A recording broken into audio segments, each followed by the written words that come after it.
Uh,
cute.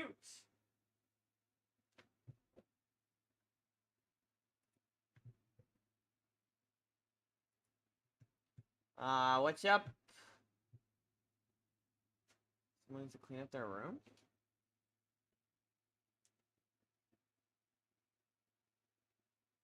Nope. Nope. Great! I just accidentally froze my damn Coke with lime. Awesome.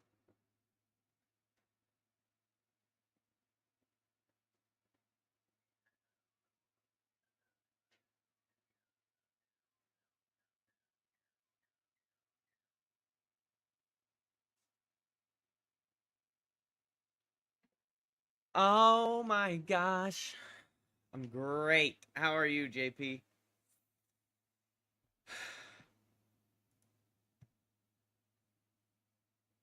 I had another day off.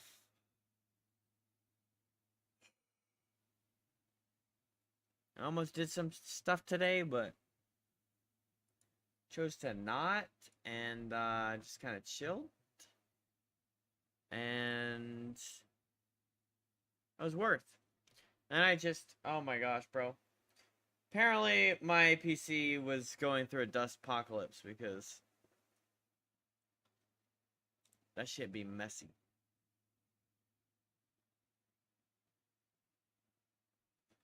Make sure these fuckers are still.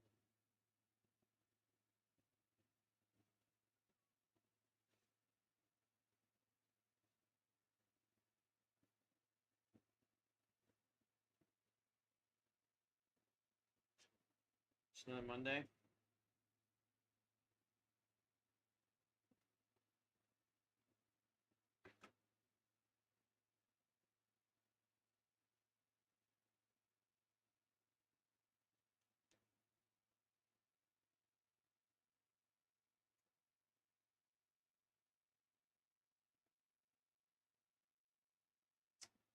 Cell phone.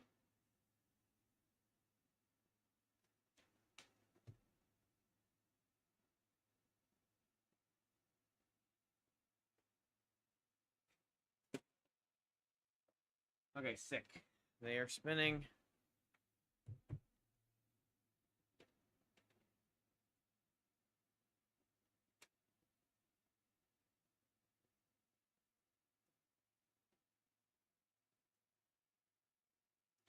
Like, bro, that bitch was dusty.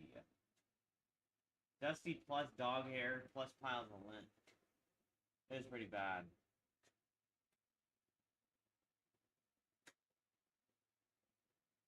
So it makes sense that I'd be having temperature issues. I've probably been having temperature issues, but Dead Space just makes them a lot worse or something.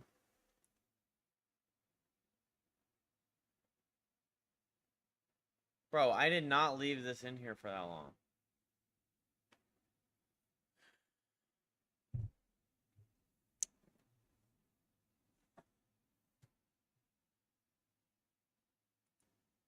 Alright.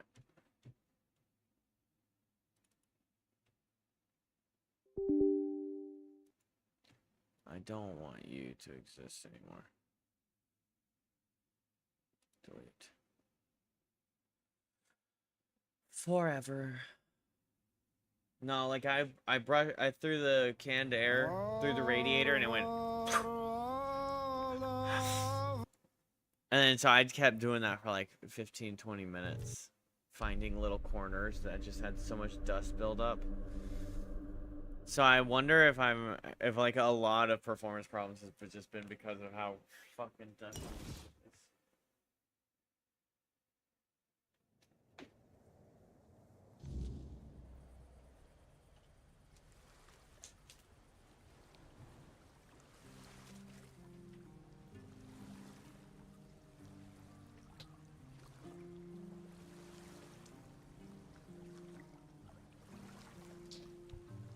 Alright, let me only set a timer. 10 minutes.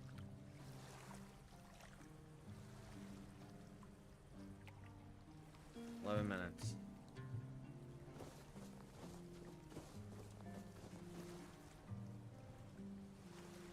I wish that bar at the bottom, the volume bar, actually had like a valuable value to me. Oh my gosh, you have multiple eyes on your chin.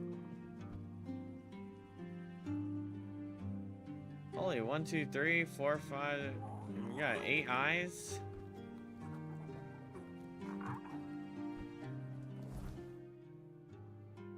A vacuum clean of my radiator.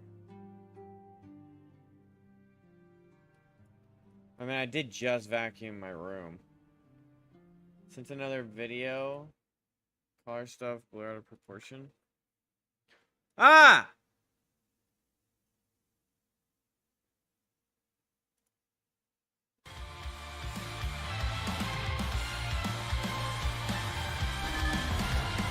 Laying on the sofa at 3 in the morning, and I'm seeing people messaging me like, oh, there's this thing that happened. Pokimane and Lily Pichu canceled their podcast featuring Hassan. Oh, yeah, Small this. update. This is a tough one to write, but we wanted to give you all a... Watch this. Why do you say blew out of proportion? Well, okay, I think that's just the terminology might just be wrong. We have a problem, and that is we never should ever assume that animal abuse is getting blown out of proportion. I'm not saying that's what you're saying. I think you're just using the term wrongly.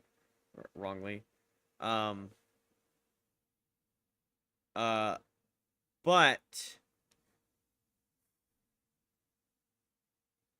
I think this video is stupid. Not like the video, but like the situation. I think that Pokimane is an absolute damned idiot. Because she's like, do no wrong, but wait a minute, I'm doing wrong. And then to stop doing wrong, I'm doing wrong.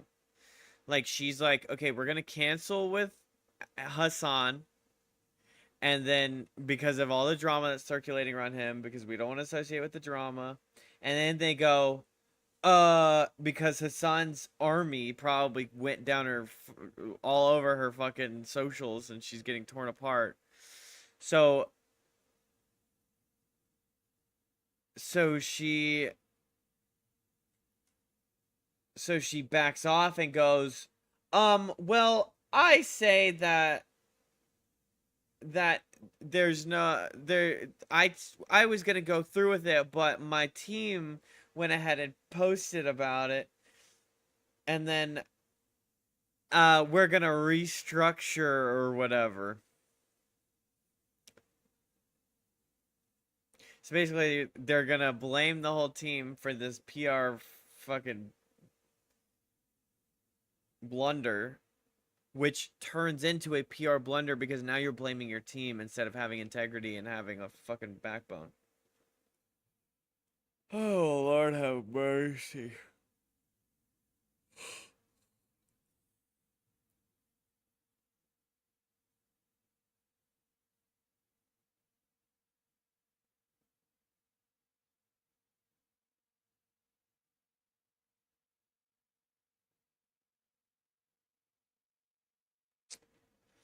There isn't that much to add to the situation, really. Yeah, the situation hasn't really been evolving. Well, I mean, yes and no. I mean, there's my mom.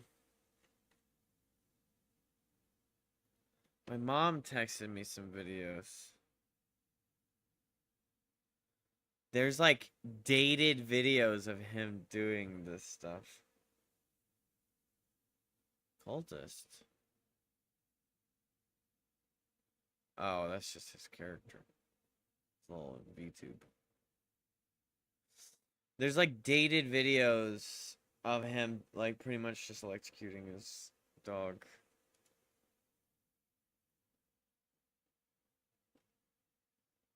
People are starting to make like compilations and stuff. Dude!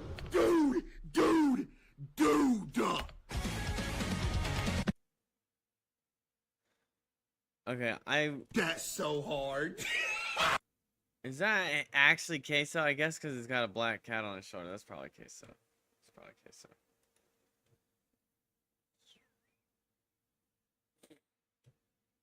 I mean, like, she fucked up.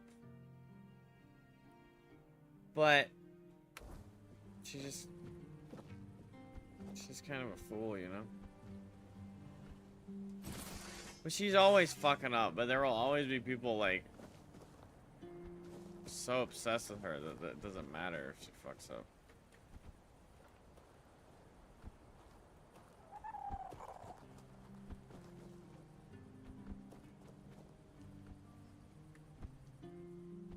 That's just how it goes. I saw the one where he's pulling his dog's tail like it was a rope. Yeah, it's awful! You know how bad that probably hurt? Probably bad. I don't know how bad it hurts a dog, actually.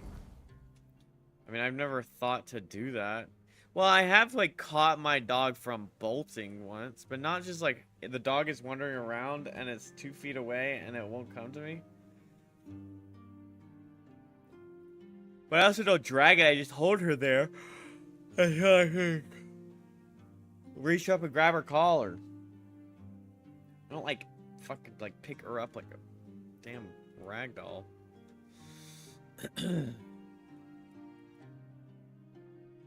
Mansion by the beach. Let's go visit the mansion by the beach and talk to these rich fuckers. See if they're still alive.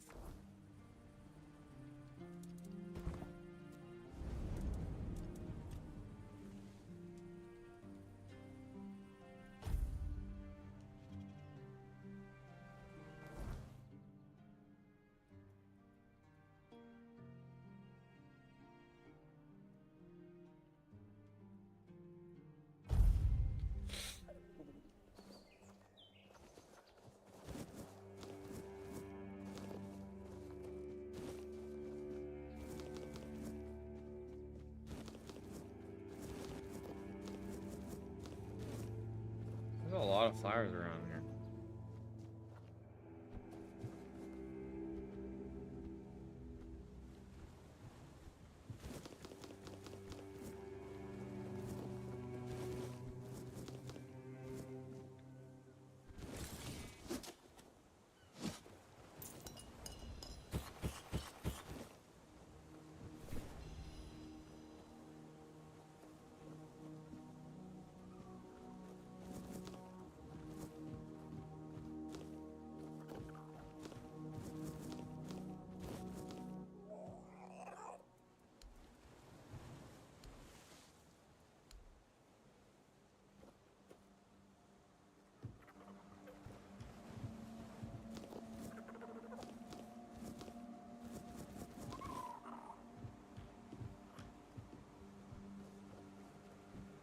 Not gonna lie, Mansion by the Beach has a lot of farming, a lot of like stuff to get. Where's your husband? He's probably like, this bitch is not staying here. There you are, finally. I've been searching everywhere for you. This is a matter of utmost importance. You simply must help me. My Duncan has gone missing, and if we don't find him soon, he might be in grave danger. Please, you have to find him. I can't possibly be a widow at my age. Mourning clothes are dreadfully unflattering on me.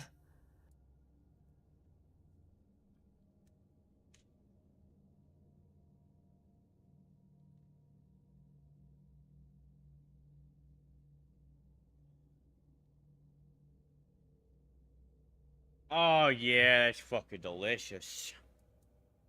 Oh, let me think. Just 2 days ago, or perhaps 3, I've been terribly occupied with redecorating the mansion and designing an entire new wardrobe for our extended stay in the South. Duncan and I never felt the need to be constantly together. In fact, we both find such behavior utterly gauche. A marriage is merely a contract, after all. No need to Gauche. romanticize it unnecessarily. Utterly gauche. Commoners, perhaps. People of my standing cannot afford to indulge in such frivolities. We have entire bloodlines and fortunes to consider. Some of these alliances span as far back as the homelands. Love is something to sing about at court, but marriage is a transaction. My mother instilled that in me when I was just a little girl with pigtails. Very fashionable ones, of course. That's sad. Is it truly? I haven't noticed. Duncan and I have a perfectly agreeable union. We both understand what to expect from this marriage. Imagine being so Neither of rich us we don't even know what wants love for is. anything. Oh, yes, of course. Someone delivered a ransom letter to the mansion. Quite absurd, really. Duncan is the one who handles all. I'm not even sure where he keeps them, and I certainly don't plan to lower myself to meet the demands of some lowlives. That's. He's not dead. Don't be ridiculous. They need him for the money, don't they? I tried. I have. Marvelous. Here's the letter.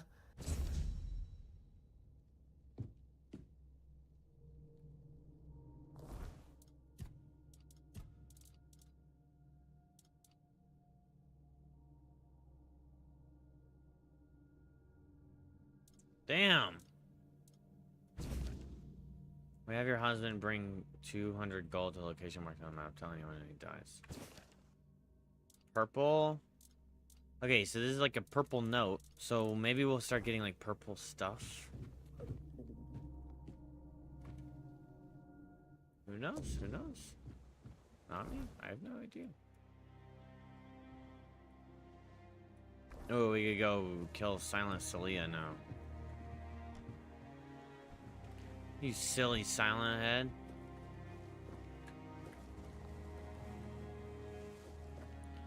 You're silent and you're silly. Maybe we can get up that way. Maybe we could get up this way. This way. Maybe it is a way.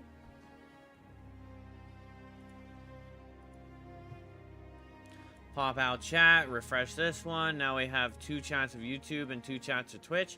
We just need somebody to chat on Twitch. And we need somebody to chat on YouTube. Need your help. I need your help. Someone do it. Or all of you. Everyone do it. Make sure chats are working properly.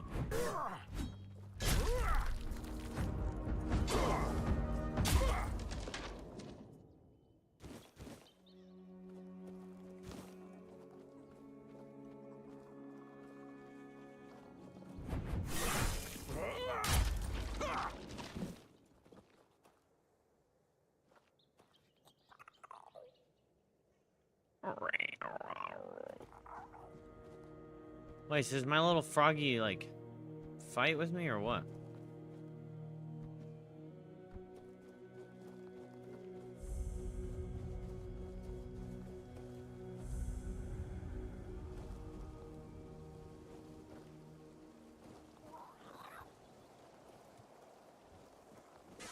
like a worldly, well-travelled person. I'm not wrong, am I? Of course I'm not. Tell me, would you be interested in some incredibly rare, mysterious and precious items? Then let me introduce you to a one-of-a-kind collection of art. I assure you, you won't see anything. Here's an authentic Four-Dweller's tooth. And look, a bone from Sir Galahad's little finger. Don't And believe over it. here, a fragment of a foot wrap along with... Well, first of all, relics. However, relics are not only the past, they are also...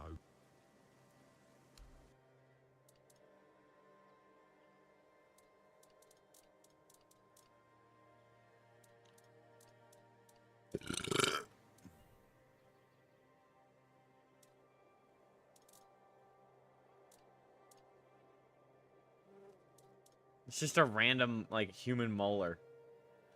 Floor dweller's tooth. That looks like an Oreo stuck in some beeswax.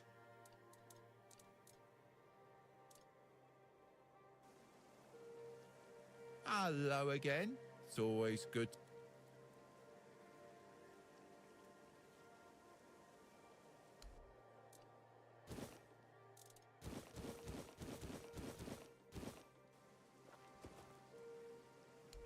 Ah, I see. You found my employees. Two gentlemen with rather May I ask what happened to them? Or better yet, don't tell. If they're gone, I won't miss them.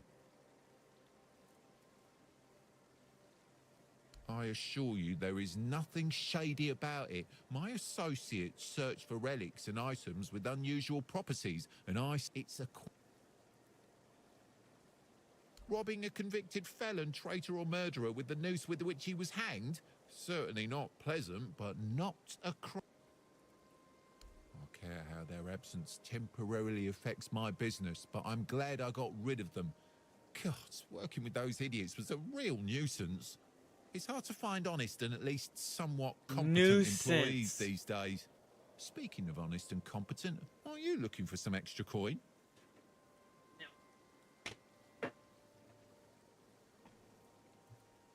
I'm giving you a real opportunity here.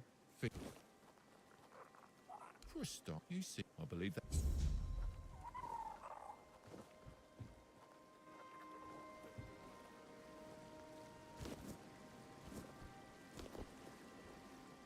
What's crazy is I don't even know what most of these plants are for. Like the roots and flowers.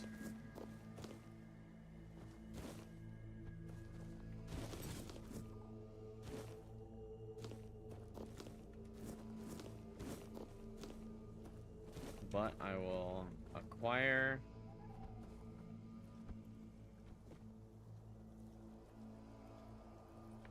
what I can.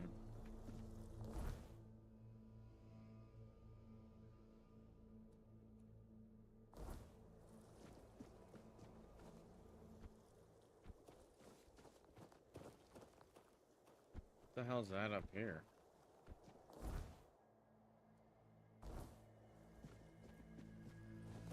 Looking a little spooky.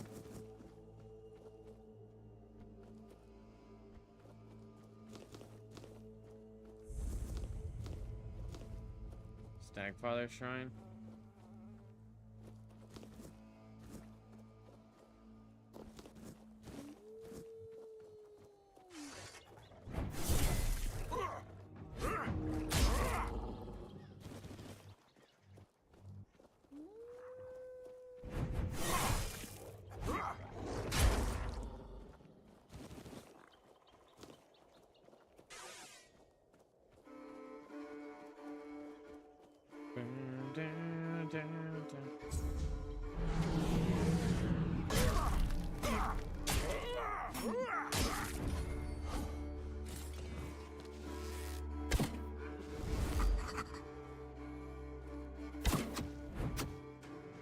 Where'd the other one go?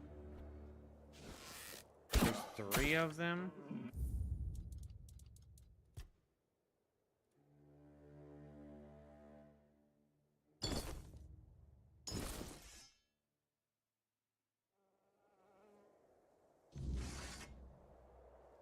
Oh, wait. I could use the slow down time.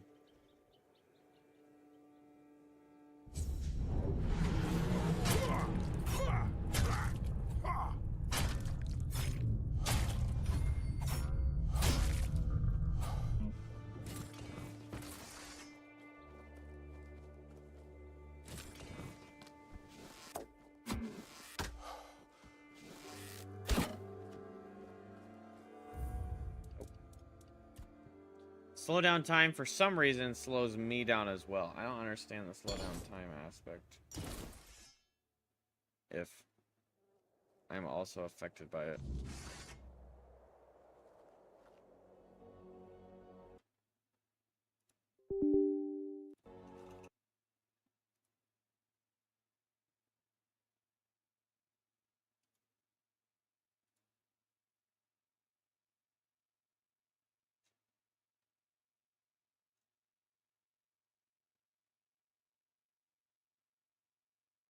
Oh, look at that. Temperature staying at 84.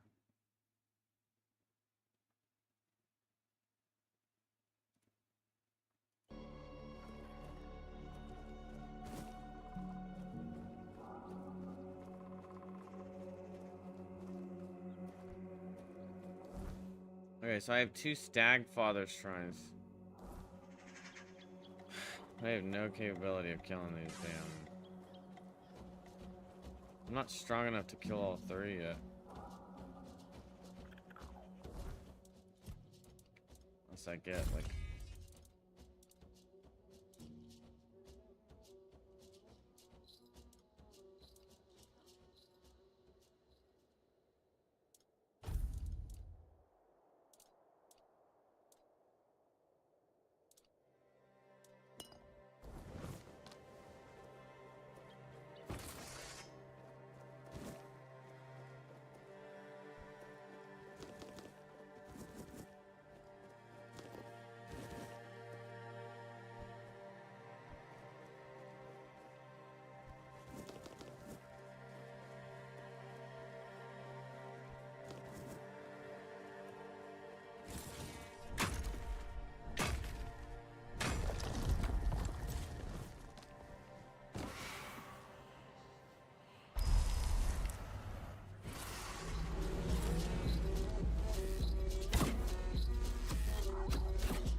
Holy shit, there's a lot of them.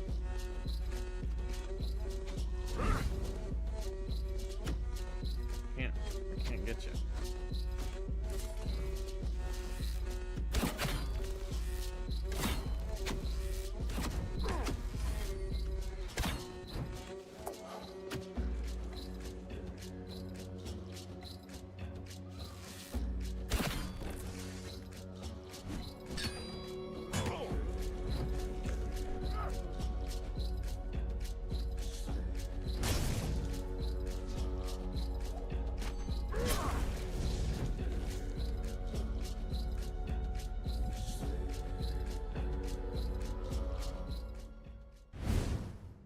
Bro, why do I keep getting caught in all these dumbass rocks?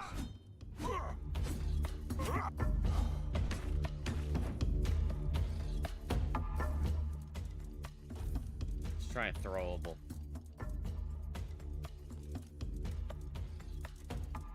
Is there any bombs?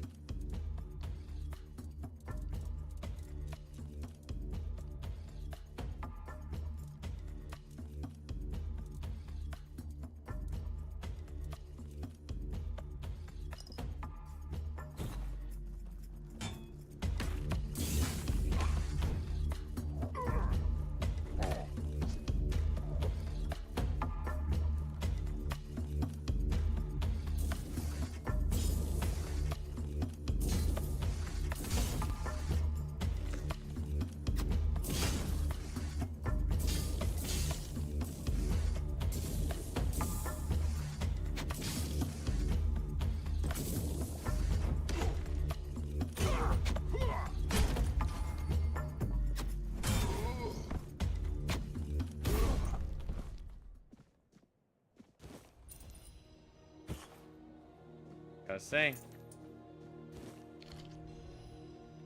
Ghostly Remnant. Increase spell power by 50% for a while.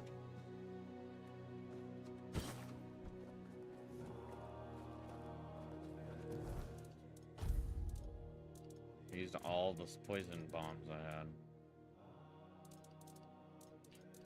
Let's throw some throwing knives at them then.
Potato, potato, potato, potato, potato.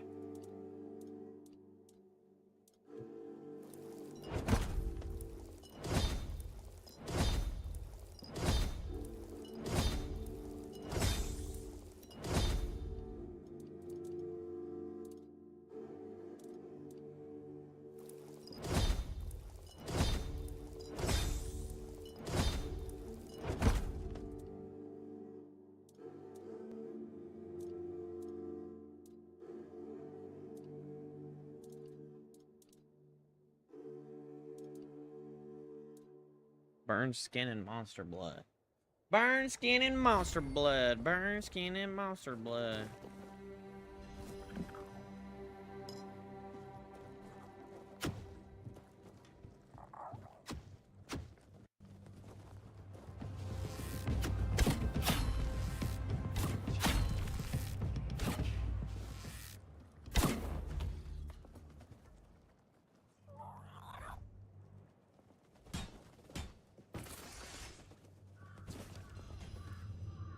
Thunderstrike.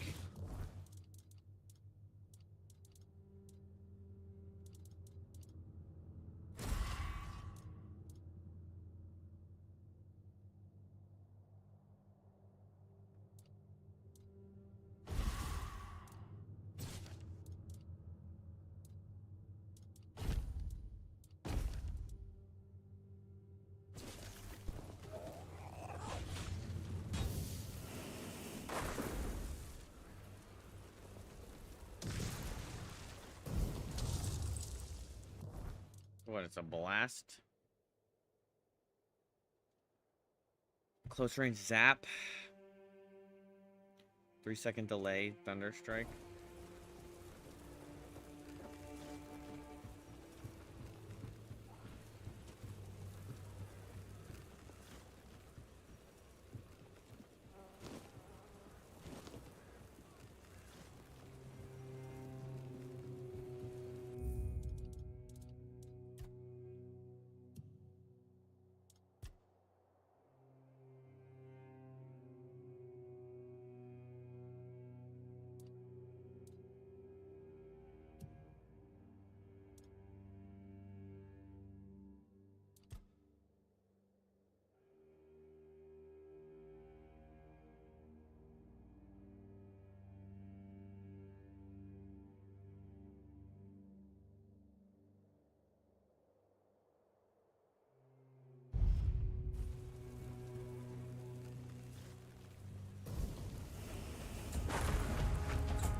let's coat the weapon.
Ooh, I almost dodged.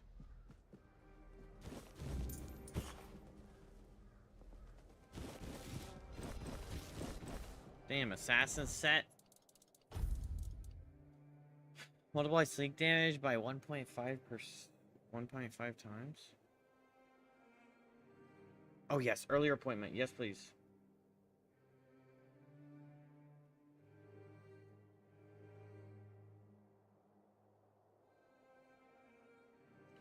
October 14th.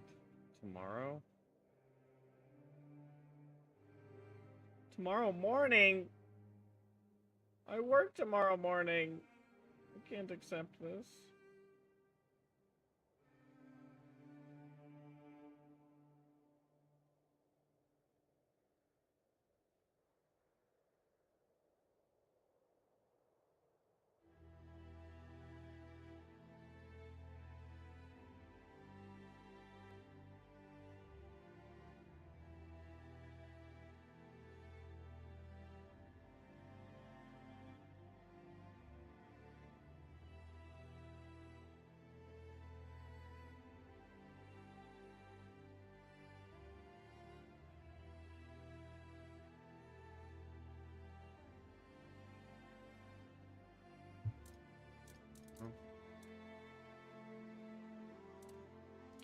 Wait, so both of these multiply sneak damage?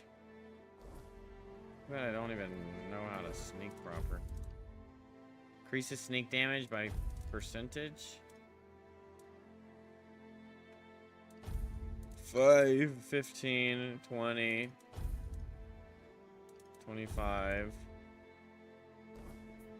30%, and then multiplies it by 1.5.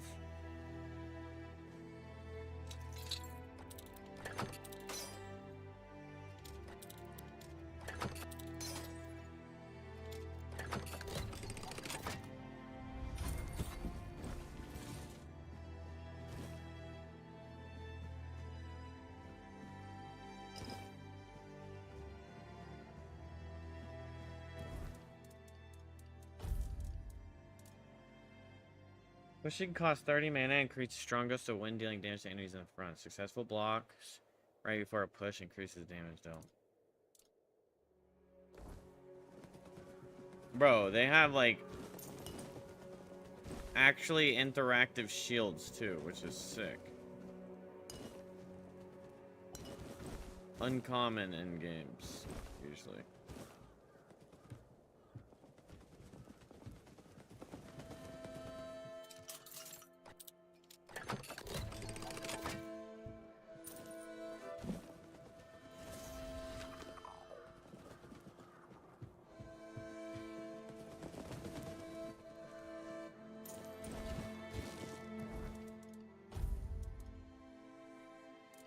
Dash speed by 30%.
peppermint.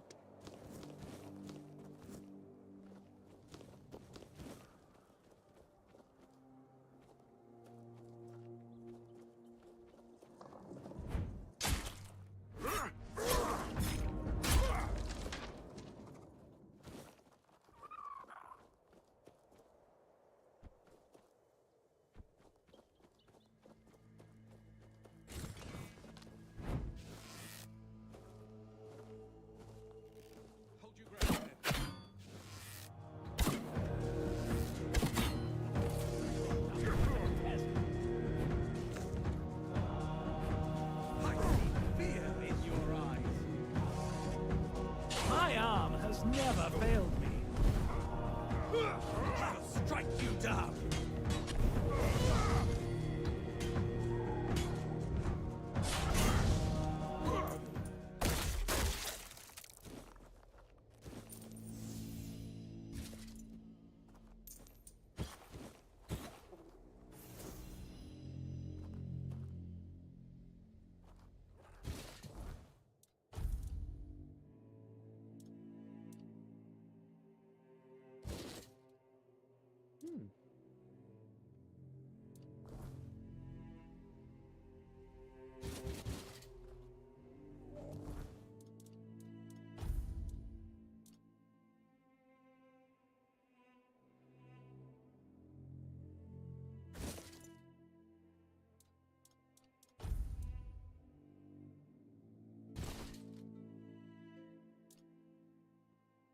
Am I still in the medium or am I in the heavy?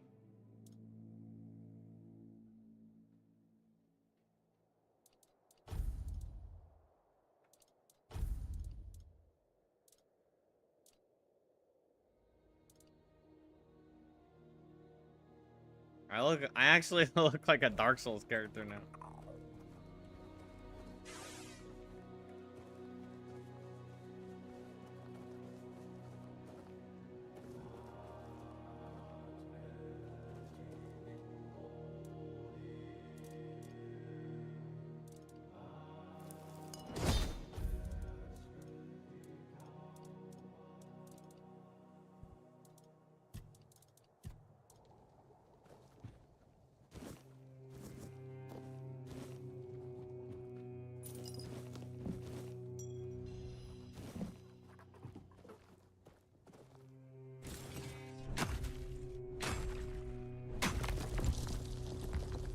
What the hell is going on here?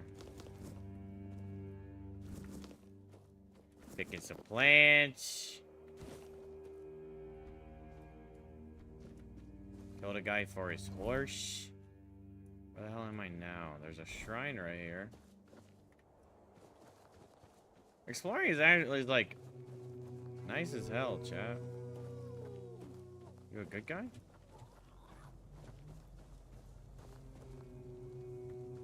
Brock? Where's Onyx? I'll talk to him later. I want to see what I have to offer here.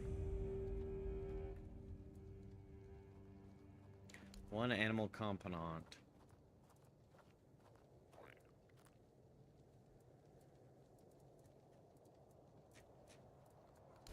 Blake Clot. Damn, hella experience. Hella sage. We love sage. Did I get Waning Moon piece? Cowl of the Waning Moon.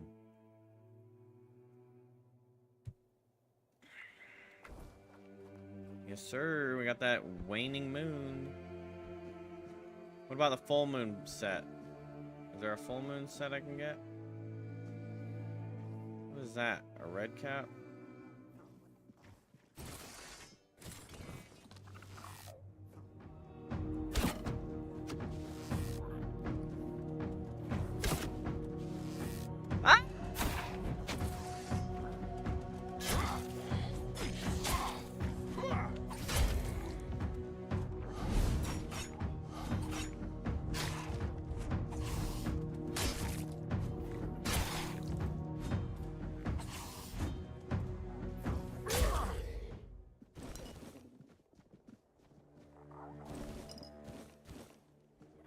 I'm afeared. I'm a fear chat. Oh gosh. The whispers are starting. No one tell anyone.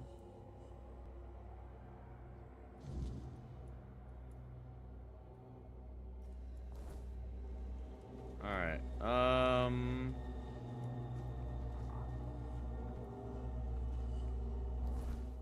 Well, okay, low-key. Where's the...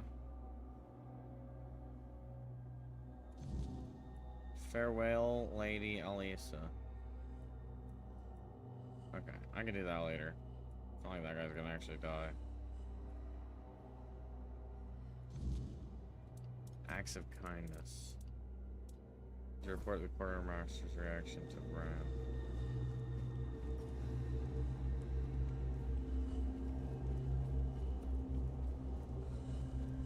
I'm scared. Spooky nighttime. The nighttime is ever so scary, unless you're a damned warrior like me. How do I make an offering to the All-Mother? Does anybody know? Anybody know what I need to offer up to the All-Mother?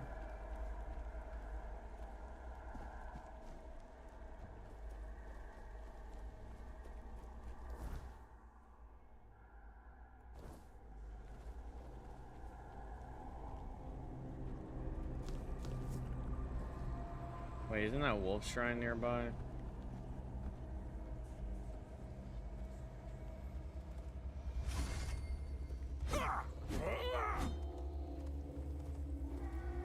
Never mind.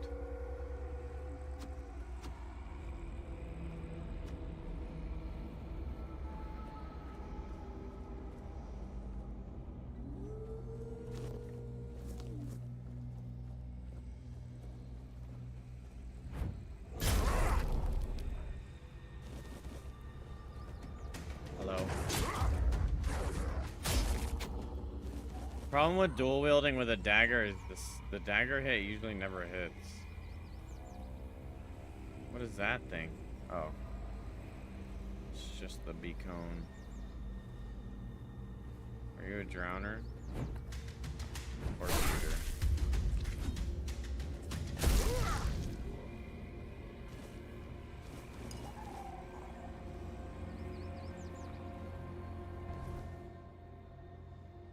I wish I knew where the wolf shrine was. Yeah,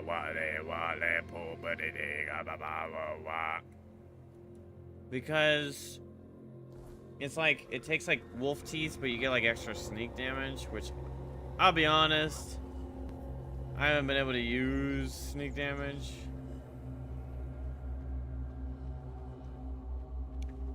Cause they, oh, is this it? Or is this Druid Shrine?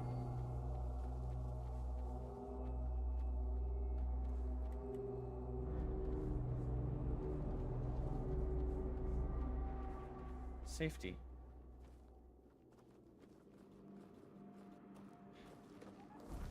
Okay, there was a quest I did and the Wolf Shrine was near it. Was it? Oh, it was a graveyard, wasn't it?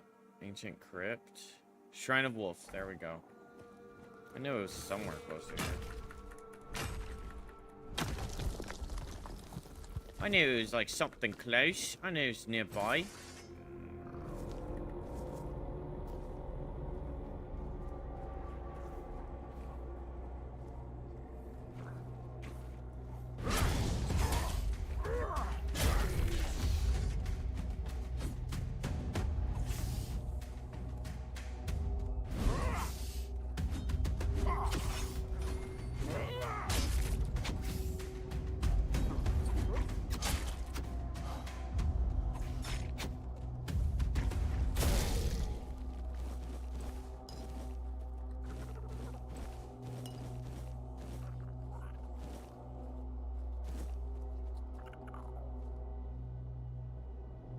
Bear. I don't want to fight a bear.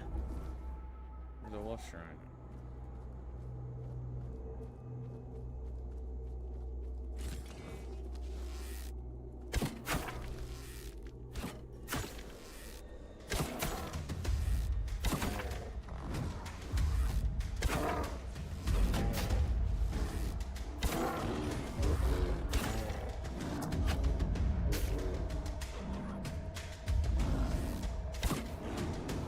pretty helpful when this guy's taking the... This sword is like OP. Because you hit with the hit, and then you also hit with the hit. Yeah! Good sentence! Oh, hell no. What is that? Bro, is there some monster gonna... 5 wolf claw? How many wolf claw do I have? I have so many at home, I know it.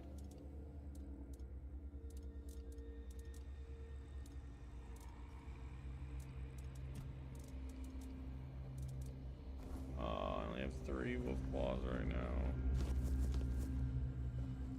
Wolf! Please. Even though you're a whole wolf, drop me at least 1 claw. Nope. Please. Nope. A whole wolf, but it has 0 claws. Typical. What kind of game is this? Anatomically incorrect.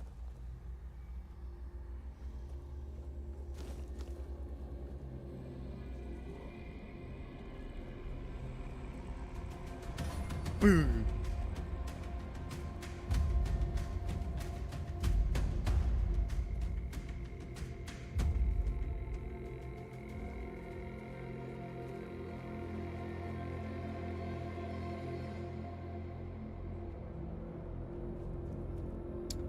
Bro, I have so many wolf claws at home because, you know, dumping your...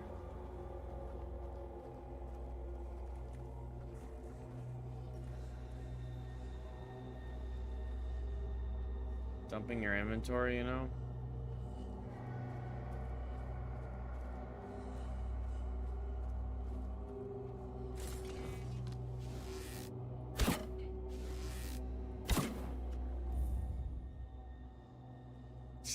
Creeper.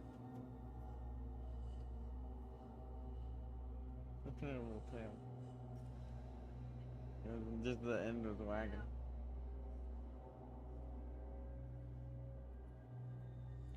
Look at that, chat. See, this is how you treat dogs.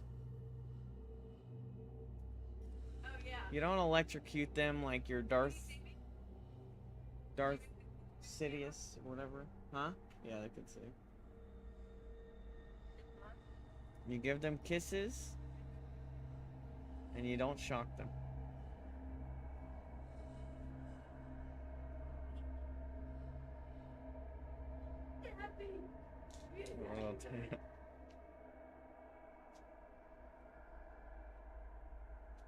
The big baby getting love.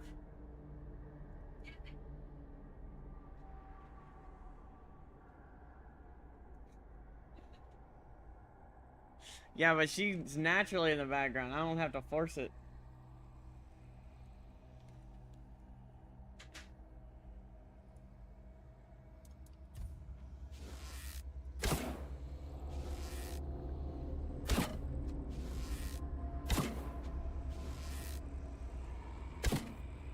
Lights out, bitches. Alright, I'm gonna just come kill the last one.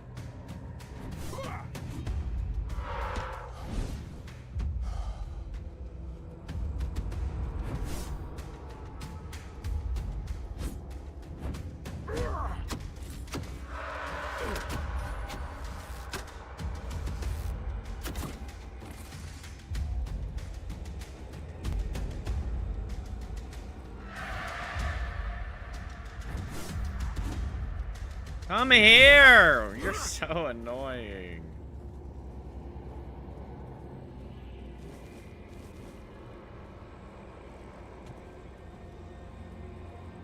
Wasn't there 4 of them?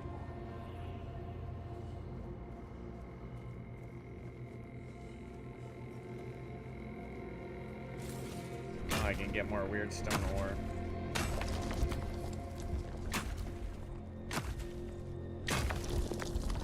It's nice that the ore nodes like respawn. Oh.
Just takes a little skill.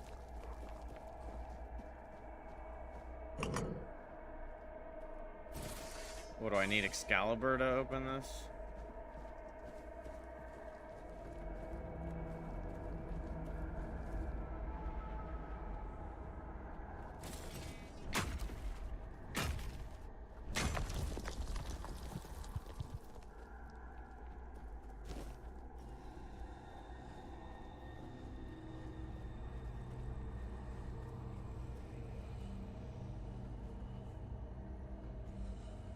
What I need is some damn wolves. Whoa.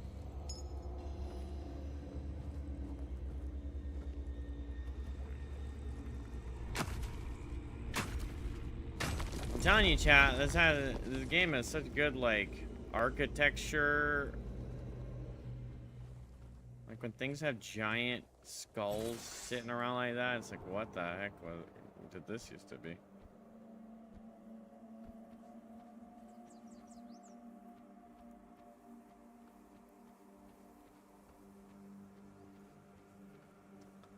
Oh, that's quite the stronghold.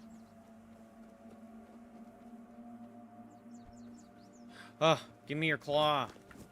I don't want your fang, I want your claw. Bro.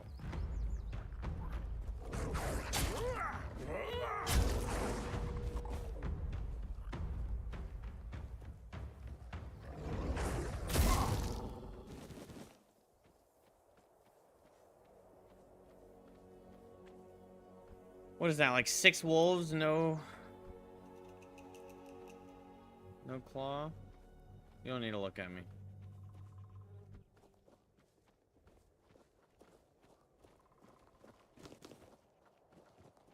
You don't need to look, buddy.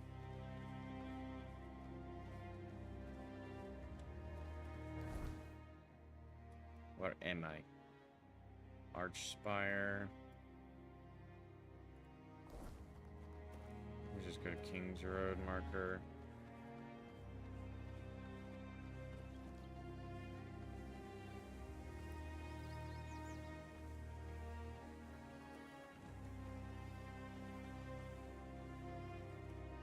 Oh, this is just looped back.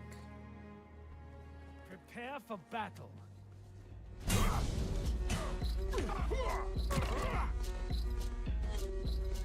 I'm invincible.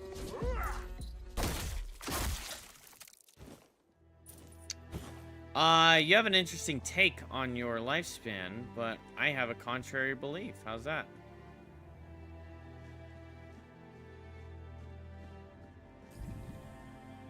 Oh, damn, I just wasted a health potion right there.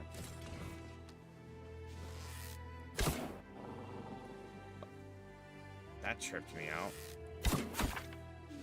That Skyrim Sniper Elite. Sniper Elite head as kill animation. That's 1 wolf claw.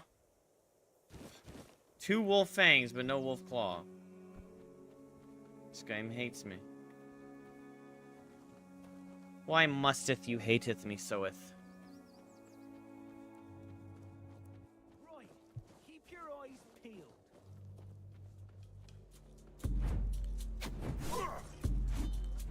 Beg for mercy. Beg for mercy. Well, bro, the famous last words in this game are kind of sick. Beg for mercy.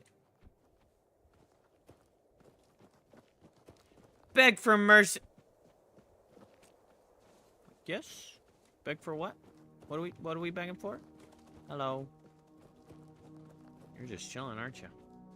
You're just doing a little chilling there, aren't you there, pal? Hey? Swordmaster's ring.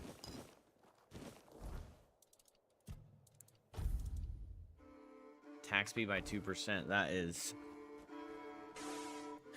incredibly low. Robes of the Waning Moon. Increases max stamina and taking damina. Taking damina increases mana. Restores mana. Taking damina increases the mana. Honestly, That looks good.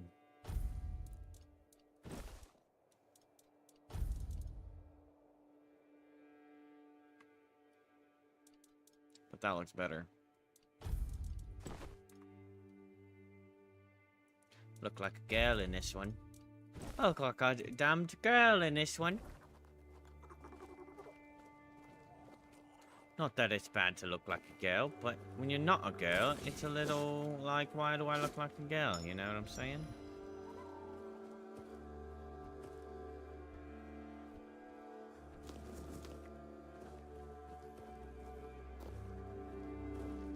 Whoa. Oh. I just accidentally found loot. Let's freaking go, dude. Let's go, dude. We got it, dude. We got our loot, dude. On accident.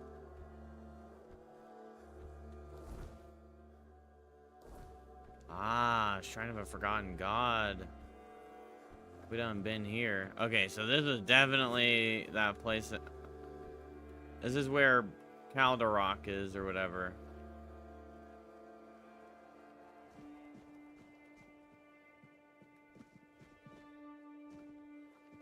I wonder if anything happens if I bring the baby back to the shrine.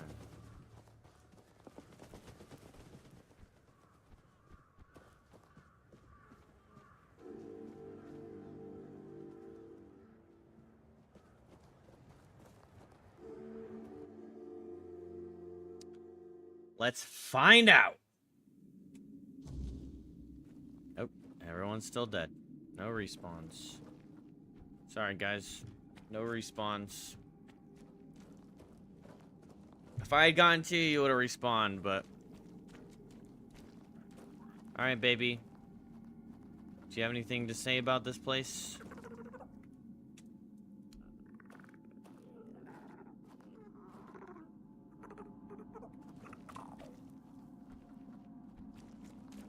You were born right here. Well, you were conceived right here. You're born somewhere else. You were born by a campfire in the warm embrace of your loving father. But this is your true home. I didn't do the slaying, okay, baby? Don't get mad at me. Don't grow up and grow to resent me and then try and stab me in the butt later in the future. It's just preferable that you don't do that. Alright, farewell. Look, we're close to it. Farewell, Lady Elisa. This is probably like... Okay, I'm gonna predict that it's a fake kidnapping, and he just wants to get away from this insufferable woman. What do you guys want to bet that that's what this quest is? Horst. Damn, Horst swung so hard that he threw it back into his...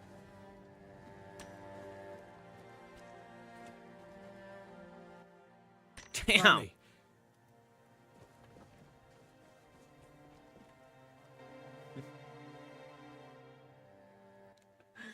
Bro swung so hard, the pickaxe teleported onto his back.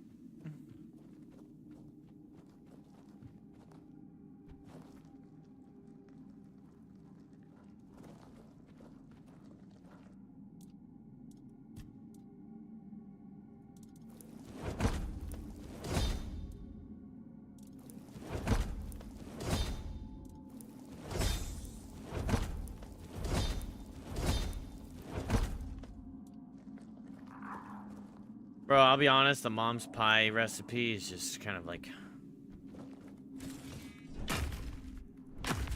annoyingly there.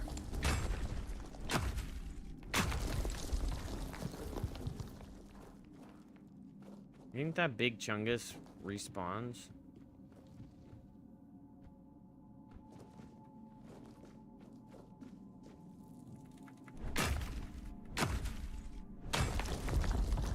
Big naked mole rat we fought down at the bottom. I don't know if that was like a named creature that doesn't respawn or if it respawns. Dang, the corpse eaters are still dead. Is this not?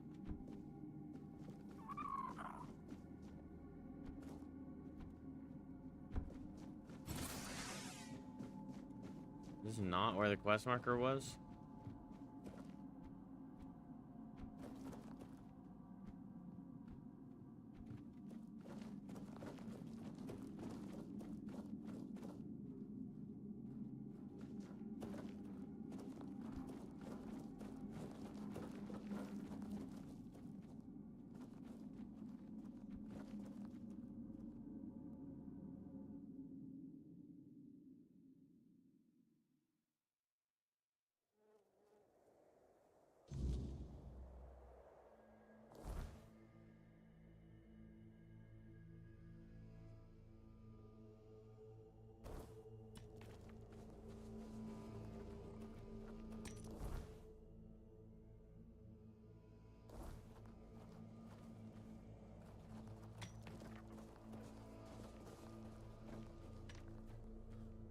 But he's not in here.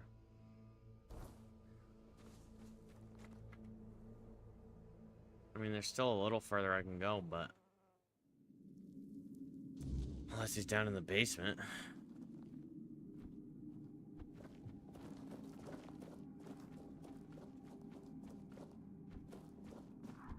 But speaking in terms of the quest, if I hadn't been here yet, the big Chungus would still be here.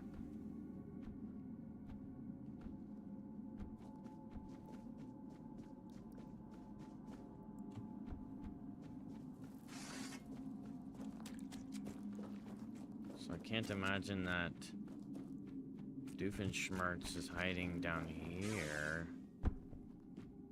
But it's still possible.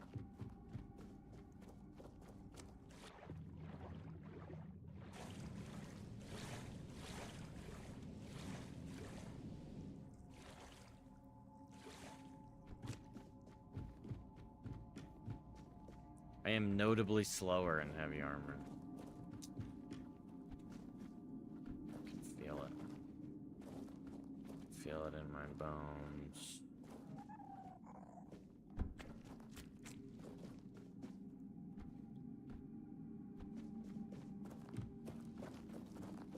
Oh, hey, Bubba. Was my prediction correct? Damn it, I should have guessed she'd hire you. I was hoping she'd notify the keepers and then just forget about me after a week or two. I was right. I gather you weren't kidnapped. Clearly, I was considering making a deal with one of the local gangs to stage an actual kidnapping, but I thought better of it in the end. They're not exactly a trustworthy bunch. Nope, you're I didn't correct. want to disappear forever, but I was afraid they might do their job a bit too well. Hmm? I feel that. Why'd you want to Oh, disappear? Please, you know my wife. She even dragged you into that entire debacle with the mansion. Now she has decided she wants to stay here, to leave Camelot, leave our entire life behind and move to the middle of nowhere. And I bet in 2 months you'll want to move again. Maybe to the Forlorn Swords or somewhere equally absurd. I just can't take it anymore. I'm too old for this. I want a loving wife, a family, some damn stability at last. Why'd you marry Elisa then? When I arrived in Camelot, I had money. But I lacked useful connections. The Morays were an old and well-respected family on the edge of financial ruin. Our interests were aligned. As for Alyssa, she was young, beautiful, and, well, we barely spoke before the wedding. I thought it was their strict traditions, but really they probably didn't want her scaring me off. I hoped she'd settle down eventually, but... these people, they're just different. All they care about is outdoing each other. Leaving a woman like Alyssa isn't that simple. Her family would ruin me. and I provided Ruin them me. with the means to do so. Believe me, it was simpler to cut my losses, grab what money I could, and start over as far away from them as possible. Perhaps Elisa cares about you more than you realize. I cut off my finger, just in case someone did come looking. I hoped they'd find it and bring it to Alyssa as proof that I was gone.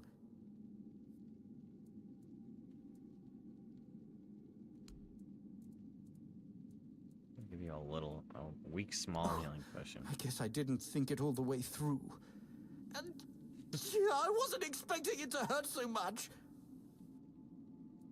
Perhaps Elisa cares about you more than you realize. No, she doesn't. She's only interested in having a husband who fulfills her every need. In her eyes, our marriage is perfect.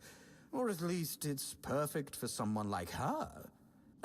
Look, my parents had a loving, harmonious relationship. That's what I wanted for myself.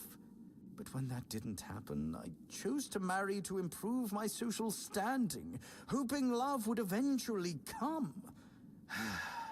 It never did.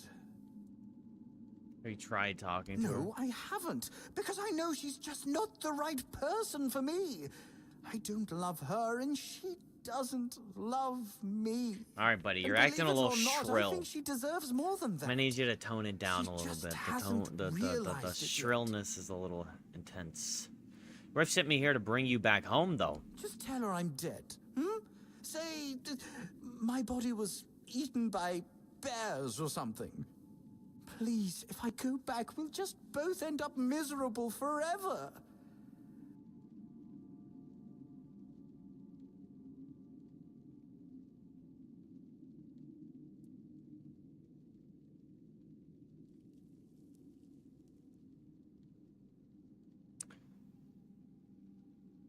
What do you guys think the outcome of this quest is? Do we look it up?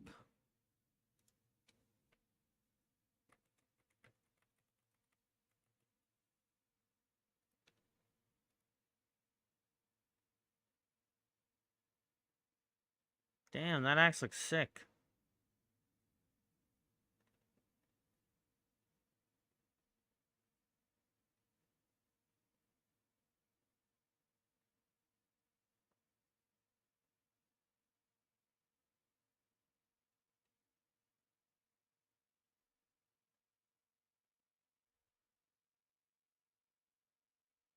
Alyssa will sell the house to me? Or I convince her to stay and set up a parlor while you help. This starts My Fair Lady. So I start another quest. Oh, come on. Fine. Here, take some of my savings. It's all I can... Just, please, be gentle when you tell her.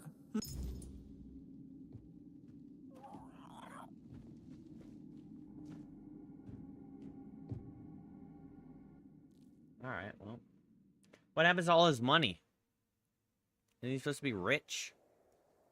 A rich guy? Ah!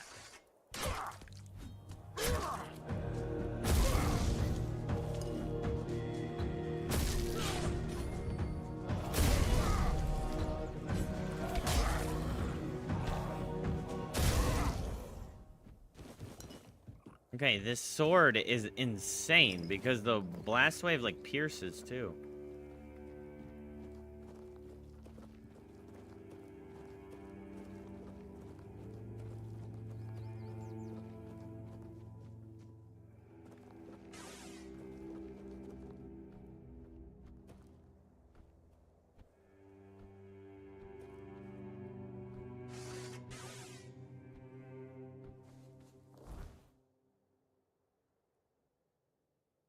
Hunt for weird deer.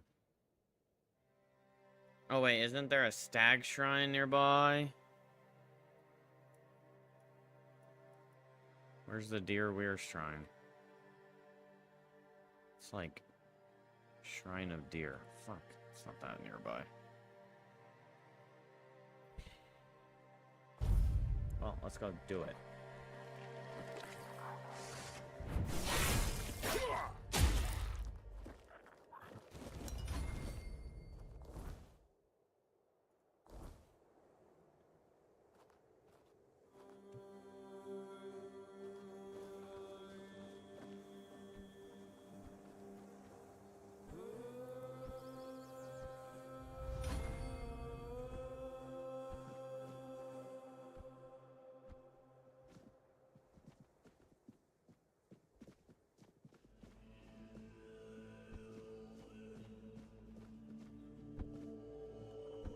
Careful, careful. Look what you've done, you fool. It's always the same with you. Beat them up first, ask questions later, damn it. And now we have no gold, no nothing, just a pile of old stones and a dead body. No, come off it. Let's just take what he had and let's get out of here. But he didn't have shut. A piece of iron and a slip of paper. You can't even wipe your ass with it. And you said he was supposed to be some great lord.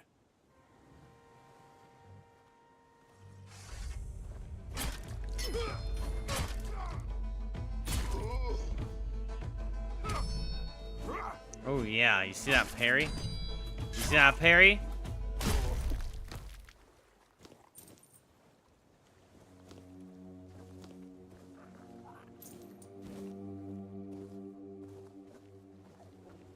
Where's the dead guy then?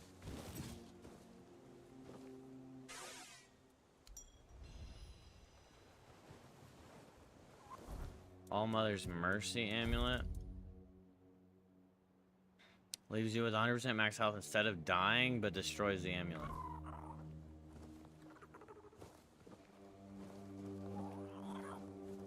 I like that there's so many like little Shriners. Is this something I've been to? Isn't this where I started? So I feel like I have been here. Oh yeah, there's that little...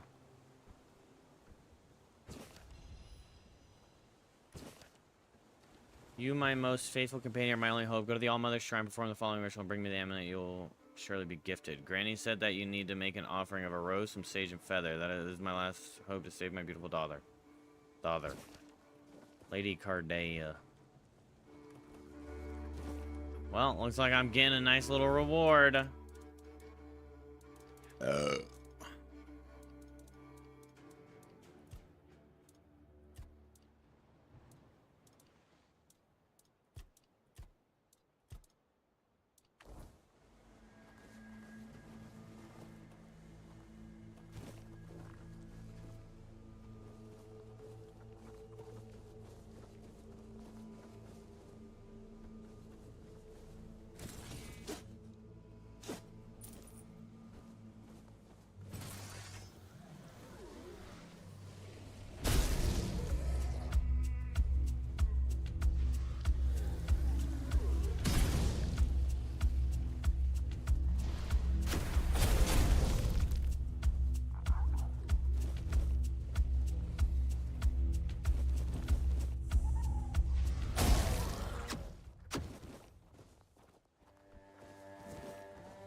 Gotta say, the little blast wave is kind of insane.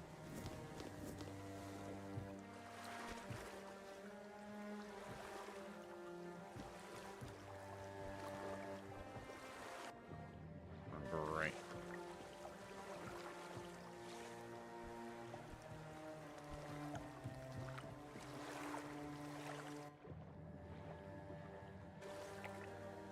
Switching from swimming to not swimming is a little tough, though.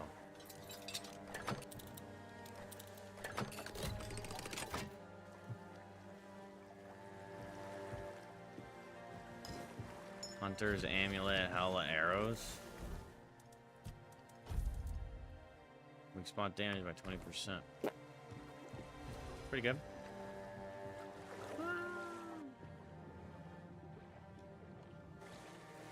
Does this like slow ass animation when you're coming out of the water?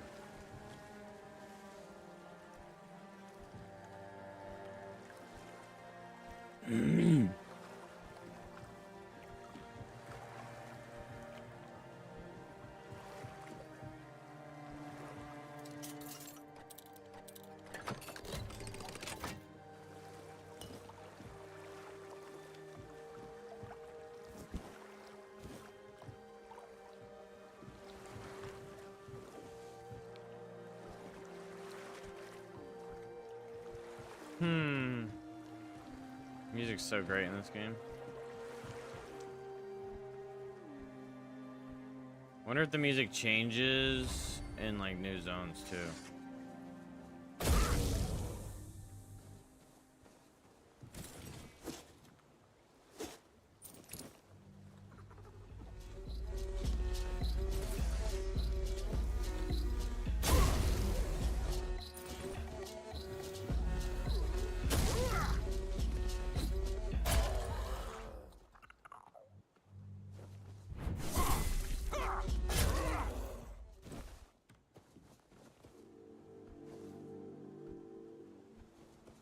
Wonder why there's all these glowing butterflies on these. Is it like because this is really close to the beginning, so it's kind of trying to tell me like, hey, look, there's stuff you can dig up here.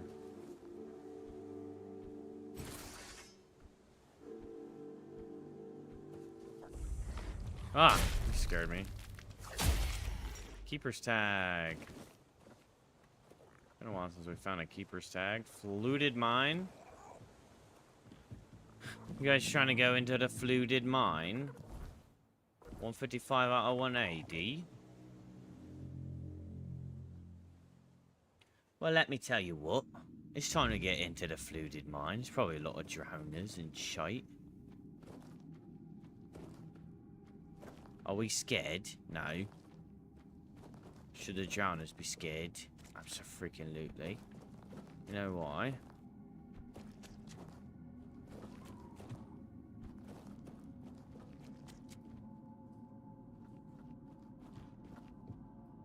Bet you that's the final guy right there on the other side of that gate. We all know why the drowners need to be scared, because I am drowning the drowner killer. I drown the drowners, okay?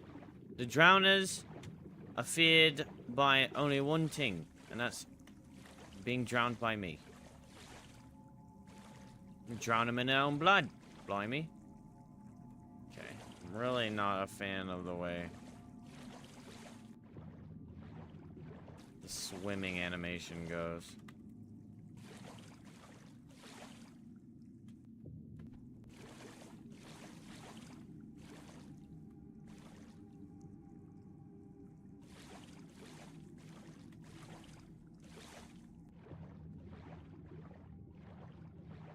Dead guy? You got any loot, or are you just a dead guy for dead guy's purposes? Did you get drowned? I think you did.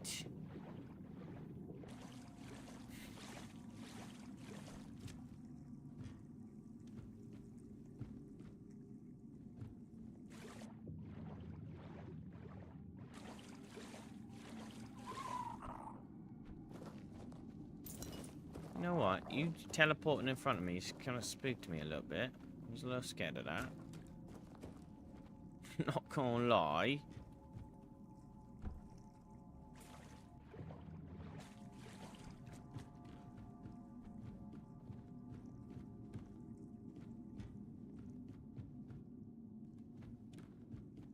What a stupid. There weren't nothing up there.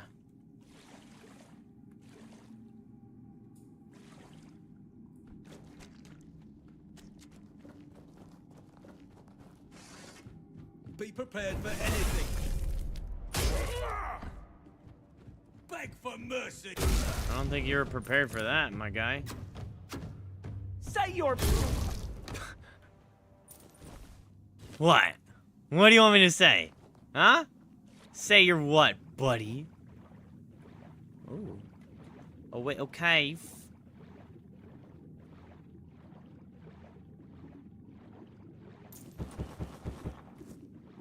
Meteorite throwing dagger, yeah.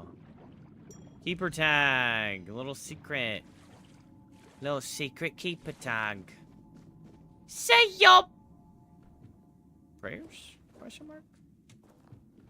Hey, say your prayers. Alright. I pray that you have a nice afterlife. How's that?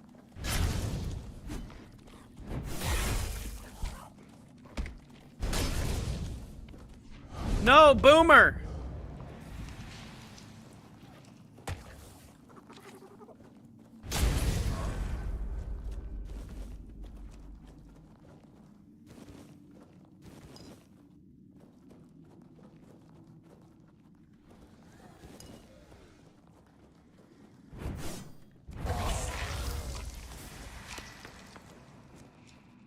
To be honest, I tried to dodge it.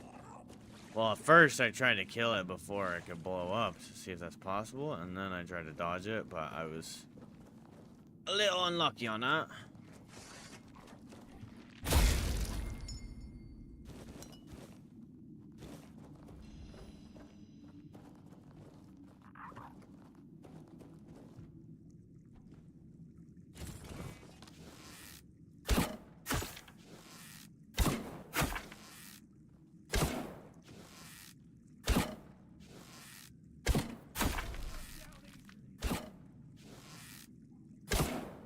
Stop juking me!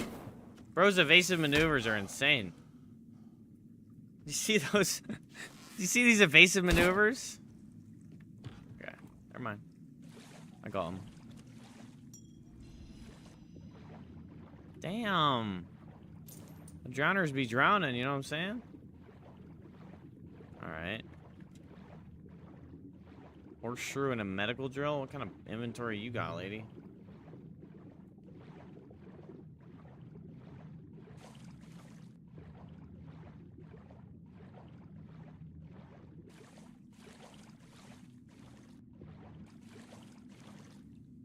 Stay sharp.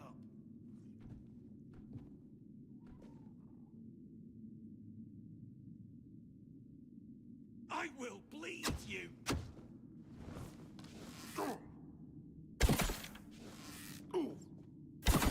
Beg for mercy. Bro's like dropping arrows on me.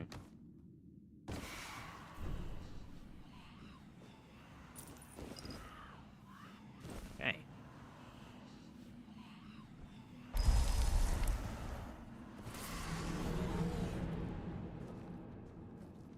Can I mine this? Yup.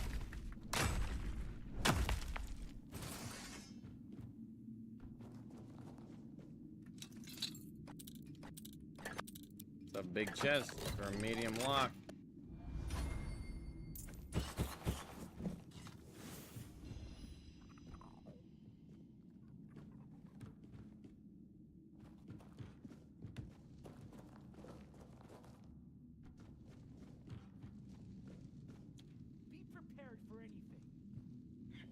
Be prepared for anything. Be prepared for anything. Beg for mercy. Bro. Beg for mercy. Beg for mercy. Woo! What's up, Hippa? Bro, this sword is awesome. You'll Look. be fertilized. Isn't that sword sick?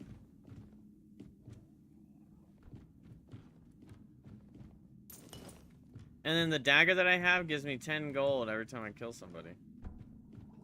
Oh, Be prepared for. Famous last words are so funny, man. It just like never gets old when they get freaking schlompled.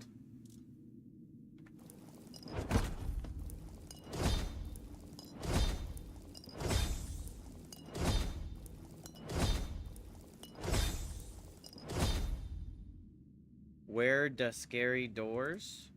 What you mean? Like who's at the door? Bro, that game was scary. That game had me scared. Were you there for that clip? Let me just play it for you, bro. The scary games. Well, I started Dead Space. Let's see.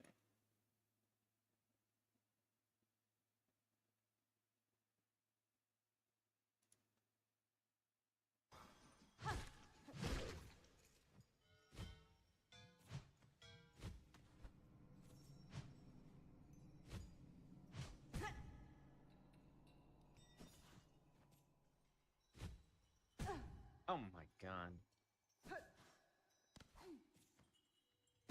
Oh my god, I'm about to lose to the smallest spiked floor ever. I had hella troubles with it. It was making my PC overheat. And it's kind of a normal thing, and they're never gonna update it ever again, so it's kind of like, rip. Might try it again. Let's see, memes. Where did Warlord put it? Oh, it's right here. Okay. Maybe the scariest moment of my life, chat. Mayhaps. I don't even know think why you're it's trying so to scare me. blurry. I think you guys just. That's not supposed to be on. What?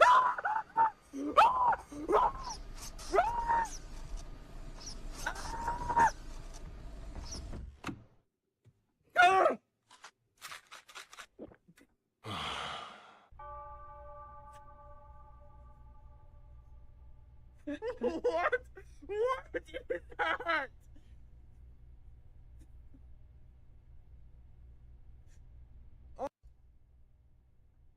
I want to see my dog's reaction. That's not supposed to be on.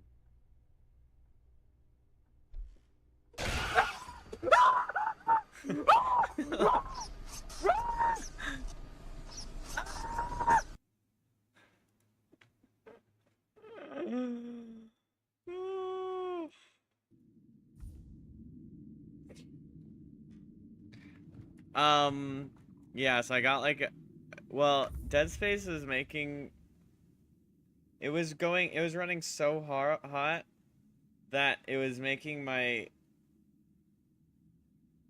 I was like, which tab is screaming? Sorry. It was making my coolant like flash. It was like a warning that the cooler was overheating.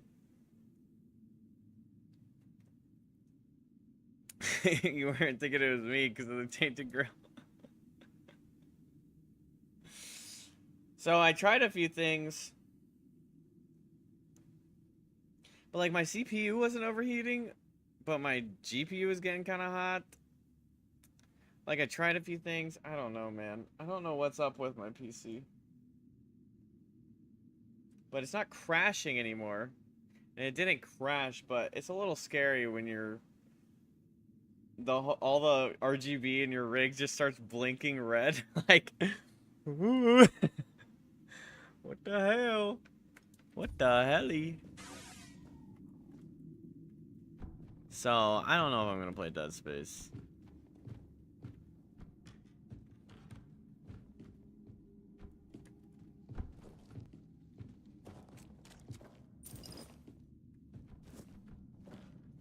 I'd switch now, but there's like 20 people watching on YouTube right now.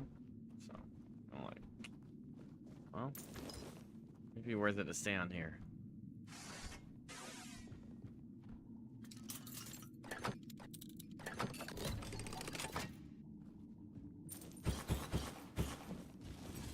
Yeah, I mean, I still have the games lined up. We're gonna play them, you know, but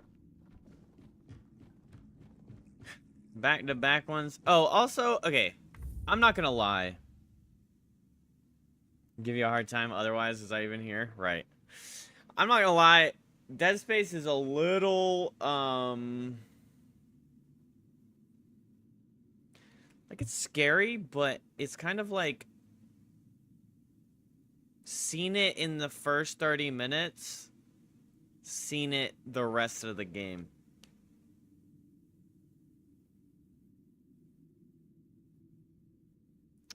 If that makes sense. A forlorn axe. Because, okay, I even looked it up and people were saying, I mean, it does get kind of repetitive, I guess, or whatever. Because there's like, yeah, there's probably enemy variety and everything, but it's like, it just kind of feels like, okay, what I can expect in that game is monster crashes through vent, monster starts running at me, I'm scared, monster's getting close, shoot it, shoot it, shoot it. Okay, now it's dead. Repeat in 5 seconds.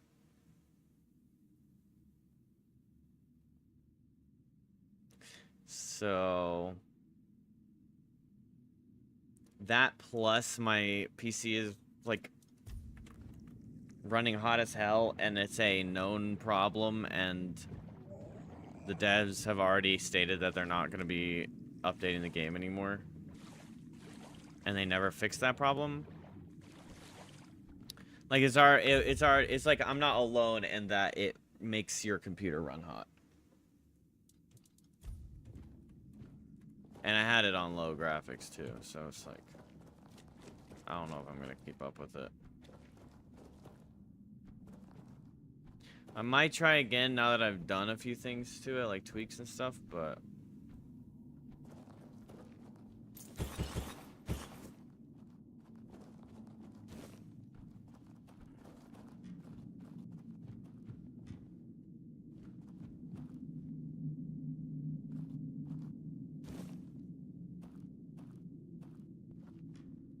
Cheese, grommet.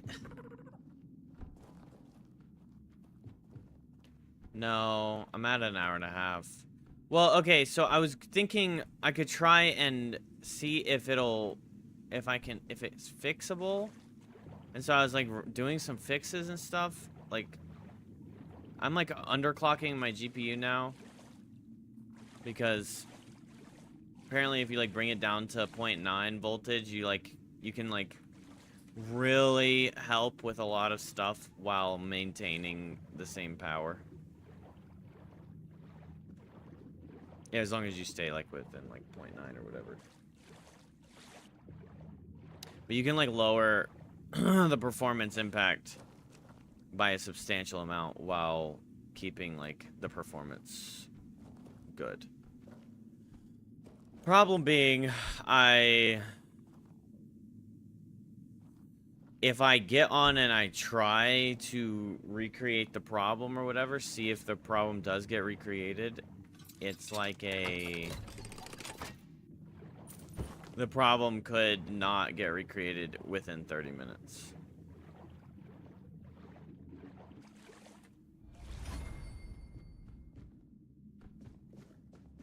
So then it kind of begs the question, how worth it is that?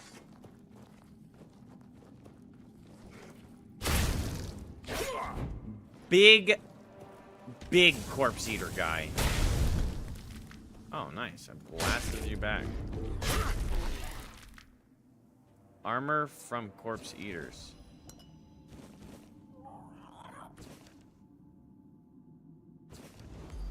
Corpse eater cap.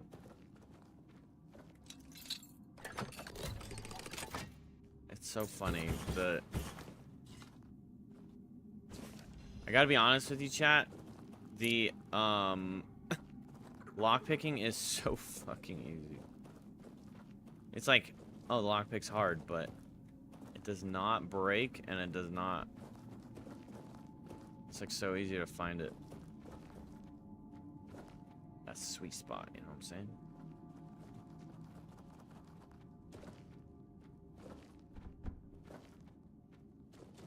Do you open? No? No switch? Sometimes they put the switch like really far away from the place. Alright, well there's summon corpse eater. How good is that of a skill?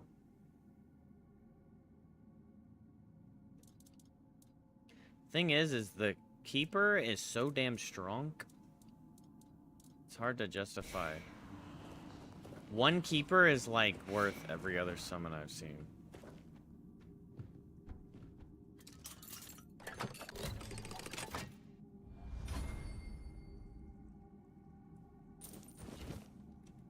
Oh, stupid ass chest.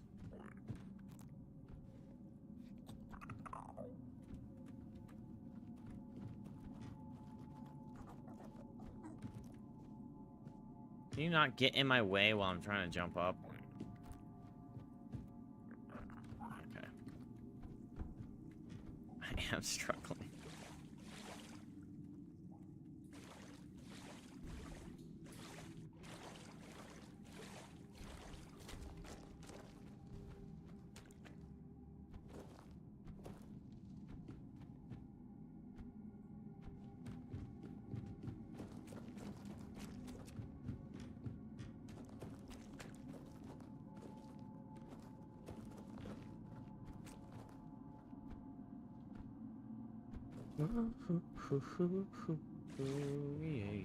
Yeah.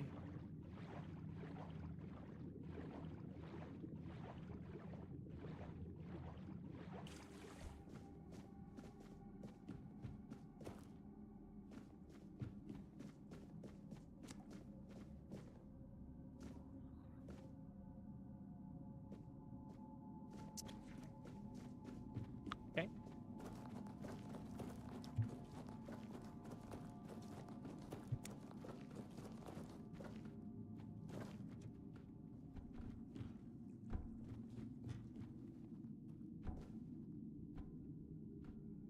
Huh. Alright. Let's get it now. Let's get it freaking now. Let's go and run And run, and run, and run. I think we finished. Killed the corpse eater.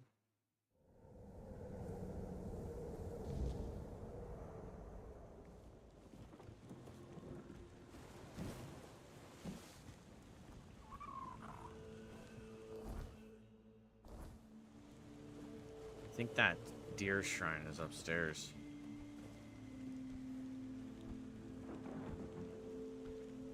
Don't talk about that game. Trash.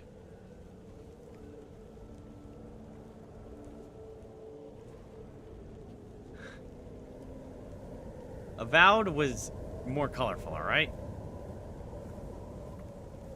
The architecture in this game, insane. 10% movement speed multiplier. And I don't have enough deer frags. Because they're all in my storage.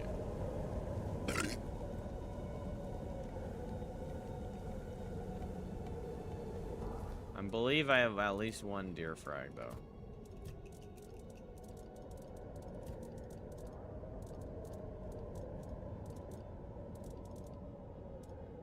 One.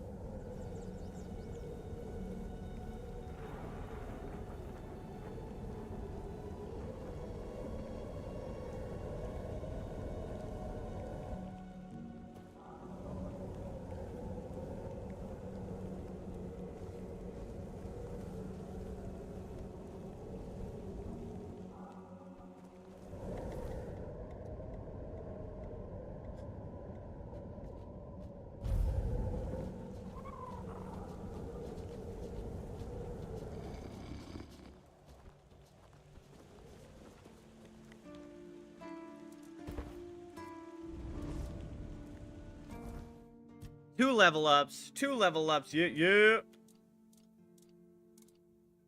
Endurance. Wait, if we up the spirituality, we get up the practicality and the spirituality. I think the spirituality upgrade will unlock more spells.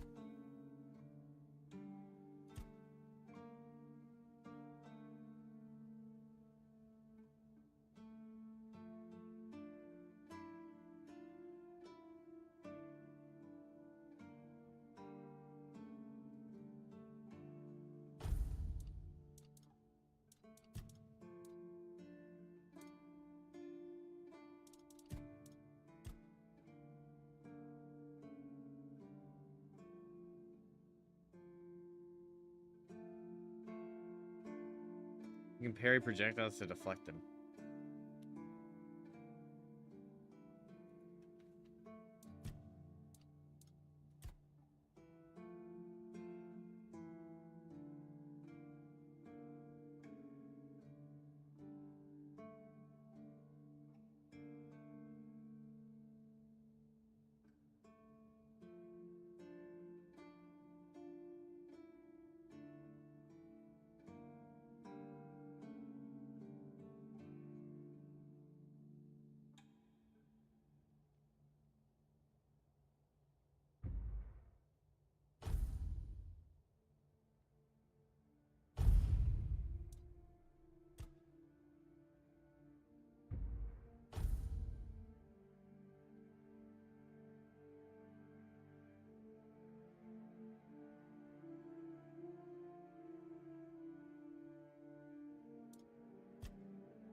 Did Avowed come out this year?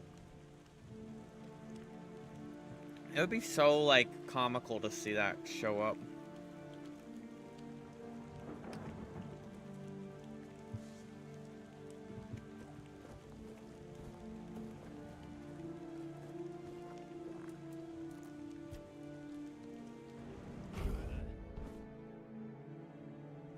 someone just died. Please, stay. Oh. I see that. Why? Go chop off. Do you keep...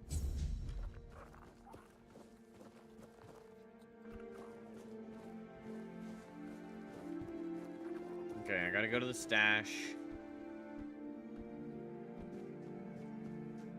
I'm gonna deposit some of the shit we got. I'm gonna pull wolf claw? Wolf fangs?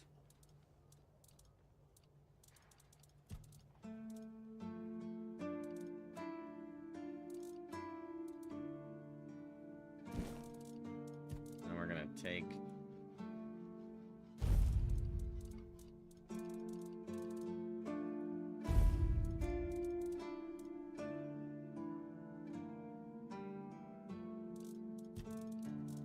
come back here and we're gonna put them the burubos back in there.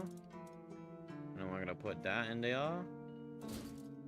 And we're gonna put that in there.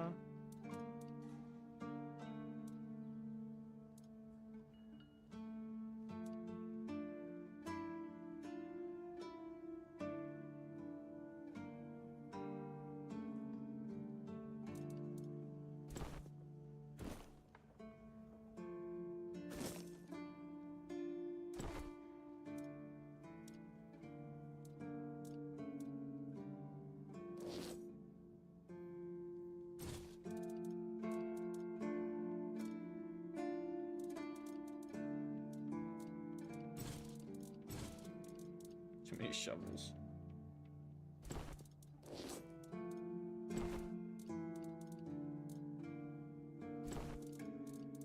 Spoon.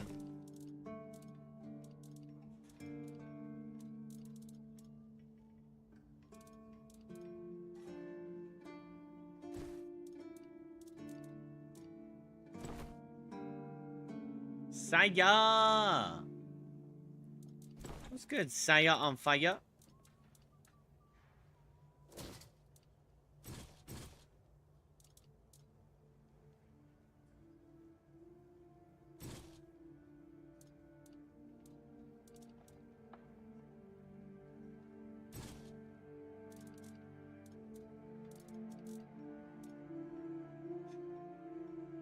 Doing well with joining the day. Let's go. Let's go.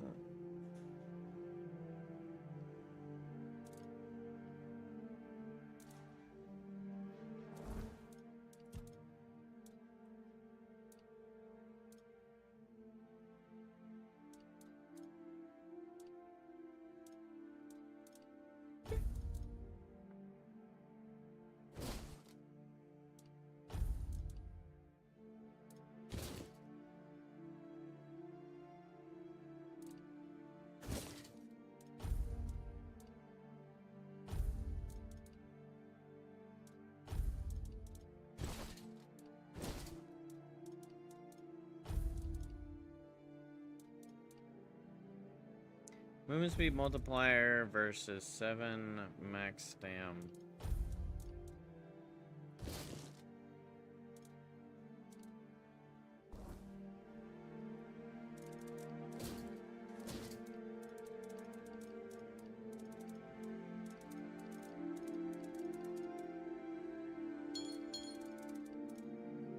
Ba-ding, ba-ding.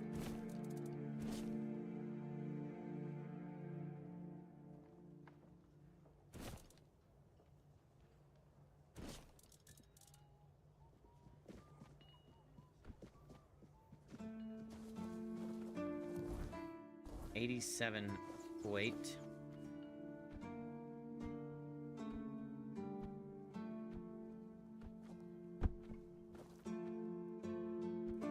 My character hasn't gotten laid yet, so I don't know if I'm actually the main character. Where's the brothel?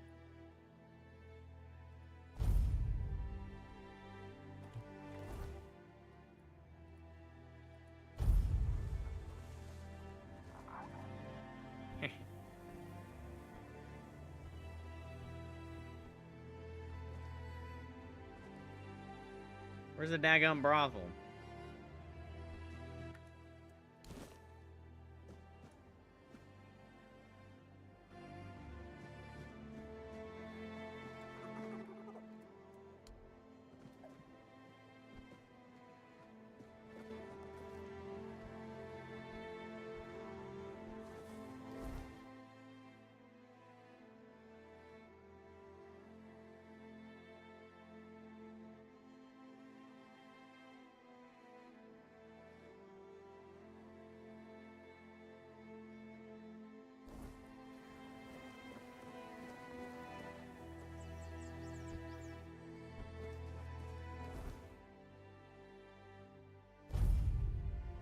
Then we run this way.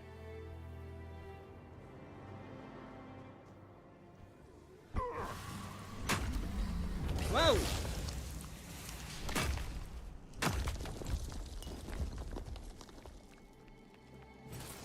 Damn cock gobbler just tried to blow up on me.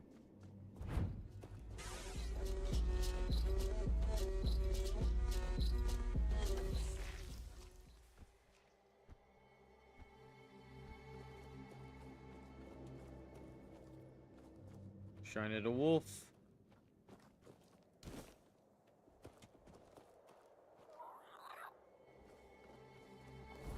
Good dog.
Little sword, so you hit, and then you also hit with the blast wave from a charged heavy. So it's like double damage. Double Damaggio.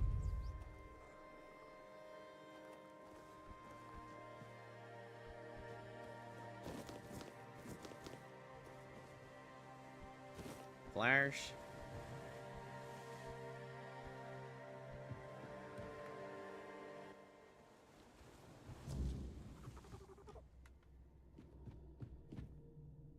Well, you're back, but I see that you're alone. Surely a few mere bandits didn't outwit you. He's... What? But you promised to return with him. And his body? Surely you didn't just leave him. Oh, gods. That's dreadful. My poor Duncan. Do you think he assumed I wouldn't send anyone for him and attempted to escape on his own? He could be so foolish. Sometimes I felt as though he had absolutely no faith in me. What am I going to do now? Returning to Camelot will be utterly insufferable. Of course I am. I'm not entirely heartless, you know. I may not have loved Duncan, but I didn't dislike him either. Still, crying won't bring him back, and I do need to think about my future, which, at the moment, seems rather bleak. This is a nightmare! Sorry for loss. I should begin packing, and Rip. something must be done about this house. Goodness, would you like it?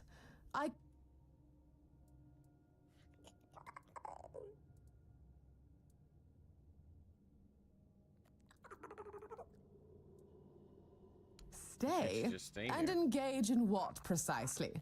Have you not observed that I lack what one might call practical skills? Aside from my impeccable taste in fashion, that is. I suppose I could open a dressmaking parlor, but where would I even get the materials? Not to mention... I can help you with the materials. Oh. Really? That would be... Now, would you be so kind as to excuse... I envision...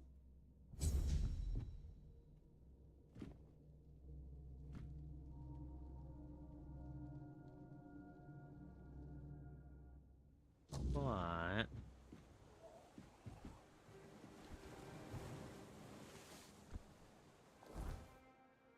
She's in mourning. Bro, I know. She's the most annoying character in this game. Her husband just faked his death so that he could get away from her. So if you need any more than that, let me know.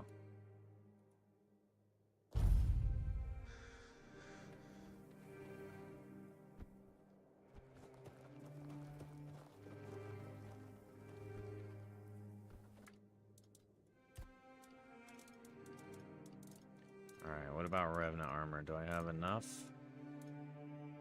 Bro, I have almost the perfect amount, but I need a daggum skill. Yeah, need a skill. Alright, but what does the Revenant armor do for me? Increases melee damage. When you have full health, deal 15% more damage, increases melee damage. Well, I gotta be honest, that is way more, and it's more armor. Oh, but it's a heavy piece.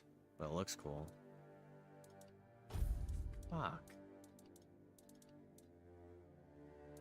I went over on weight by wearing this. It's 2 more armor.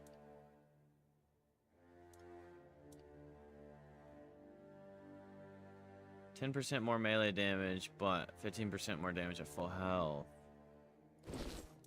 This one kind of has aura, you know? This one looks cool, but it looks a little... Someone's bound to start trouble. It's looking a little weak in the aura department. But we can go ahead and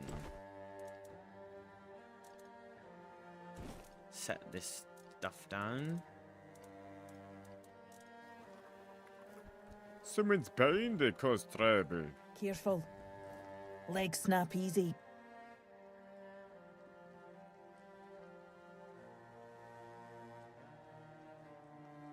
Shit.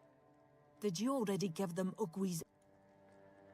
I just caught that idiot bragging about how he decided to add an inscription. Apparently it says Bleed of the Cowardly Dog. Damn it. This is why I can't trust any of them. Well, what's done is done. We'll just have you head to the temple. Wait, they're probably gonna find out. All they gotta do is get it translated. Oogway, why would you add that?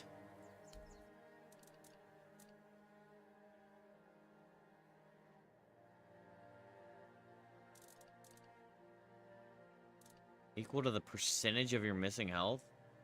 So if you do like a low HP build...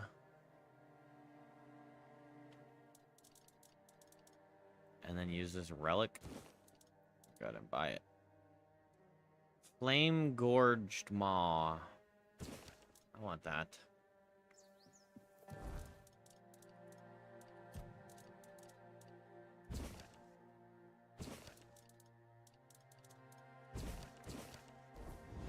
Someone's bound to start trouble.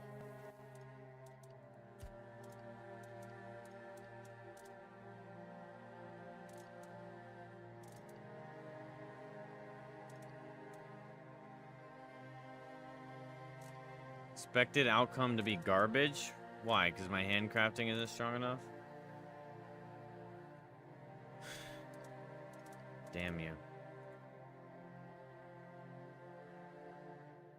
When you kill an enemy, you trigger an explosion dealing 50 damage within 5 meters. Wow.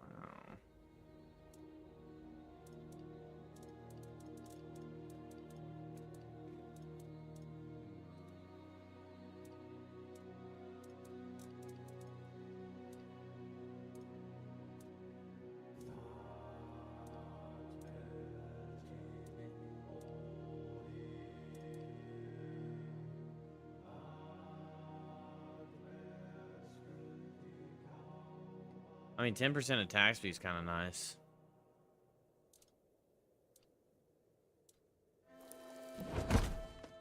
What?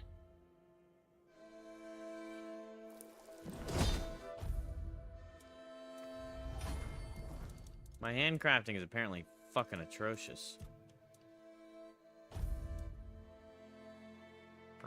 don't even have enough.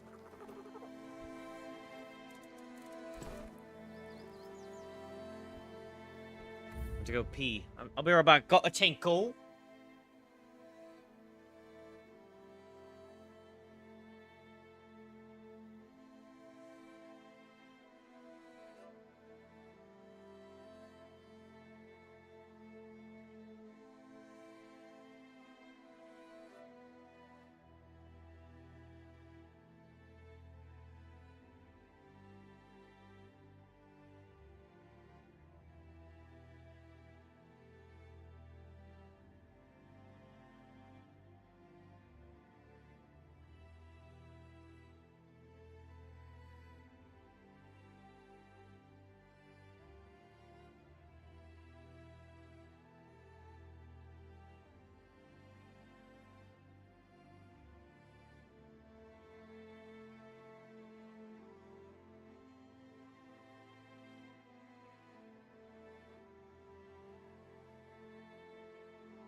Dang, chat. I got a doctor's appointment, but it's like 3 weeks from now, and then I got an offer for tomorrow morning, but I open tomorrow morning, so I was trying to get it. Maybe I could get somebody to open for me, but it expired. Great. Battle.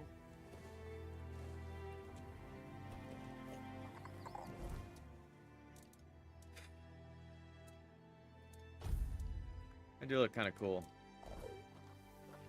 Real death guard.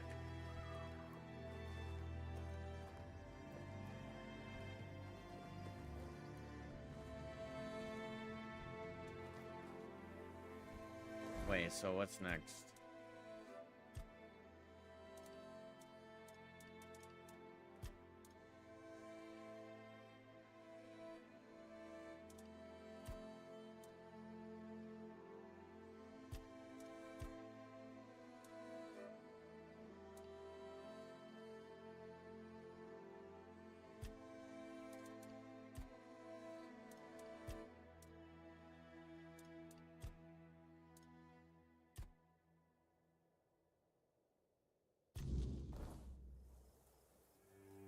Wait, so I'm allowed to enter the temple now, right?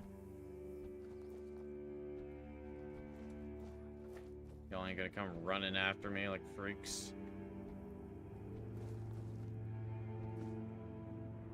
Okay. Seems like I am allowed. That's a lot of warriors, though. Holy. Imagine if I had tried just to force my way in. Hello. Hello. Hello.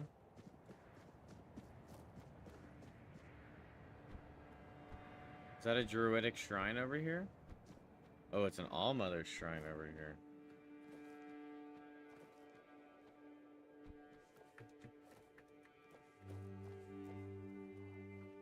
Wand of Festering Rot.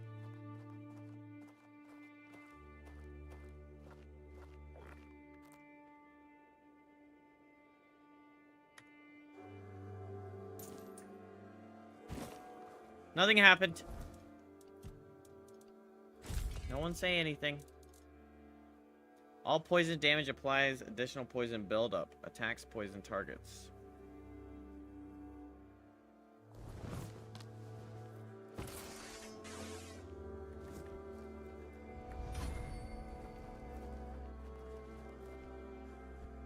Damn, bro. Picking the plants is thievery. Never heard of that. Who the hell owns the plants? Do you own the rights to the plants? Mind you, that's a wee bit ridiculous.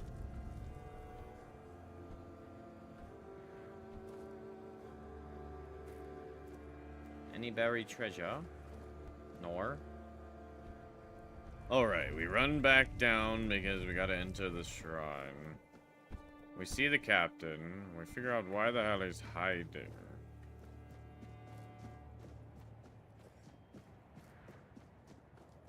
What the hell are you hiding for? I needed the key anyway. So even if I did force my way up here, I still needed to kill her. We need to make a plan. Camelot will soon figure out something's not right. Don't fret.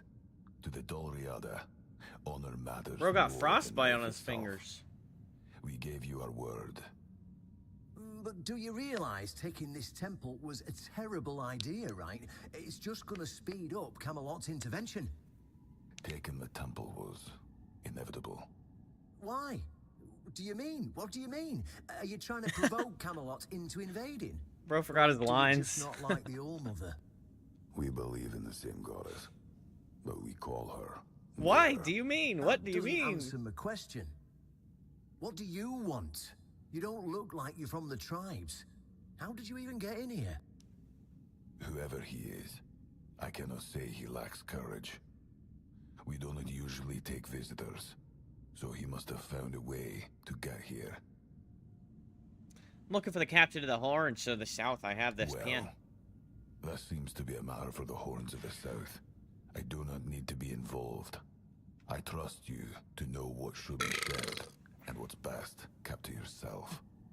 I don't know what kind of madness brought you here, flashing that pin, but my friend's right. You've got courage. So tell me, who are you, and what do you need from me?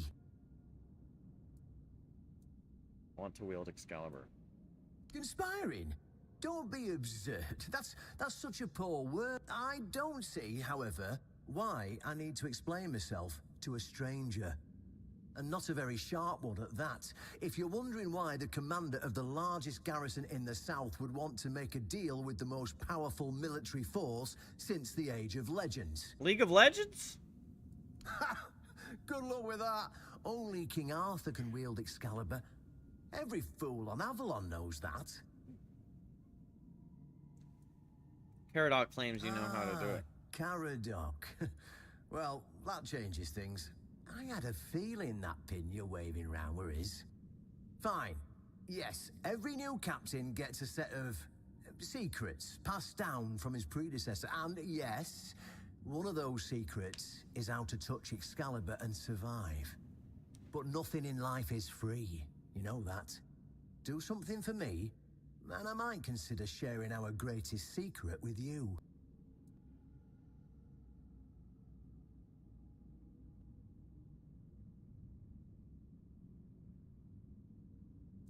Of course it couldn't be easy. What do you want me to do? Galahad the Pure is breathing down my neck. And I hate it when somebody's breathing down my neck. Even worse, One Eye's men says he's already set up camp at our old stronghold in the west. Oh, he's got a lot on his conscience. He leaves a trail of fire and ruins everywhere he goes. He keeps preaching that fire purifies all. Galahad doesn't bother with politics, because he doesn't Funny when have somebody to. mocks somebody But else. from what I've heard, Fire. even Camelot's getting tired of him. Sometimes you've got to talk to people. No need to chase after them with a bloody torch. You'll see soon enough how fanatical he is. Galahad's the last thing the Horns of the South need right now. I kind of wish, like, we were a little closer together, so I could freaking... So it felt more like we were having a conversation. In theory, the Horns of the South should be on an equal footing with the Round Table. But that's just theory. In reality, they treat us like we're beneath them. They demand we supply them with food and protect the South, and all we get in return are threats that Galahad will be sent to put us in our place. I met him once. He's no knight. He's a butcher.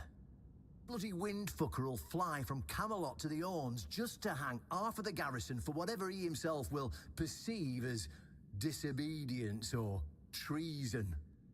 And I can assure you, there won't be any investigating when he arrives. Is Galahad really that Don't dangerous? tell me you're that naive. Do you know how he earned the title The Pure? It's because he somehow got it into his thick skull that evil is everywhere, and the best way to deal with it is to burn it all away.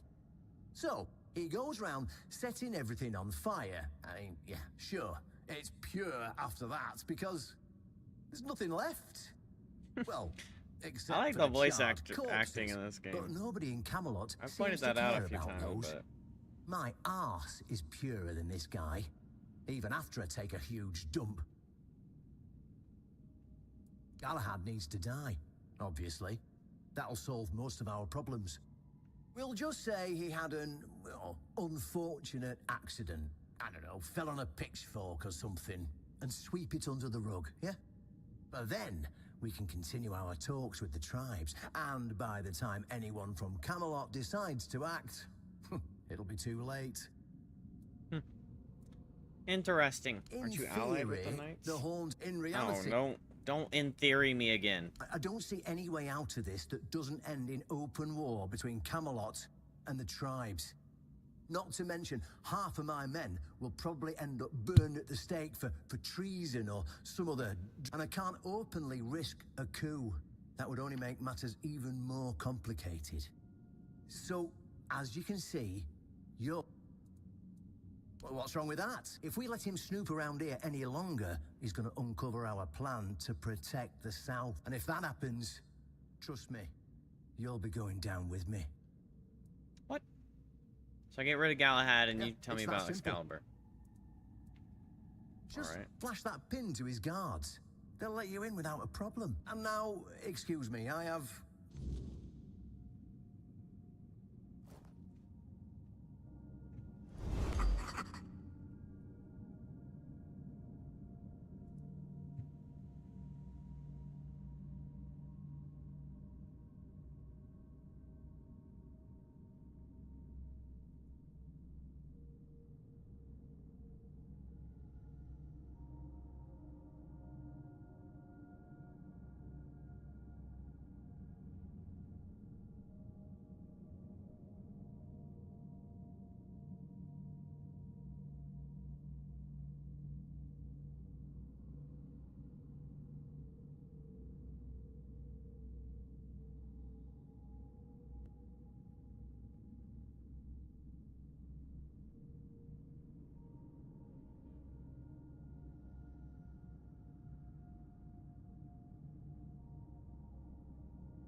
Well, I can take all this stuff now. That's nice.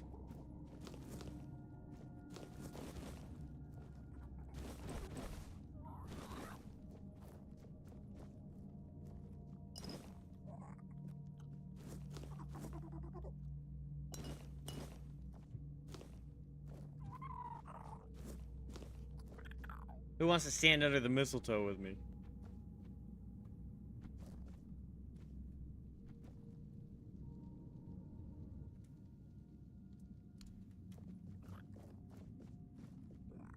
You throwing a rock in a freaking temple? You little bitch.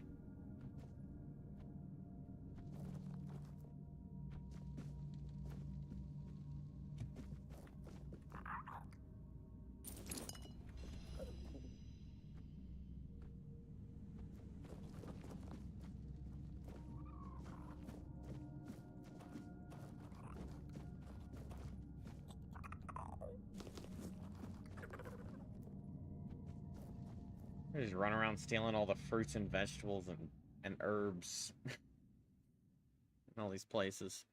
and then putting them in my chest because I can't usually make something with them yet. You know what that means? It just means I'll have a lot of chest full of crafting stuff once I'm... Can I pick? No. Damn, so I can take the stuff that's inside the sacred temple, but I can't pick the plants outside. Interesting. If nothing happens soon, I'll start it myself. You must... It's strange. I've spent most of my life barely seeing anybody who was an evoker, let alone anybody outside Del Rida. And I definitely haven't met many people willing to come up and chatter endlessly at me. Sounds like a lonely life. Or maybe yours is too crowded.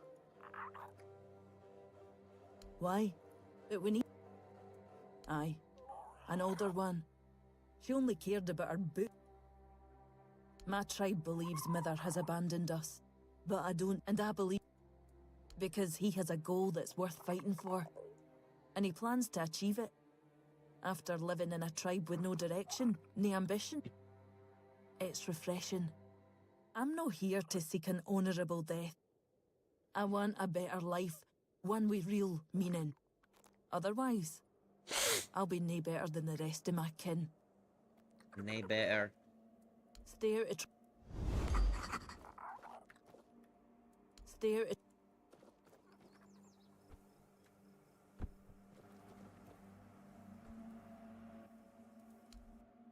Wonder if I messed that dialogue up by saying she's lonely.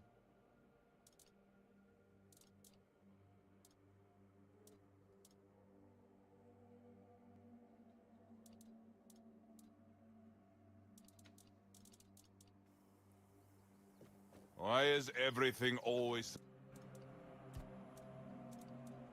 Alright, what if I craft a dick-ass load of fire arrows? I get 1 point of...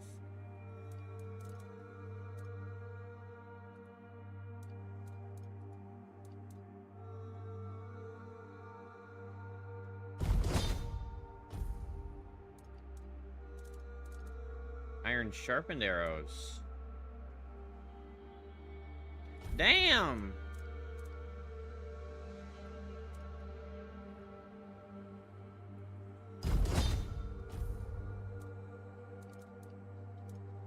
Such a hassle.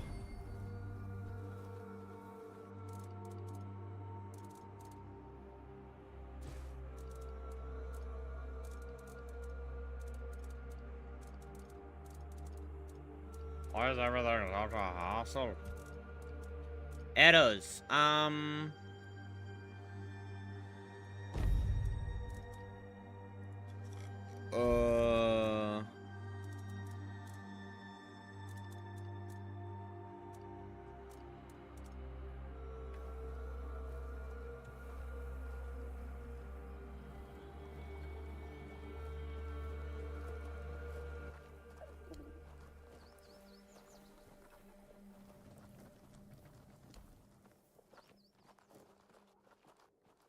Go.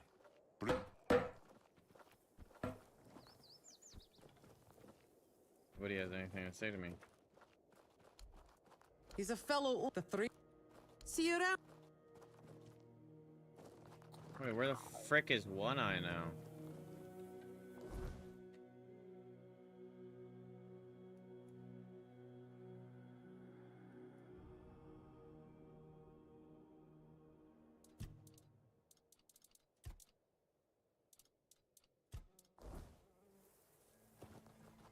Damn it, hole. Alright, we need to find a skull so I can make the Revenant helmet and then...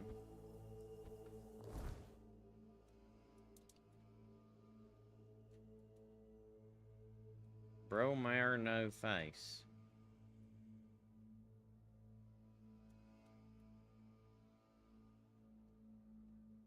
Shadow of the Horns, abandoned stronghold.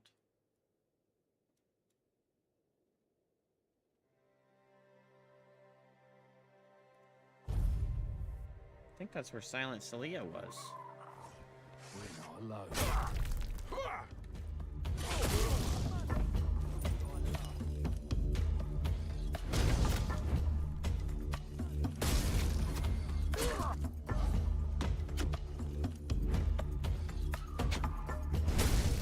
Your road ends here.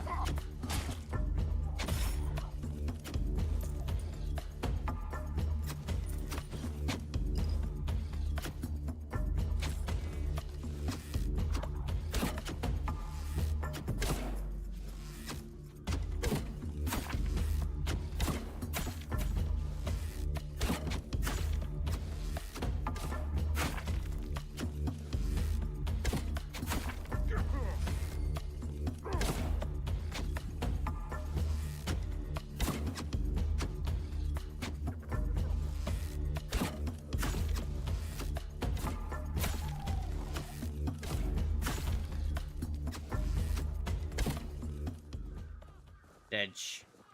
You're all dead. Your money or your wife?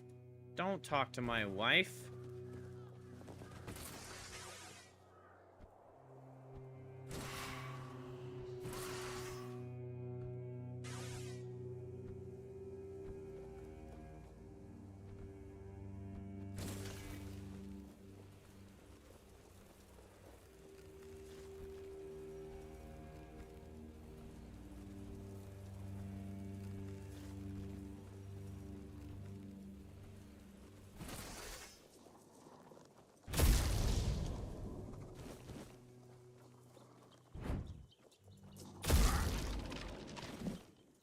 We have a skull.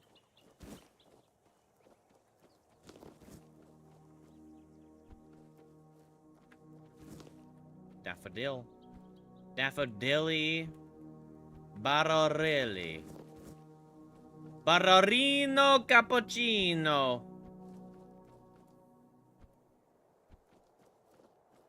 I don't know if that's a proper one, though.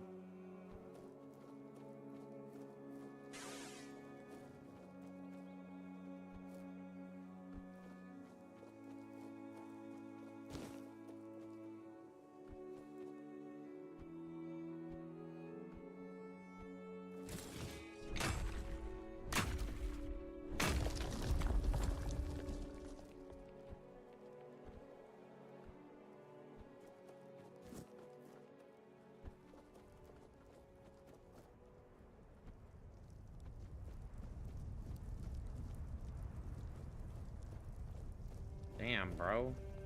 Stop right there. Who are you? And what do you want here? Saw some ruins Very I wanted to funny. explore. You're lucky I have to answer. We're the personal guard of Sir Galahad the Pure, a knight of the Round Table. But you won't be meeting him until you tell us why you're here. You could also leave in peace. That's what I'd recommend.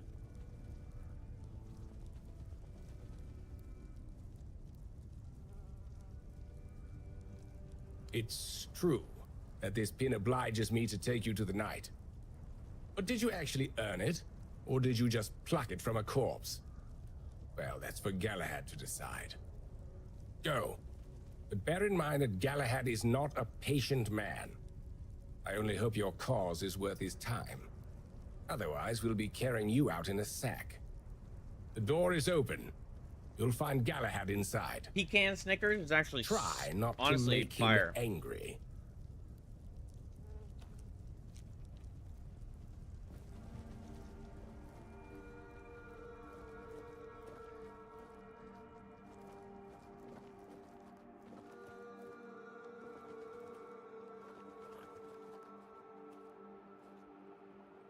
Not gonna lie, this would be a lot of dudes to fight.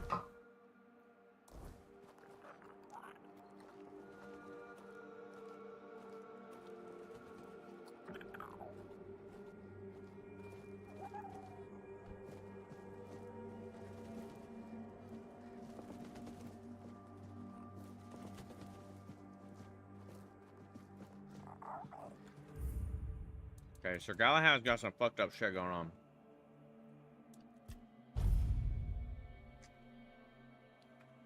I think this is like a side choice between, like I choose sides between the Horns of the South captain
Or this guy, but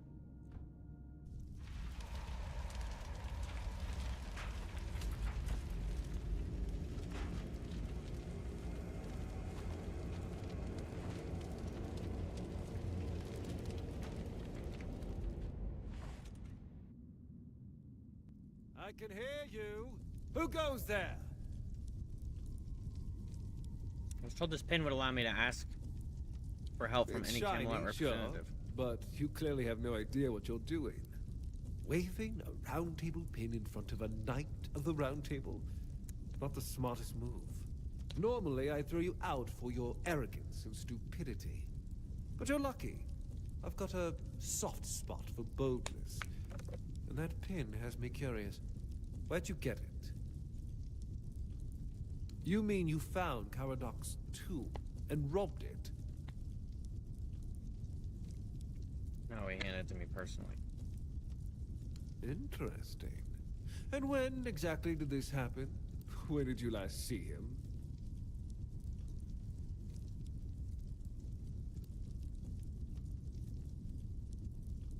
Near the Temple of the Stag Father. I see. Interesting. Very interesting. Very All right. interesting. So what do you want then?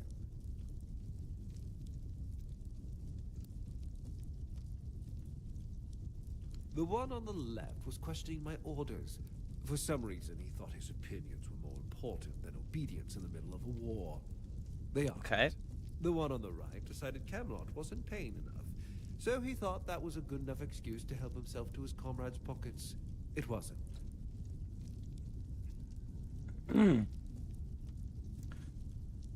Well, here, listen. So it seems like what the captain was saying is pretty correct. This guy's ready to slaughter people for having opinions. A night in the south is a rare sight. What brings you here? We're going to fight the Dalrita. We're driving that rabble out of the All-Mother's temple. And when we head home, we'll put their heads on pikes at the gates of the Forlorn Swords. That way the rest of those barbarians will know Camelot is still watching over them, even if we have to protect them from themselves. Oh, What do you mean? So you don't know? One Eye's a traitor. He's fooled the younger tribesmen with grand promises of uniting the tribes and marching north. The Council of Elders is still loyal to us. They want no part in a war. He's just a bandit, abandoned by his own people. When his village fell, no one came to help. And One Eye, like the rat he is, ran. I'm just here to finish what I started. And when the Elders see us take down One Eye, we won't need to worry about those savages for another 600 years. Why do you hate the Dalriata so much? Didn't they fight At for the beginning, Camelot? yes. But they're primitive. They don't respect order. They never will.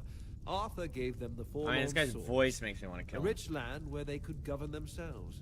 They were supposed to watch the giants deliver iron and chase after their cousins through the tunnels, or whatever it is that tickles their fancy. But no, that wasn't enough for them. I've always thought Avalon would be Chase their better cousins through the tunnels. It's Arthur crazy. probably gathered them all in one place, hoping they'd kill each other. But that didn't work, so we'll have to do this the hard way. I thought the war hadn't started yet. It's already here.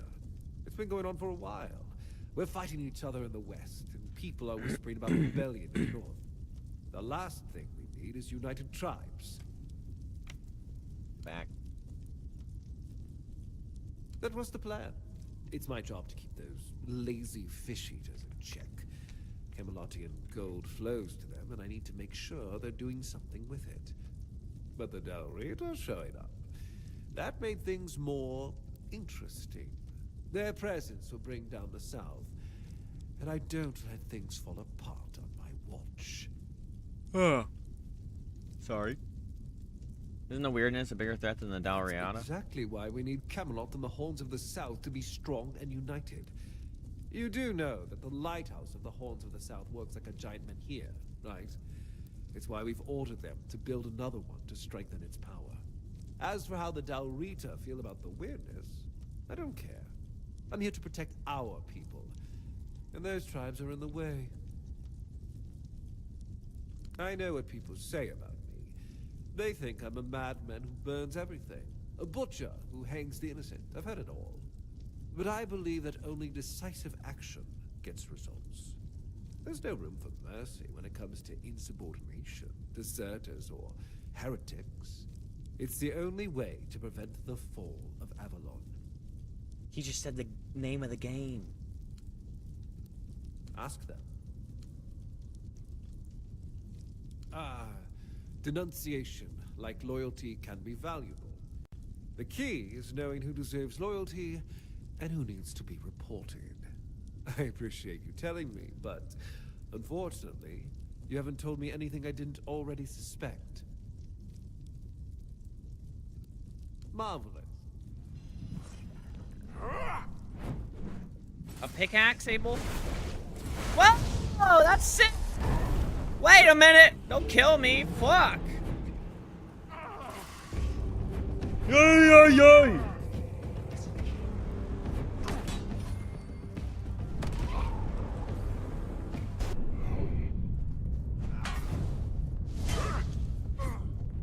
Okay, listen.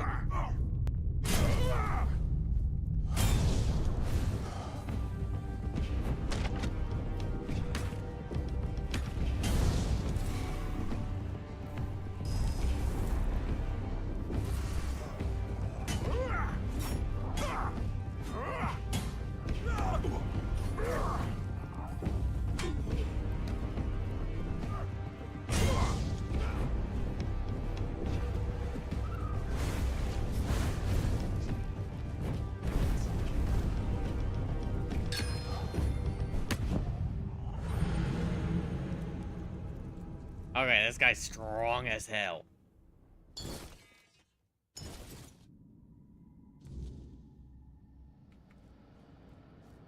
Am I supposed to be fighting that? I feel like I'm so far in. I'm not. I'm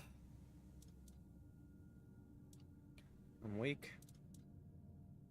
I'm weak, Chad. I'm weak.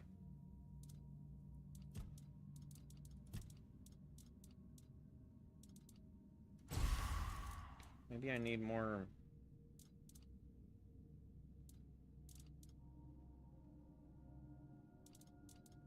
I mean, this guy's so durable, but I don't know. That ground sign would kill the hell out of these wolves right in shot.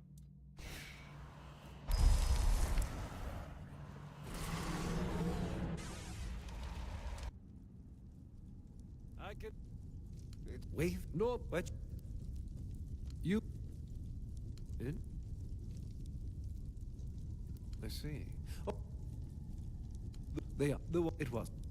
Ask that, but as I it worked and that is the and up there, but no, I've always that.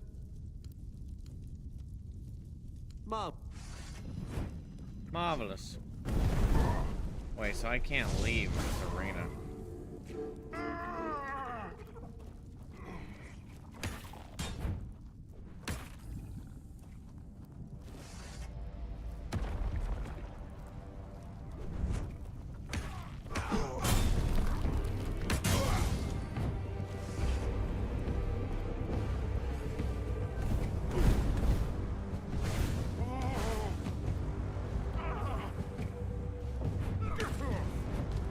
Holy, bro. This guy's too strong. I don't have the kind of fucking HP bar for this shit.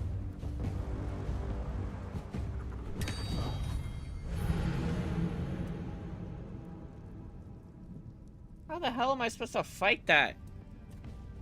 He just blasted through my damn summon. My summon's my cheese factor.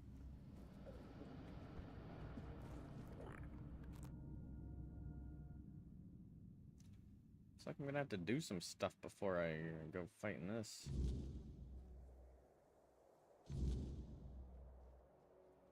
I can barely even stand beside him, let alone fight him.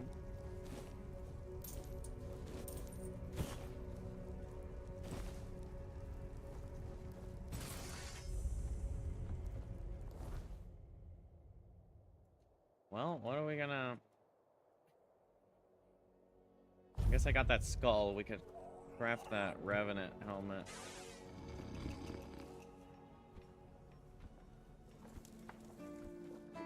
Please. Did they go chop up? Do you...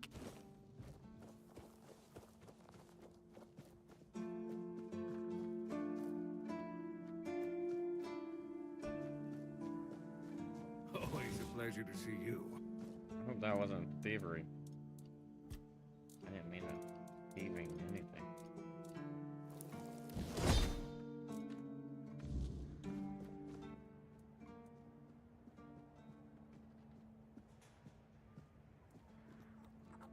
I might retire. Looks like you've handled everything I had. Say what you want about the Dal Rita, but those...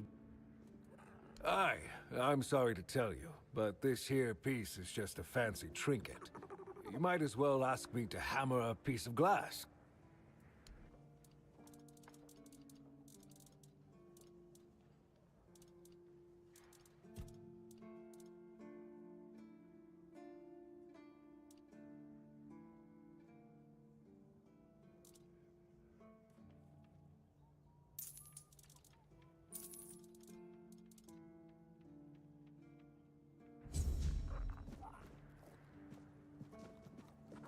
You don't have any more little things for me? I don't know what the hell level I'm supposed to be to fight Sir Galahad, but holy shit, that guy has a lot of damage output, let me tell you.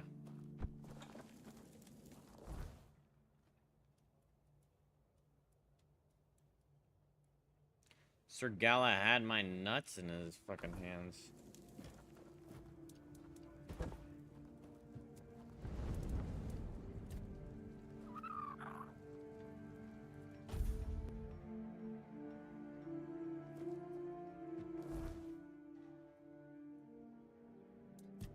Any other quests I can do?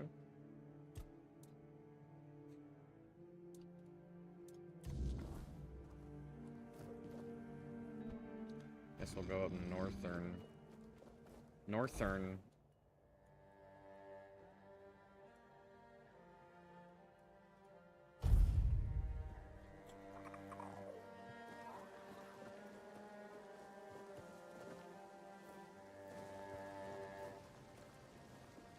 What?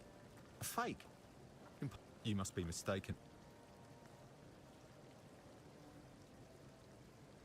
I can assure you, my friend, that you are mistaken. Perhaps your blacksmith...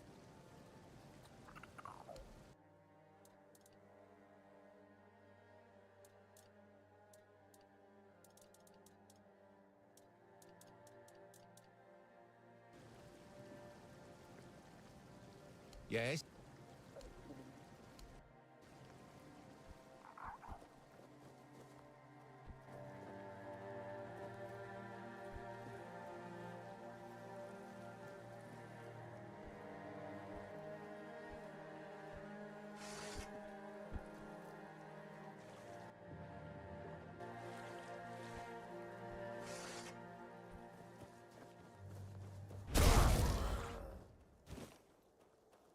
A seashell?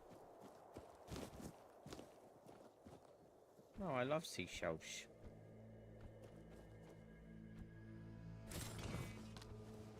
Frog!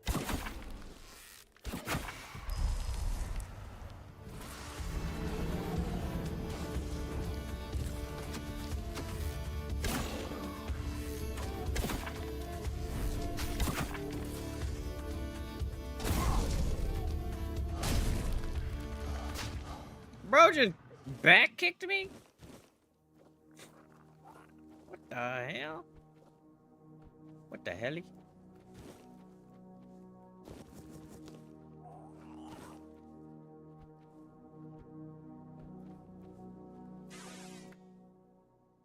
Saddam wisdom was as vertebra. His good ed shaped the destiny of Avalon. Name is and will be Rev. Seek knowledge. Have you seen? There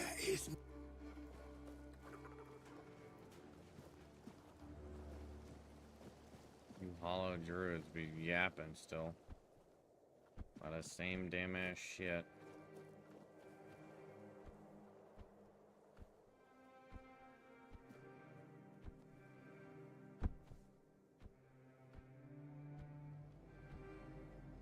Fat tree?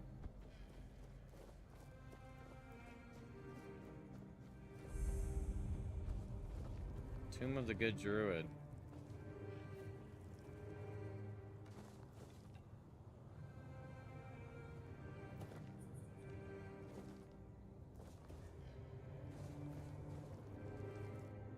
Well, let's go in.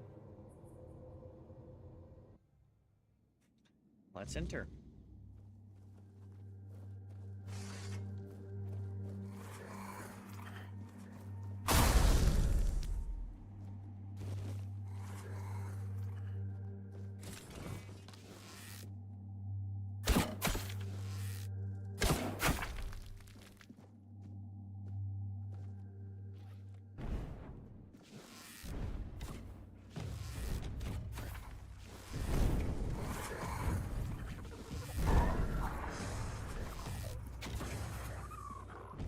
Ah, wait! I thought these were my wolves.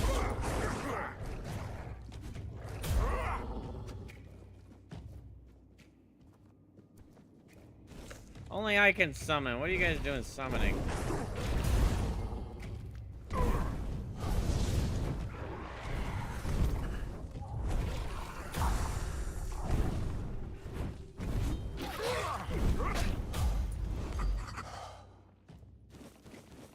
Jade, resin, and a corn. We found a corn, chat.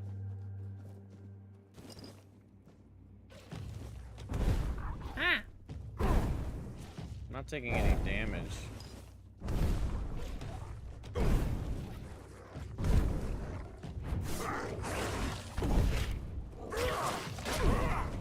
Should have used a collar to tell the difference. That's a crazy take.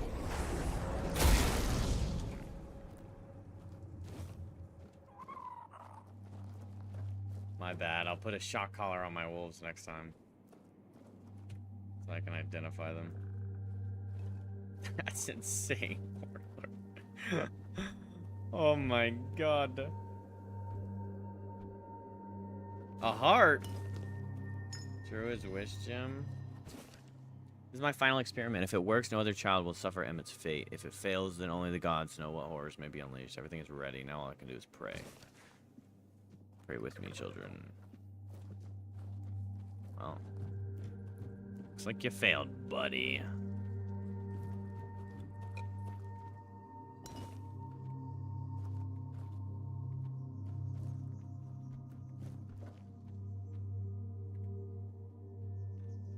Ugh!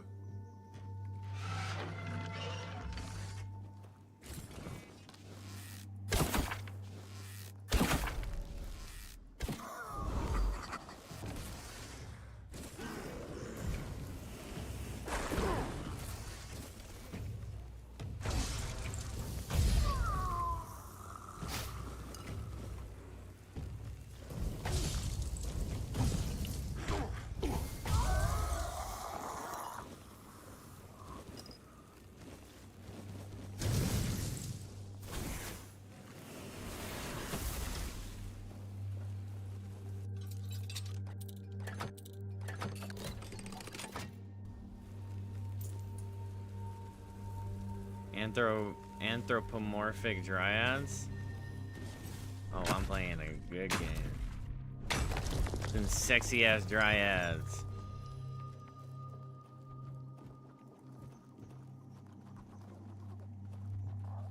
What's up, Miss Dryad? Let me add some wood to your wood.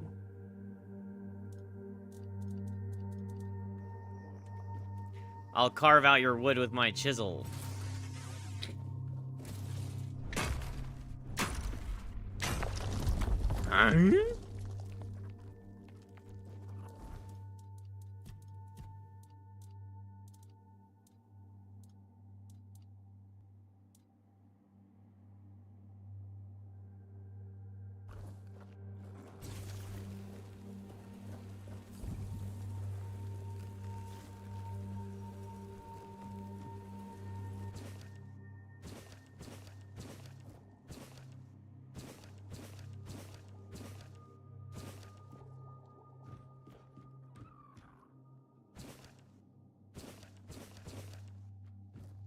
1 and 3. Where's 2? Very easy. Cascade Deluge. It's gonna be a better bow than what I've got. Consecutive attacks deal 1 more damage. 8 dexterity, man. Arrows deal an additional 5 magical damage. Shooting this bow costs 5 HP, but applies a massive amount of bleed to the opponent. Wonder if you can, like, ixnay yourself with that. I wonder if, like, consecutive attacks means, like... Or if that specifically means...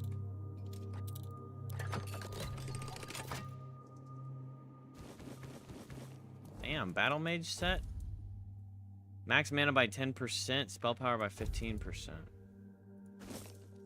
Damn, that's kind of cool looking. Ooh. Wow. The Revenant headpiece is sick. Body piece is a little schlacking in that regard.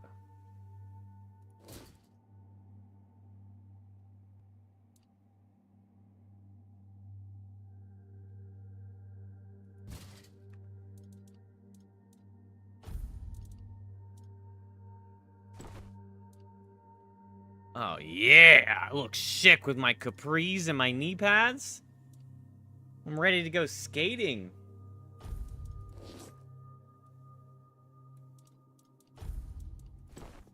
Oh. It's because the complete set is the boots connect.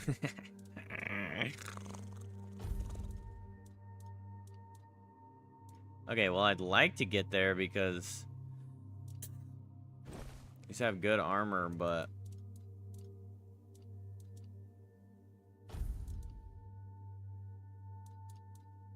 Magical crit chance by 5%.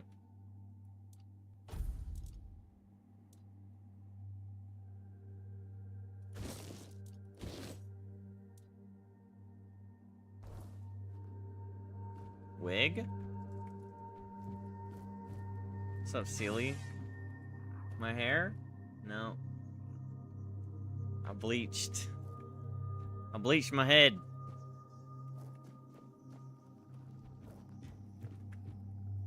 Done got a damn do-over.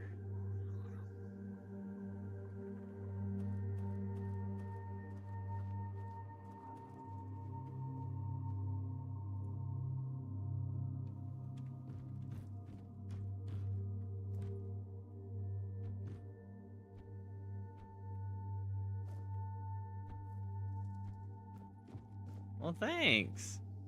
Wait, are you not Russell?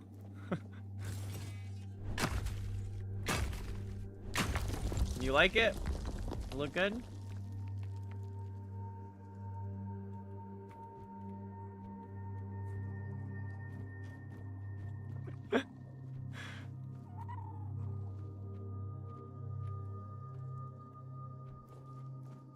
Yeah, food looks good. Thank you. Appreciate it. Russell the Wilderness Explorer? No, Russell the Sellout.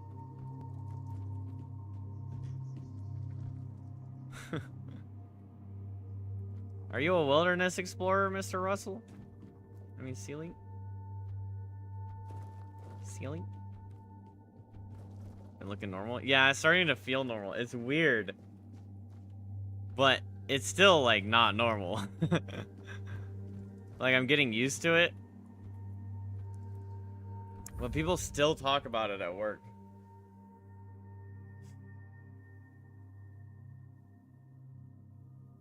And, like, the random snaps, like, someone sees me that I haven't snapped in a while, and they're just like, what the hell?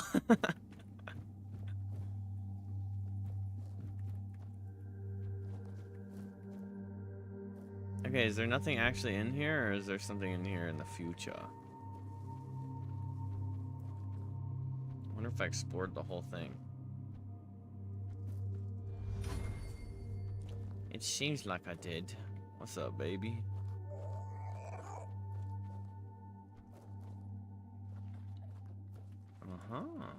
this? Annabelle?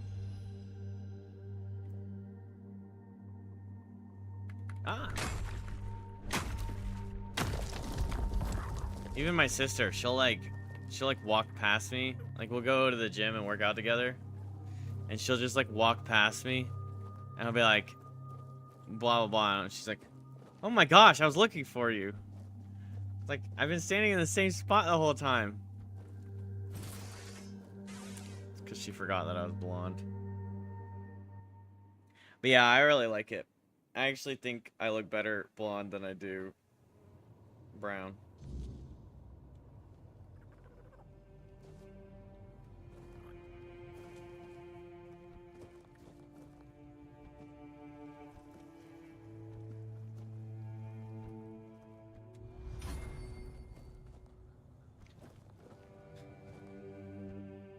Is Russell the Wilderness Explorer? What is that from? Wild Thornberries?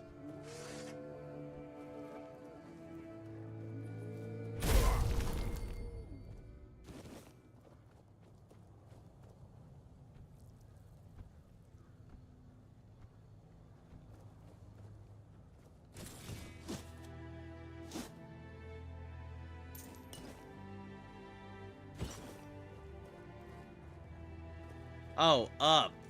That's right. Little buddy.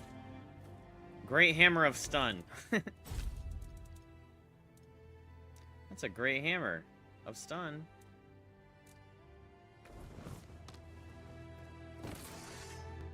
Need the eyebrow slits and a piercing to complete the look. Like a piercing in my eyebrow.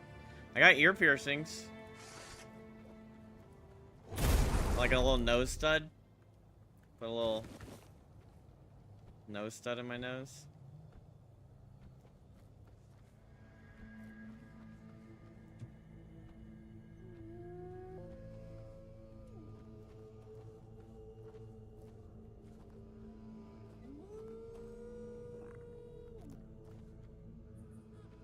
Little froggy. Oh.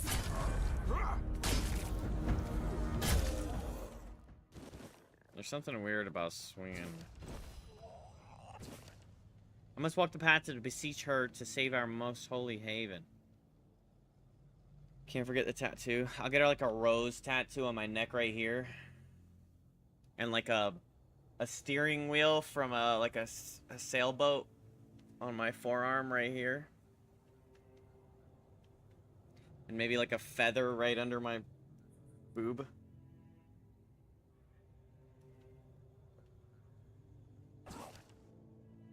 Oh, I didn't finish reading. Whatever. Wait, so I gotta... Regenerates 1% max mana per second? That's pretty nice.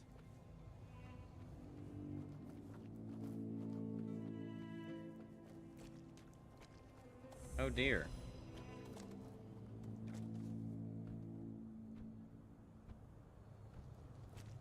What are the glowing flowers? I want to pick them.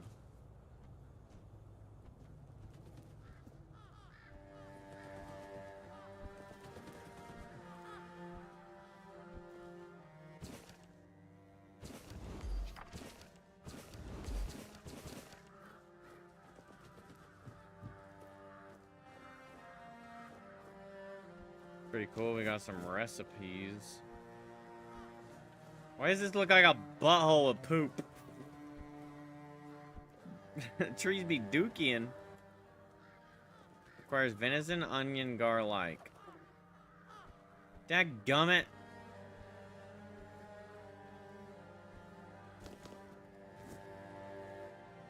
Oh, well, there was a venison walking around over here.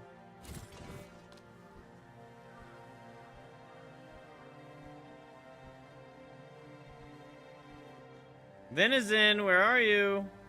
Ow. Hi, Mr. Venison.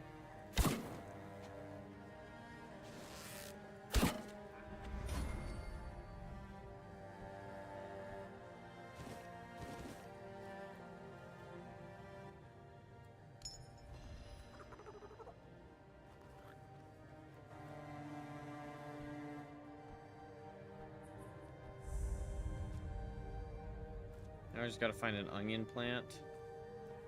I feel like coming all this way and then not having the proper resources is frustrating. And also not knowing that I needed those resources is frustrating. And so they should just have that shit laying around close or something. Or at least have the plants be nearby.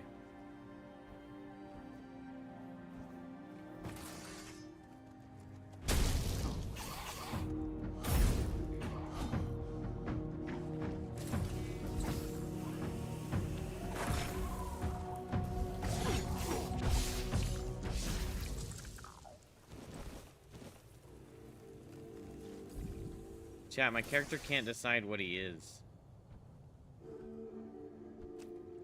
Okay, I can't decide what my character is. Damn, bro. Unlucky.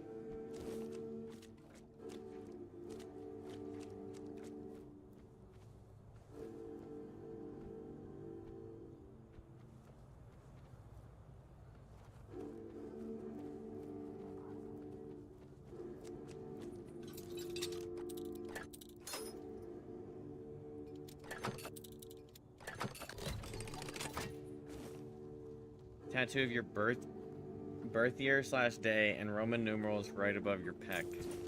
Yeah, I would look so cool with that, wouldn't I? That's like the universal cool guy tat.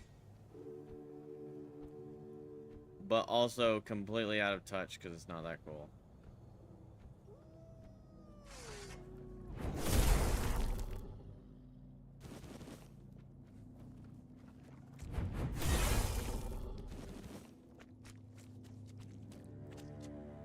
Ew. Demon statues?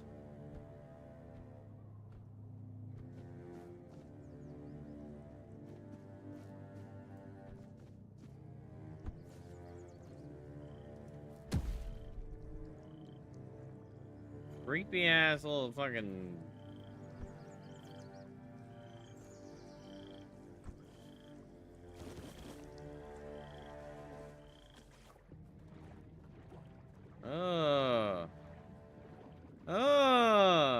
That one's crying. What the hell's wrong with this place? Lord help me.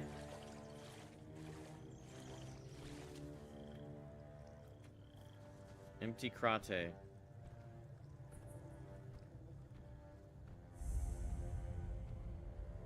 Roscree. Is there any garlic? Or onions? Butter?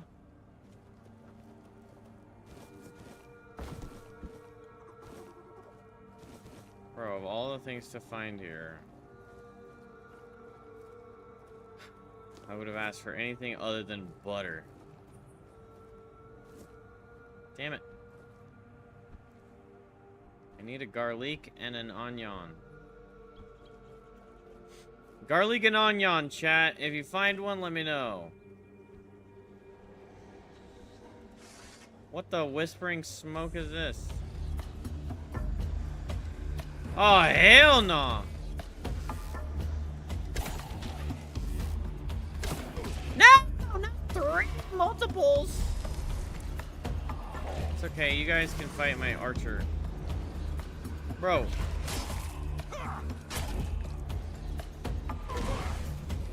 Oh, hell.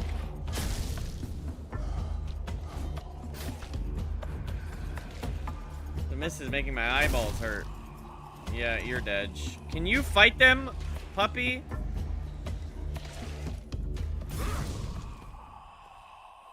Good heavens to Betsy.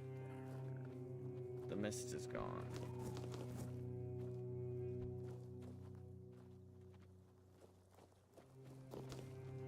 Anyone find onions?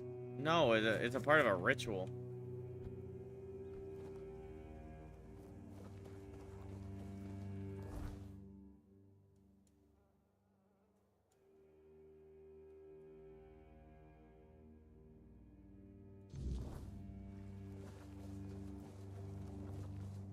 Guess I'll spread my wings and fly.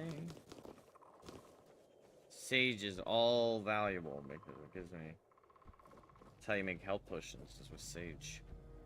Did you guys know that sage can heal wounds from slashes across your body? I bet you didn't know that. Peasant carp. What do I look like, a peasant? Why would I drink the peasant carp? Drink it? Oh, you're finally here. But our crows are not. I don't know what could have gone wrong. Maybe I misheard. Maybe I mixed up the names of the villagers. Oh no. Uh-oh, They're here, aren't banditos! they?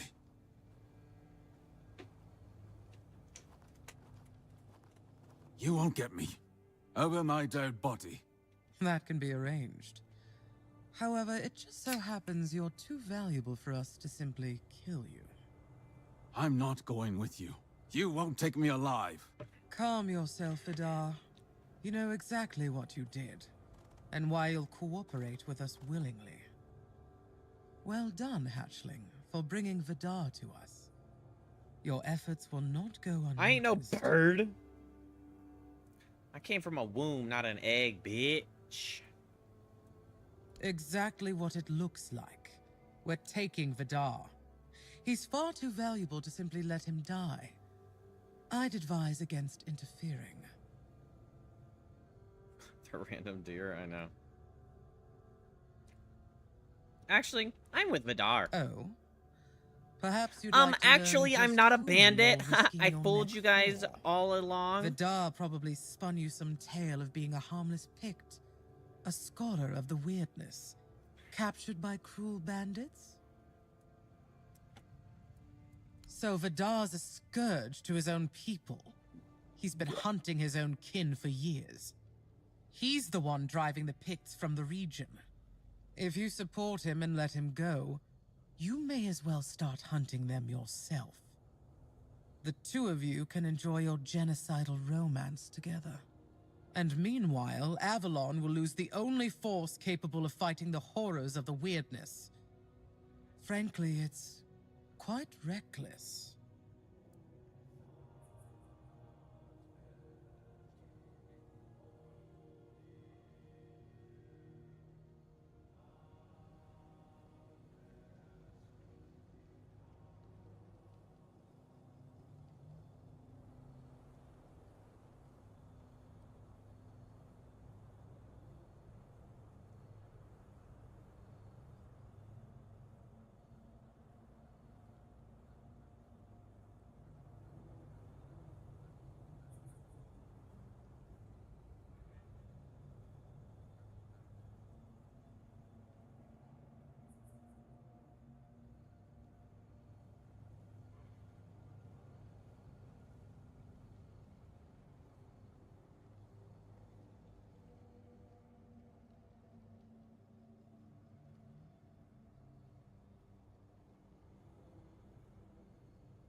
Vidar, do you have anything to say for yourself?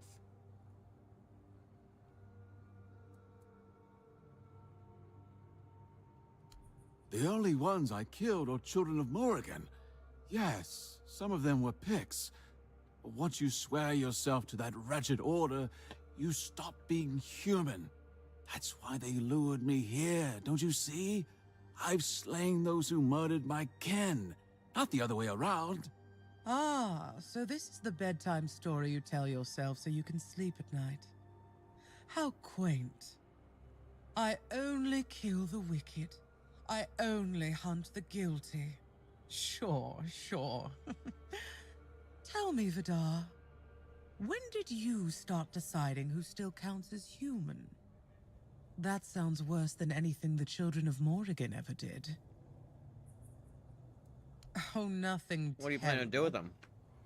Since he's been thinning out his own tribe, those best versed in the weirdness will use him as a bargaining chip. We'll hand him over to his kin and let them decide his fate. In return, we hope to gain a scholar of the Kind of like the weirdness willing to purple work with crow us of his armor. own free will. It's not a bad solution, wouldn't you agree? Believe me, we don't have to be enemies. In fact, we can help each other. The children of Morrigan are dedicated to Avalon's well-being. Naturally, we operate from the shadows. So this is like the Dark Brotherhood. We've long realized that Low-key, working that way yields better results than marching under Camelot's banner in broad maybe we daylight. side with the Dark Brotherhood? That's our purpose. Securing resources like Scholars of the Weirdness, guiding those in power to serve the people's needs. And we need more wise souls to join our cause.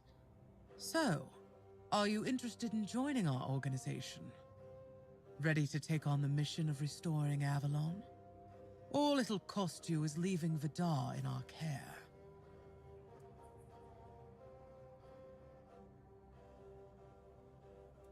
Undoubtedly. Yet I trusted you to make the right choice. We won't be killed. All right, I'd like to know more. Okay, so we choose Vidar and kill all these people, or we choose her and potentially have more quest line. I imagine there's a quest line with him too. But a big Dark Brotherhood cult quest line might be a little more enticing, you know what I'm saying?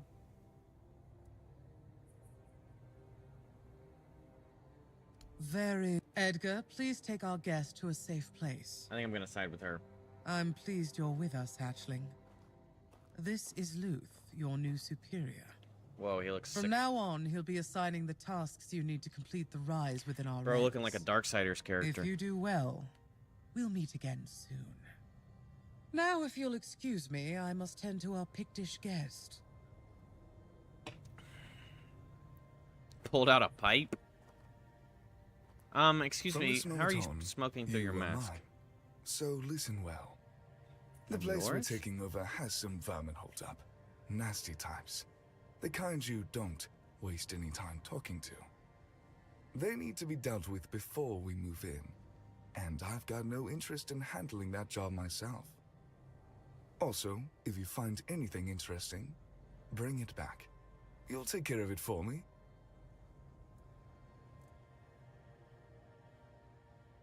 Ah, yes. I suppose you deserve some kind of introduction. But know that very few are afforded such a luxury. Most people would call us enemies of what they think is good. But I believe the world requires balance. In balance, This nothing glow is purely purple, good they got the or RGB evil. purple. It just is. Pretty cool. Thought the Children of Morgan worked with bandits. It depends on the bandits. When a group is simply trying to survive, our goals often align.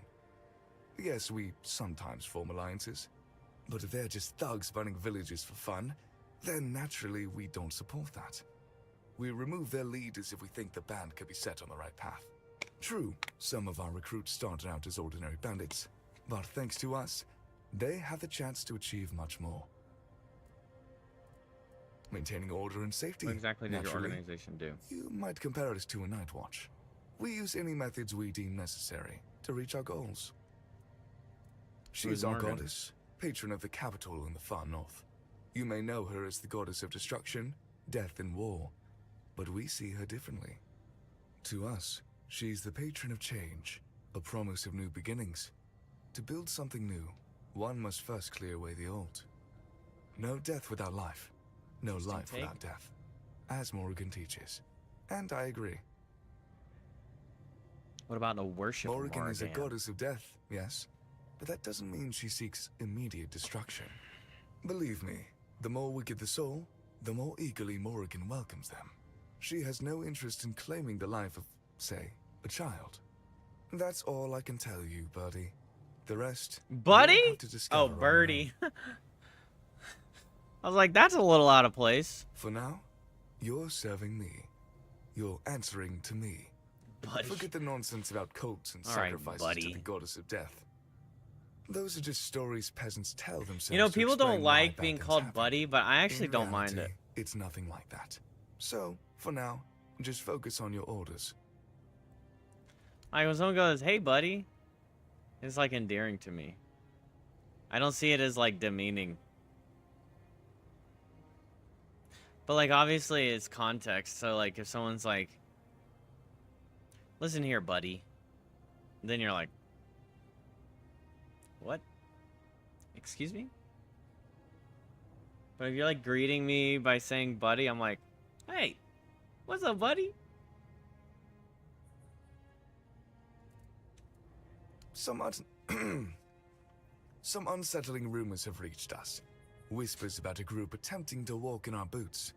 Crows don't like that kind That's of competition. cool. That might have been like a I don't mess care up if on it's a his flock reading, of but villagers who've decided it's their turn to play naughty boys, or with some serious ruffians. Just get rid of them. For good. It's a watchtower, where bandit groups like to hole up one after another. They come, they go, like in some damned tavern. It's high time we made ourselves a cozy little nest there instead. any advice? Strike precisely, and keep it clean. I have no interest in cleaning up anyone's guts. I mean, I have a hammer. I don't think I'm going to be able to keep it very clean, buddy. Off you go, birdie. I kind of like you, Luth. Wait, you guys are slaughtering horses? What the heck did this horse deserve?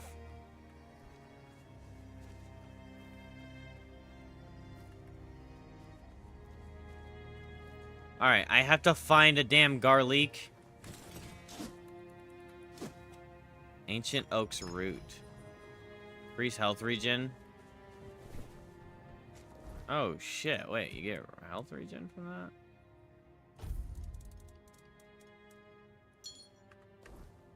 .2 regen? Hell yeah! Honestly, I feel like I should be... Is there like an HP? Health.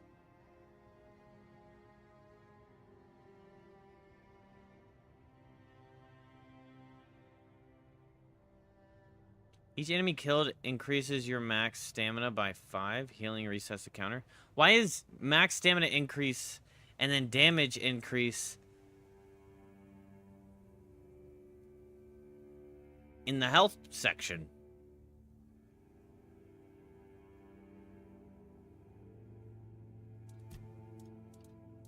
That's stupid.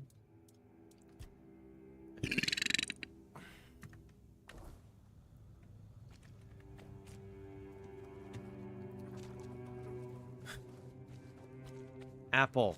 Fuck, that's not garlic. Contrary to popular belief, chat, apples are not garlic. Bro, give me a daggum onion. Is it onion and garlic? That's what I need.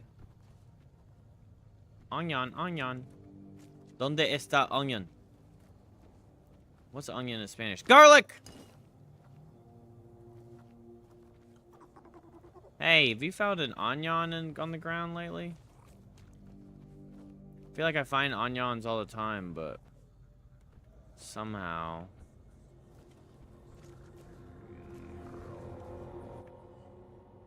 Where others would waver, Locke embraced the madness and led him to numerous triumphs. He loyally fought under the banner of Siwal First Foot. At the end of his life, he met a madman's death, charging alone into enemy forces. A final brave act. Two-handed upgrade.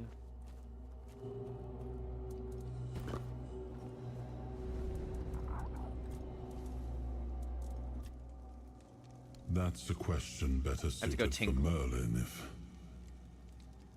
if he was still around. I always thought it was where his druids got drunk and danced naked in the moonlight. He was terribly offended when I said that. Gave me an entire lecture about the delicate balance of life and death, how they are intertwined within nature. That, he claimed, was what the Cromlechs were meant to be. The heart of their power. A place where it could be harnessed and cultivated. Still, he never invited me to any of their celebrations.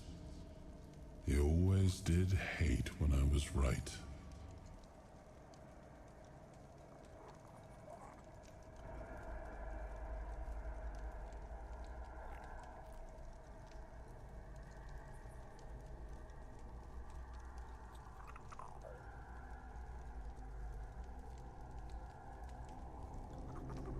The only thing I hate is when I'm right.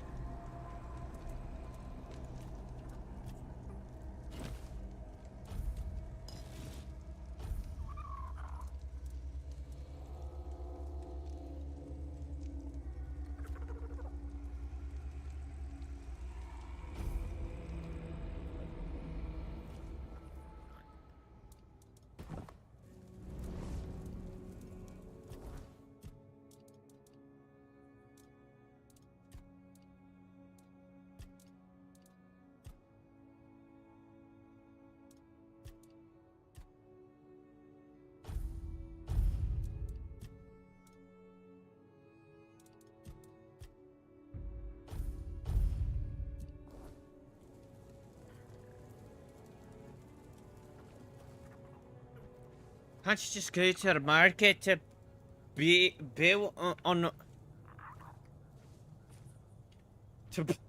to buy an onion? Can't you just go to the market to buy an onion? You could just go to the market, but that would require me to fast travel, and for me to go back and forth between the two. But I guess I got a fast travel right here. And there's a fast travel there. So we could go to the market. But actually I got some in my stash, so we don't even need a market. If you had the chance to change your fate, would ya? No, I wouldn't.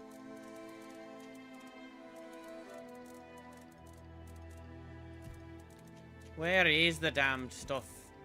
It's gonna be here. Look, one garlic. Oh wait, no, I already had a garlic. Wait, so that meant I had a garlic and I needed an... Oh wait, I found a garlic. And now I just need an onion. Oh my gosh, someone help me. Onion. Apparently the onions are... Bro, you know that's the Brave line? I say that to people randomly and nobody catches it. Let's go. JP's goated.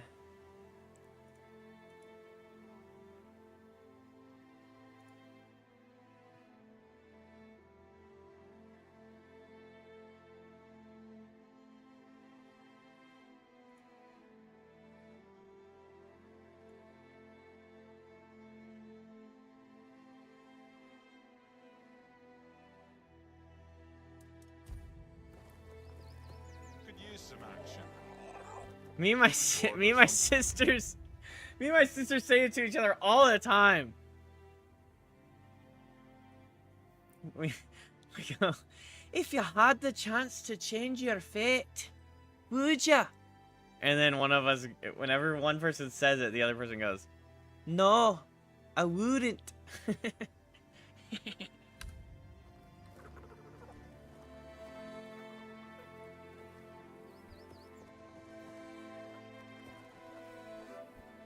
Let me sell some shit to Uguay.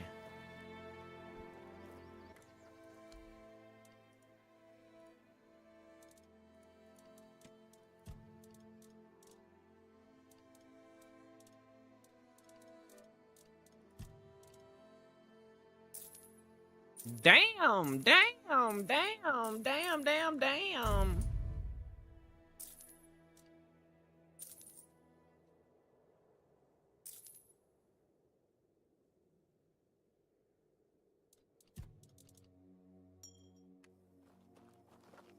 Bored or something?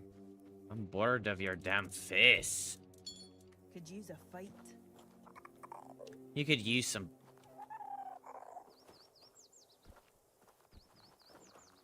I'm not gonna finish the statement. I'm not gonna finish it, it's a little crass. I mean, it's kind of fitting for you, lady. What's over there? Oh, it's the leaving area. Let's see. What did we want to do? We want to travel to the lens of the eye. I like how, Vidar doesn't even get mad at me that I just turned on him. Like, he could have just ran, and he's like, hey, we could go over to this place and kill the crows, and then we find the crows, and I'm like, you guys could take them. It's a little fucked up, if you're asking me. But you know what? Every man for himself. And maybe it'd be cool to become a crow. Check it out. They did it. Somebody did it. Impossible. See, someone's here. Damned morons. Nobody could be stupid enough to actually fall for this. And yet... Hey, you there. We can't exactly see you because, you know, we're dead, but we can sense that you're here, so... Congratulations! You've made it to the sacred site of knowledge! Is that what we go there? I can't believe this thing. There's something good, like, great about things like this because it takes away from the game trying to treat itself too seriously and allows for, like, reality that there's gonna be some people like this in the world. Our dead magical asses. Get the hell back to wherever you came from.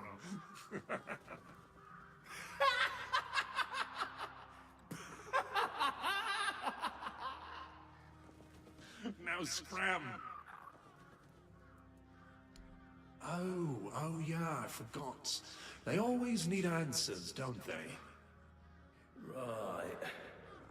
What did you expect? A monster fight? Some grand artifact to carry you back home? Did expect to be surprised by a monster. No monsters here. At least none you can fight. A treasure would have been nice. You people and your treasures. You remembered to take something with you? Not really. Here. Here's your artifact. You must carry it with you at all times or else.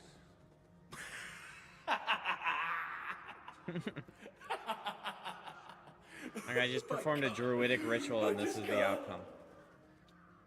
It, like, freshens it up. It's like, okay, it's not always gonna be go here, do thing, fight big monster, get the reward. Wait, why is it all red now? What was the item I got?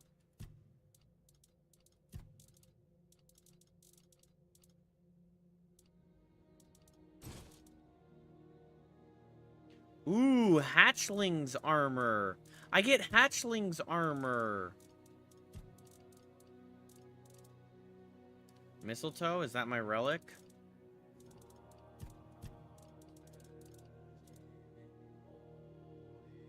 Grants 5 gold after killing an enemy. Wait a minute, chat. Wait a minute, chat. Yup. Wait a minute, chat. I have a dagger that gives me 10 gold. And then I equip this. Now I get 15 gold for every kill.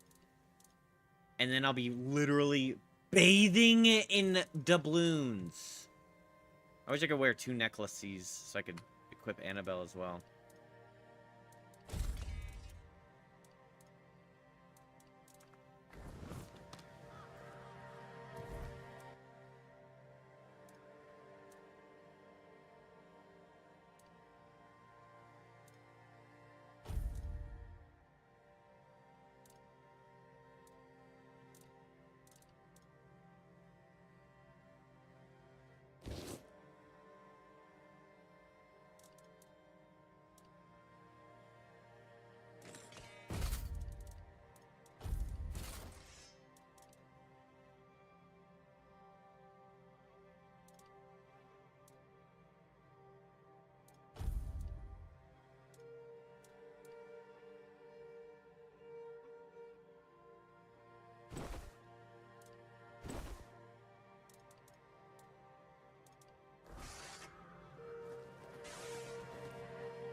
All that effort.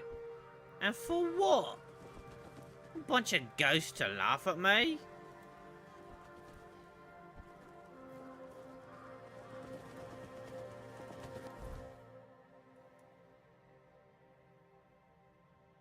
Bromar no face and forging ties.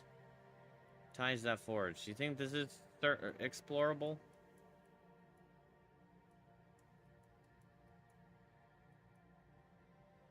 Possibly. Possibly. It's possible for me to explore it, but I can't say that it's going to happen.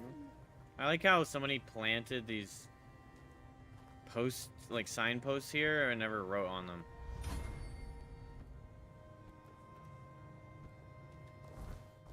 It's rather funny to me.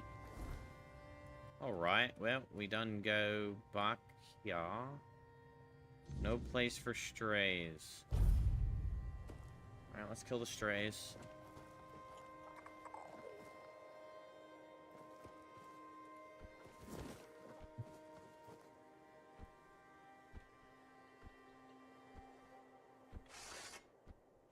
What's up, strays?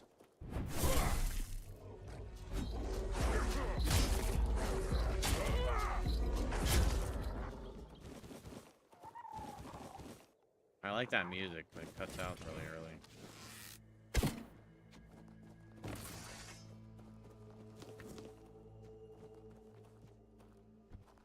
I'll make you. What you gonna make me do, bitch?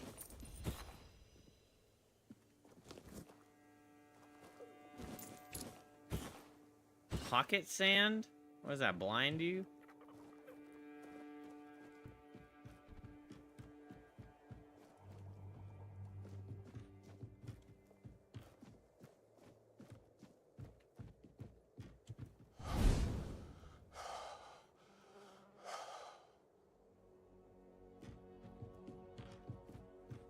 Someone's out there.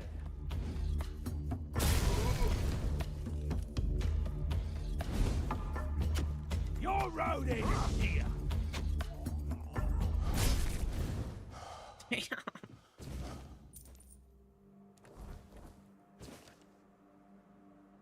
Watchtower's irons are filling with men and the children Morgan's discarded. The crows failed to see their worth, but I know better. Each of their rejects has potential, needing only a leader to guide them. In time will be more than outcasts. This guy will rise, the guild will rise stronger than anything they imagined. Our numbers have doubled. Whispers of a guild are now shouts. The crows took notice. They'll regret it soon. Our raids will grow bolder as we shift toward real influence. Today I heard of Rolf, a keeper at the horns. Paranoid and isolated. He's ideal for his cause. His delusions can be shaped and given meaning under my command. With host strength and position, we'll gain ground at the horns. Okay, I'm done reading you.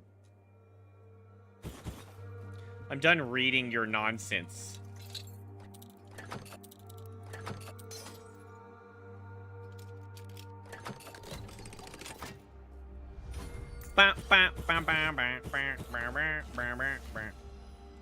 Another hexed bow?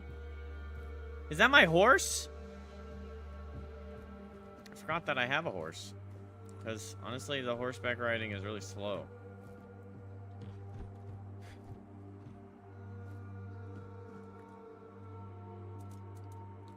Can I craft health pots?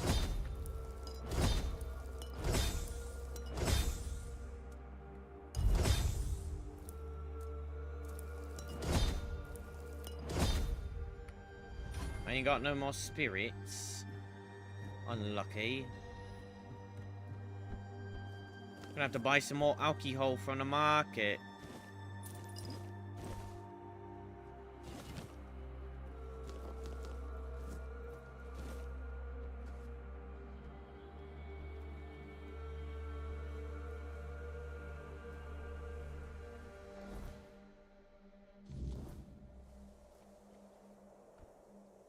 Okay, so this thing spawns in Weirdeer.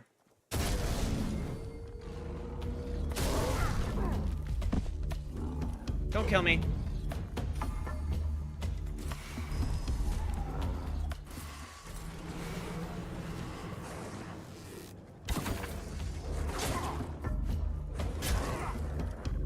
No!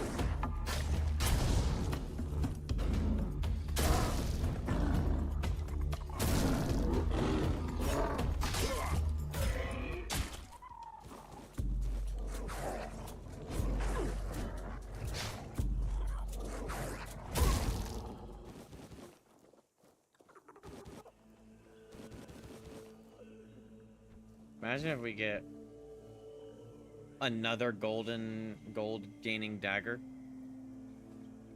How is this game? It's pretty awesome. Let me give you a nice little breakdown. How many hours in am I? Let's open Steam and find out.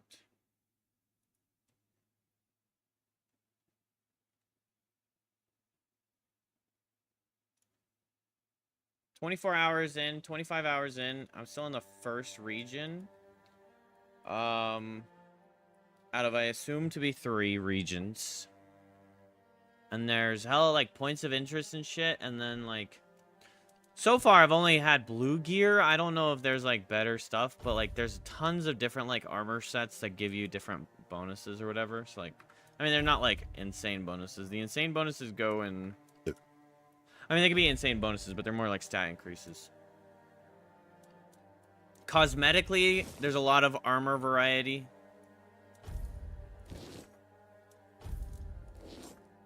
Which I love. Big bonus points from them.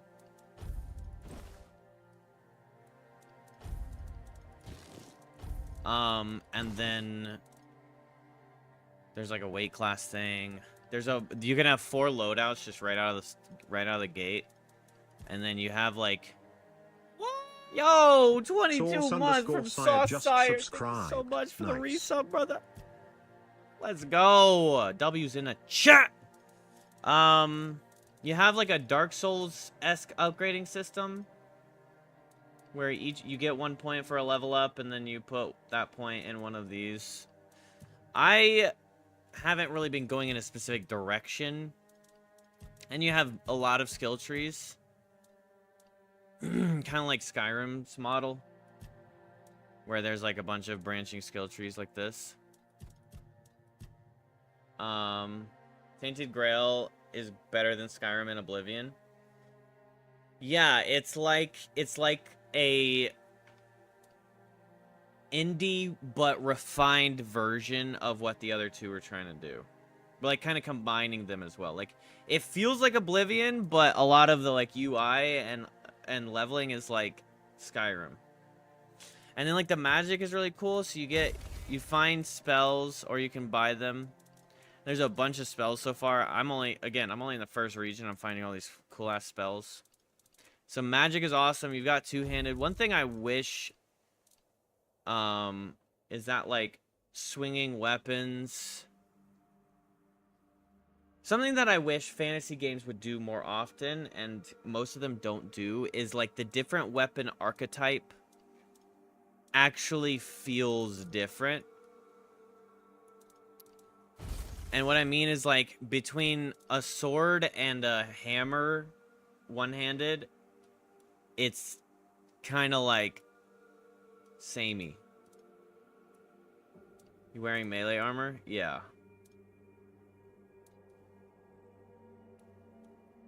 But there is different sound effects. So like when you're like smacking somebody with a hammer, there's like actual sound effect and like a little more weight to the swing. Right now I'm doing like a battle mage hybrid, I think. It's just whenever I start up a game like this, I kind of want to figure out how everything feels, and my playstyle and enjoyment of fantasy games and like any kind of like sword and shield magic game is usually in the direction of sword and shield, or like dual wielding or great hammers. I'm usually a melee character like through and through, but I like to dabble in magic just because I really like to get a new spell and then figure out what that new spell does. Like, look at that. Isn't that sick? That's fucking cool as hell. That's the first time I've actually done that. So, like, I have an ice spell, a random ice spell in here, and then a lightning spell. And the lightning spell has 2 different spells. So you can cast a lightning charge right here, or you can do, like, a melee range lightning blast. You can do respects, but the number of times is limited. Okay. So I've been kind of, like, I've been just kind of in a balance, because I'll be honest, like, shooting bows and arrows feels good, casting spells feels good, and then melee feels good as well. So it's just kind of like, it's hard to decide, you know? Because I'm wearing melee armor, but I have 2 slots for magic. Well, this guy is just because I'm playing on hard mode, and it's pretty rough to, like... It's pretty rough to 1v1 some of these bosses right now. Let's see, what's the strongest arrow I can get? Iron fire arrow, I guess. But yeah, story seems cool. Like, okay, I gave them kudos. I pointed this out, like, kind of kudos for, like, the story. The story goes in it starts with, like, oh, you have a plague, and there's all these, you're in this dungeon, and all these people have the plague or whatever. And I'm thinking, oh, great, here's another, gotta fight off the plague and find the source, and the source is some evil magical being at the end of the game. Because everyone's afflicted with the plague. But it actually is less about the plague and more about this mystical power called the weirdness. WYRD. But the weirdness, people are kind of explaining that the weirdness is neither good nor bad. It just depends on, like, where like, what manifests out of it.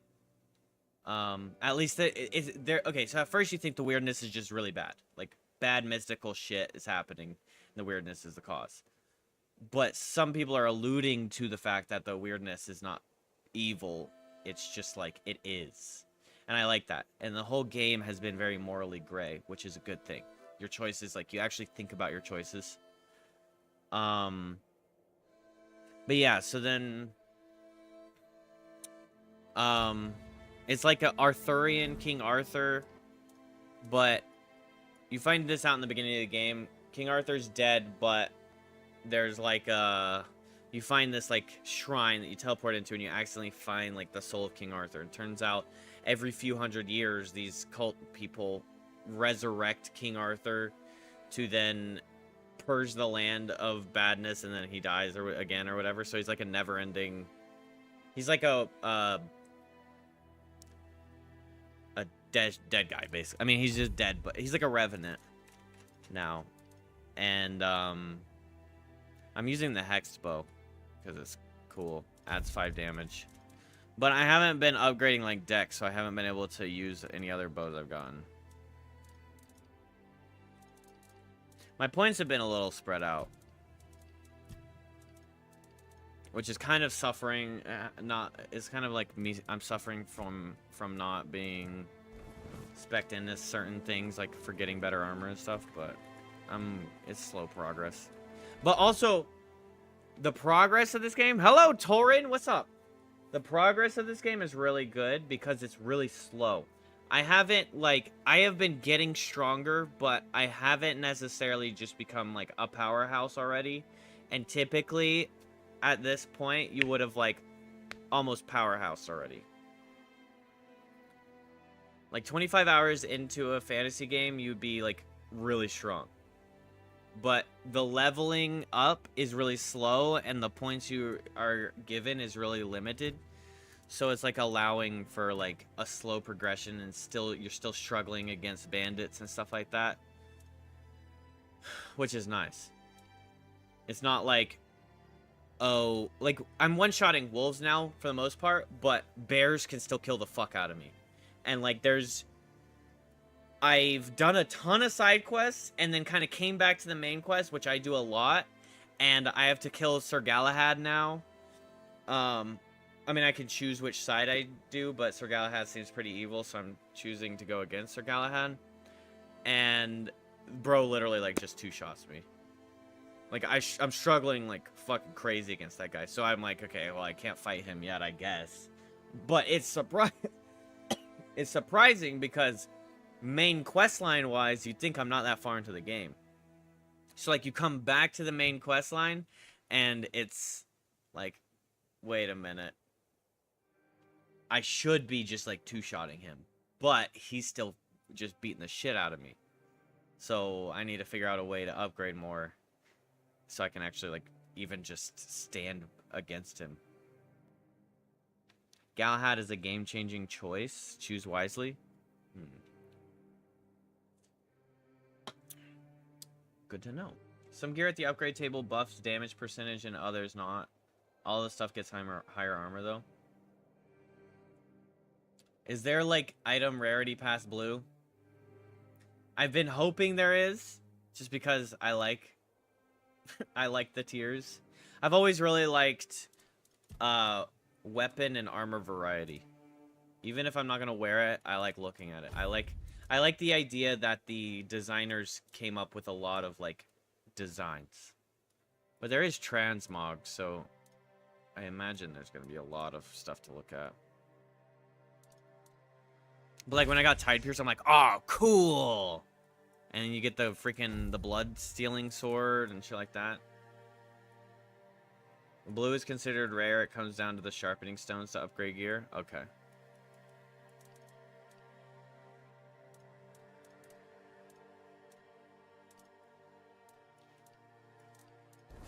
Yeah, also the voice acting is top notch. It's all voice acted, and whatever people they hired to voice act this game, I'm actually so surprised that there's so much voice acting and all of the characters are actually like enthusiastic and have personality. I think it's really awesome. But yeah, and then you get like a mystical power. So like the one I have is like slows down time. And I guess you get more. I imagine you like maybe you get to choose them in the wheel well, or you just equip one at a time. I'm not sure yet. Ribcage you're wearing, if you're planning on sticking with it for a while, definitely upgrade it because it buffs melee percentage. Yeah, okay. Yeah, I haven't done much on upgrades. I haven't dabbled in like upgrade actual, so I'll check that out. I haven't been able to kill the weird deer.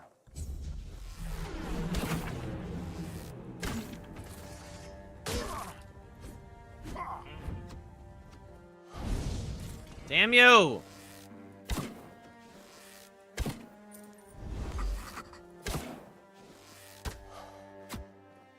I don't have enough time, bro. Look, the two of them went together, too. Gonna add it to your backlogs. It's really good. There is something you need to... You have to, like, lower your affinity with your CPU because it causes the game to crash a lot if you're using all of your CPU cores.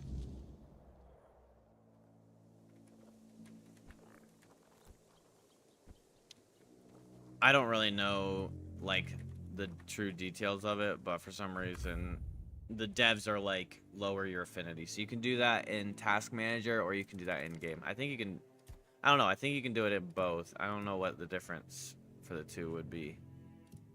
But it lowers the amount of cores that your CPU uses for the game. But I haven't really noticed a drop in, like, quality. But it could also be, like, how good your CPU is affecting of that, too.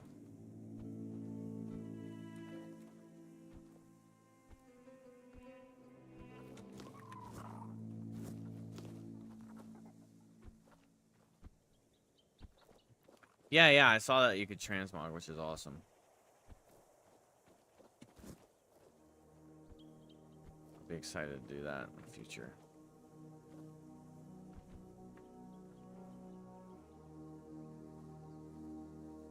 But yeah, it seems like the devs have been really like detailed, passionate. The architecture, like the actual like setup of the world is really cool too. There's a bunch of like those, oh my gosh. He's godlike? I don't even know what he does. Does this mean he can fight if I feed him this stuff? Ready to ride, you majestic little beast. Wait, does that mean I can ride him? Oh! That's sick! He's fast too, damn. Can I bow and arrow on his back?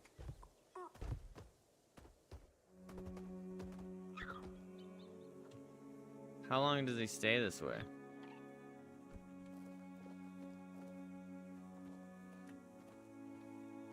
Bro, that's actually so cool.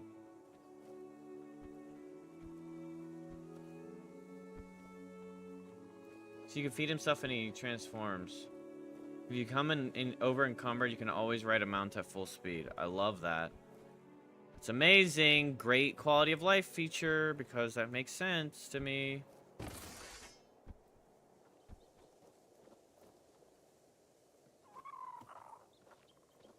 Okay, so he transforms after a little bit.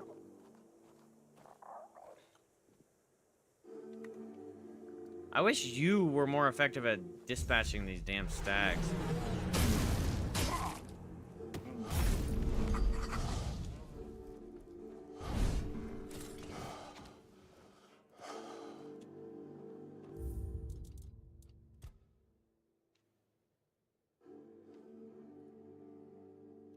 Let's try this.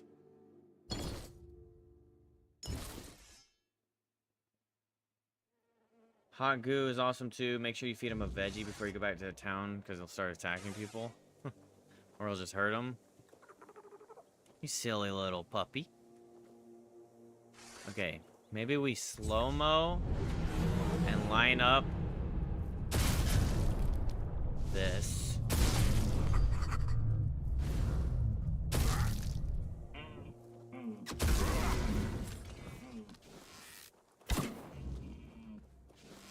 Nice! We got them! Yeah!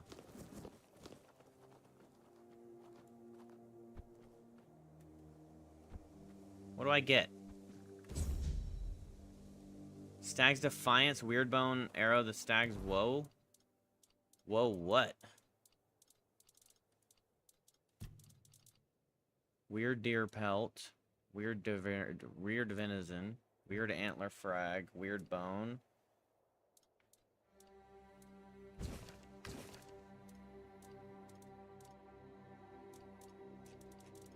What's the Weird Deer's Woe?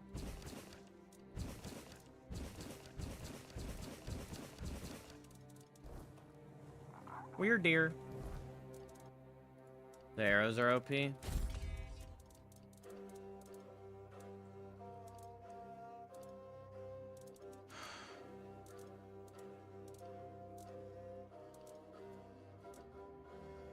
Oh, I was able to, I can craft them now, I think.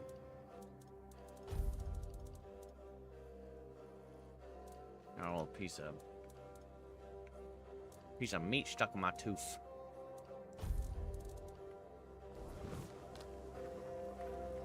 That's nice. Thank you, Stag Father. Yeah, there's a lot of little shrines, and you get like extra buffs from the shrines.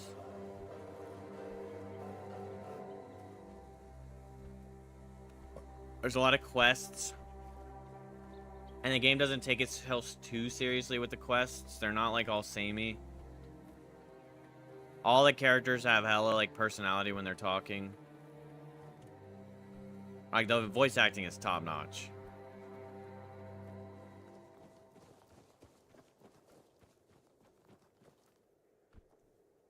The enemy character models are creative.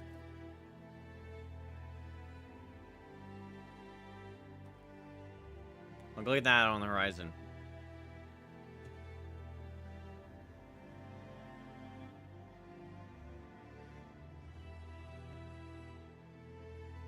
Yeah, I've been acquiring the druid sets.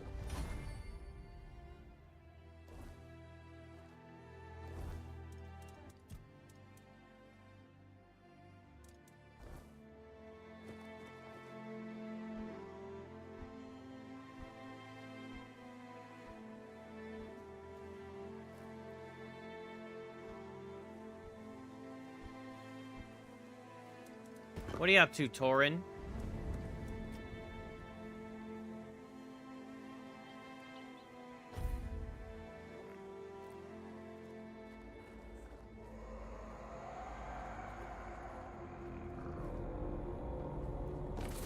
Nighttime, the weirdness gets really active, and like, I guess things start attacking you.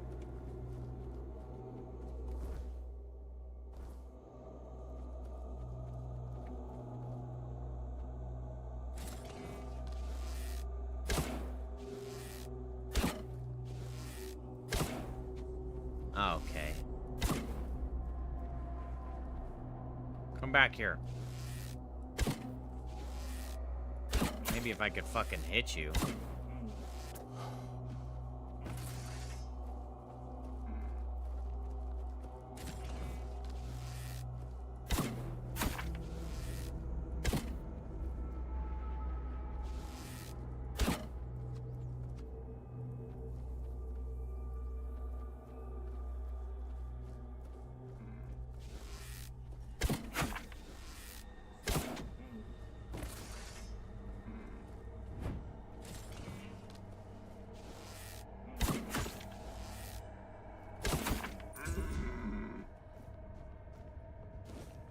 Damn, 10 bone?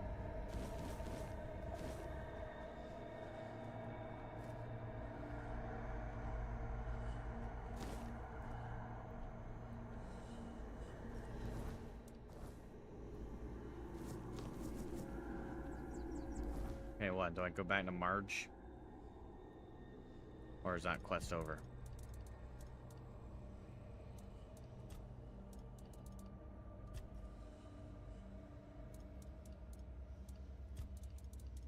Okay. Makes sense.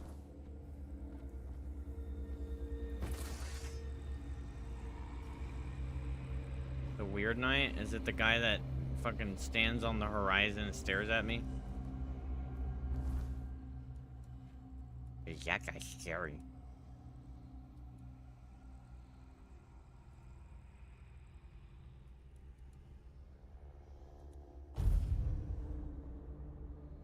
Permission for story? Permission granted. It's story time, chat. The Honorable Mr. Mudd is presiding. Finished my Minecraft house and I have nothing to do?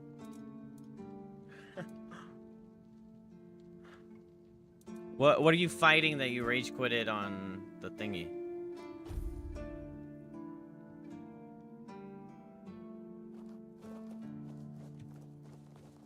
Yeah, I've seen the big blue guy from a distance and he looks scary.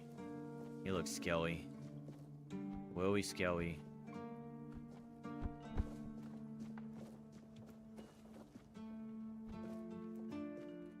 Marg. The one like summon thing to get the wolf armor. Talking about the guy that like crawls with the curved sword. Like crawls like this. And he has that the bloodhound guy. That guy's a hard fight. Or are you like way farther in the game? Was doing a peek run to finish off some friends' streams. We discussed the newer Alpine badge, and I told them I think it's 8 ticks of cold or less, and you can get it.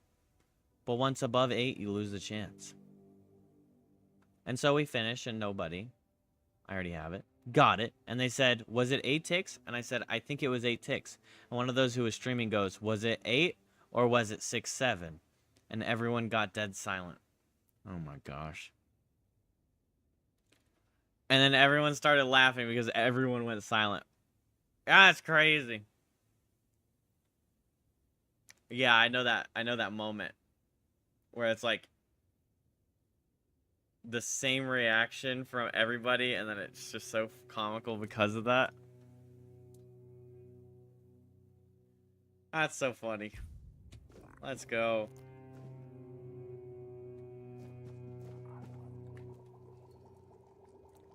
I've never understood the 6-7 thing. Where did it come from? Why does it exist? Oh, there's the origin potion.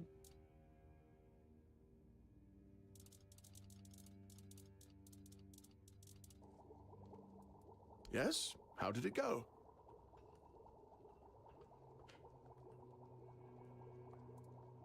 The ritual was just a sick juvenile joke by the druids. Bastards. If this is how they behaved when they were all still alive, it makes more and more sense that people got fed up with them. But I don't get it, you know? Think about it. You have all this knowledge. You're practically a god among men. Oh, and yet you treat them like this. Why wouldn't you let the chosen few in on the secret? Why wouldn't you share the mystical arts? Or even just let them observe? How are we supposed to figure these things out for ourselves? It would have been beneficial for all of us if their writings, their rituals, and their deeds weren't written in code. If they were easier to understand.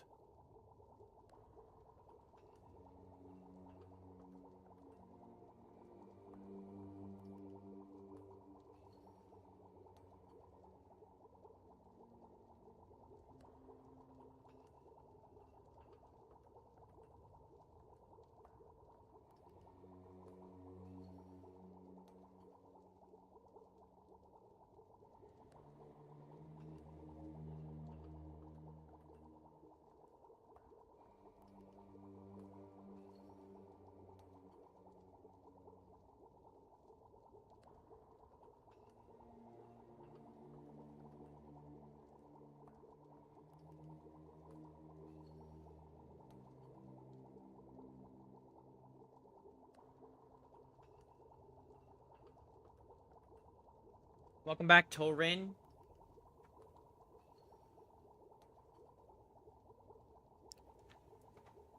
Mistletoe? Really? They gave you mistletoe? Useless junk. And a parasite to boot.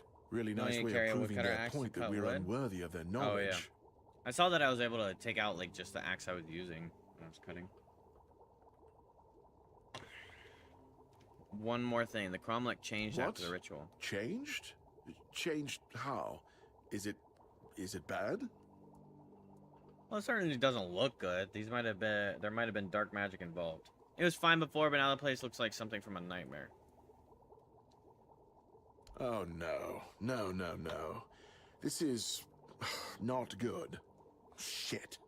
We already have the undead, the weirdness, and the Del Rita to worry about. We don't need yet another problem on our hands. Besides, it's a known druidic site. What if news of something happening there reaches the Red Priests? They are ruthless in pursuing any remaining druids. If they find out about my interests, I'll be done for. Look, it's a small keep. People here know everything about each other. And I tend to babble when I'm drunk. I don't Hey, even at least know. he's Maybe I aware of told himself. somebody about my peculiar interests. Maybe not. But even one person knowing this about me would be one person too many. You got some other armor, but it's too heavy? We don't do anything because I still can't leave the keep. You need to find a druid and make him reverse this somehow. You don't like the heavy armor? Bro, chunker armor is the best. Get your endurance up, get that heavy load up, and then you can medium roll with the heaviest armor possible. Woo! But I guess it doesn't, you wouldn't want that if you're not like a strength user. Do you have any idea where to look for a druid? Two, actually, but they're nothing more than Yeah, that. one of your stat Ideas. lines Maybe the other keepers have upgrades seen something. like your weight Dan's been capacity, patrolling so the it walls allows you to lately. wear He's got heavier sharp armor if you eyes. upgrade it. I think Though it's the I doubt any brain druid would be stamina one. foolish enough to hide this close to Camelot's biggest foothold in the south. Whatever Yeah, you Sergeant, decide, that's right. Good luck. Torin Please let me from know when Twitch it's chat done. is talking about Elden Ring. Otherwise, I won't be able to focus. I just hope nobody gets seriously ill Reduvia right blade now. and a pole arm? Interesting.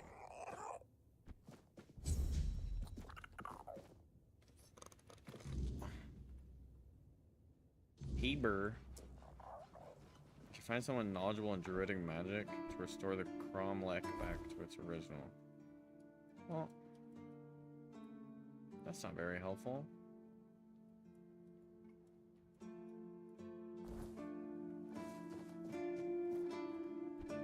Bet you got her grind for some stamina. You're level 111. Have you not been upgrading your green? Maybe it's strength that does that. I'm not sure. It's either strength or endurance. that gives you more equip load. Equip load is the stat that allows you to wear heavier armor without a penalty. Or less, like lowering the penalty.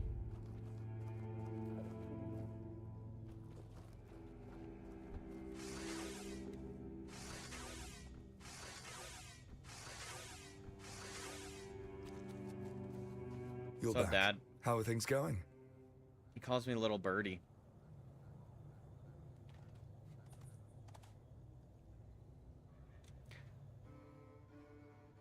Gives me butterflies in my tummy.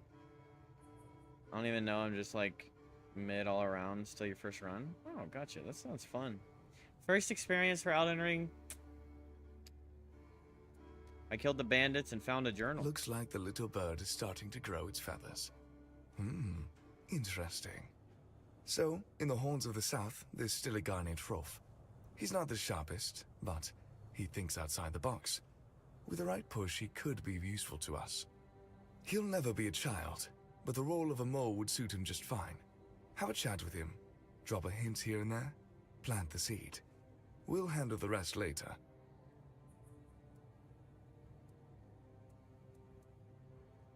His brother was one of us. A few times he mentioned his twin, the Keeper. Reg always laughed about how different they were. However, it turns out that Rolf hasn't been so polite either. Reg is dead now, but some part of him might still be useful to us. I wasn't sure if Rolf was still alive, but the knowledge is power, or something like that. We've always had trouble infiltrating what goes on inside the keep. Now, given the turmoil that prevails in the south, it would be good to be a few moves ahead of the rest. Don't you have a...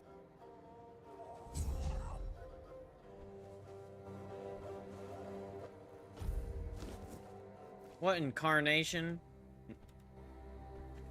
Get it, chat?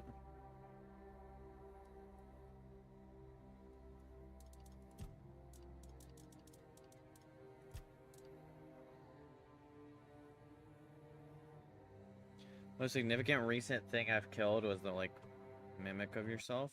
Oh. Like down under?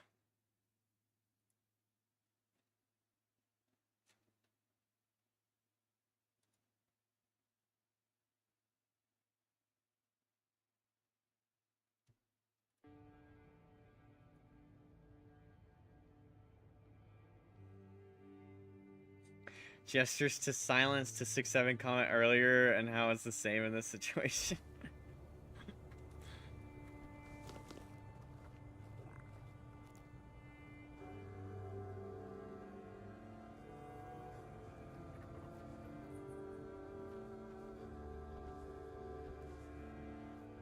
Think there's something in the middle of the lake? There could be.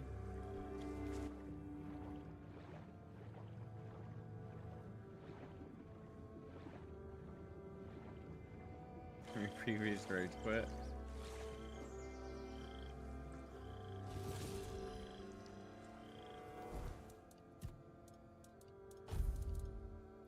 He does 100% more damage if the enemy is below 15% max health.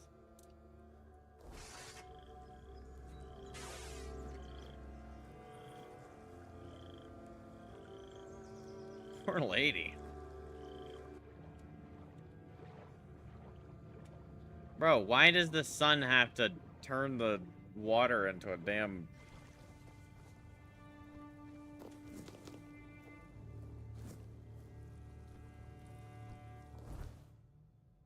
What are you doing in there? Probably on a little island. 1, 2, Stagfather's Shrine. So far, we've found 2 other Stagfather Shrines.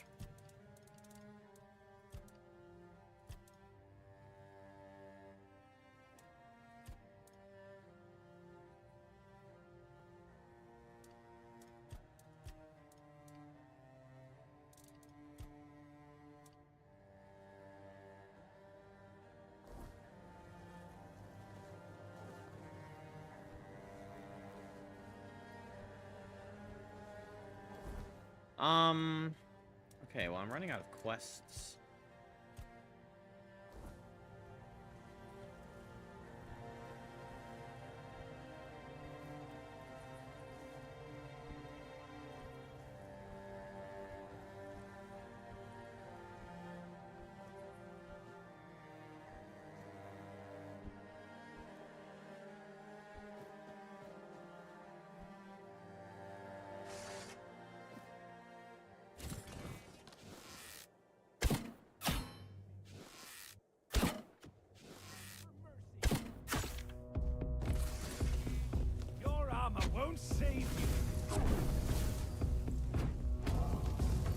your prayers.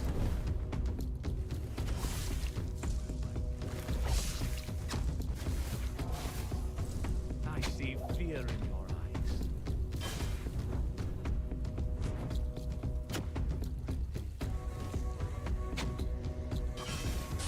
Flesh wound.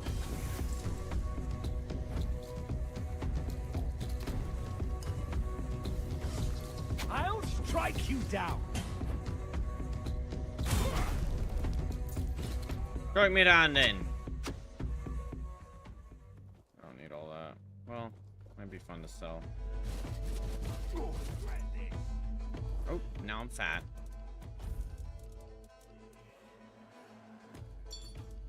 Now I'm not.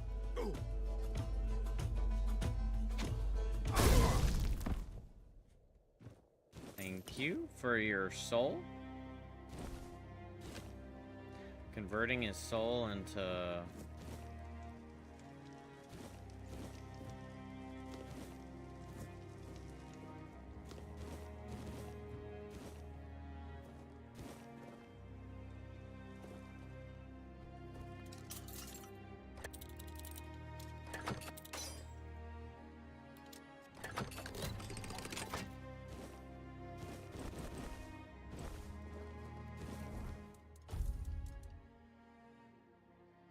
Mana regen. That looks sick. Spell power by 30%. What was I using? These? I was using these.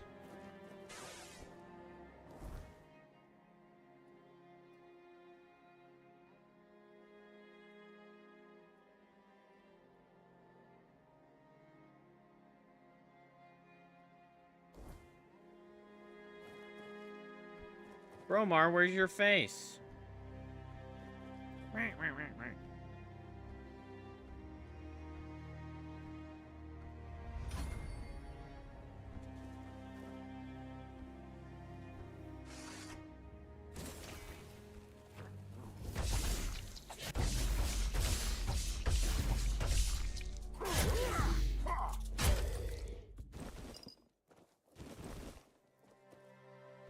Bromar's rough. Bro, the last few, like, of those guys are just cheese. Like, one guy just jumped on a roof, and I was like, oh, wait, can I just kill him from here? And I just, like, slashed through the roof. And then the other guy fell off the side of the bridge and fell to his death.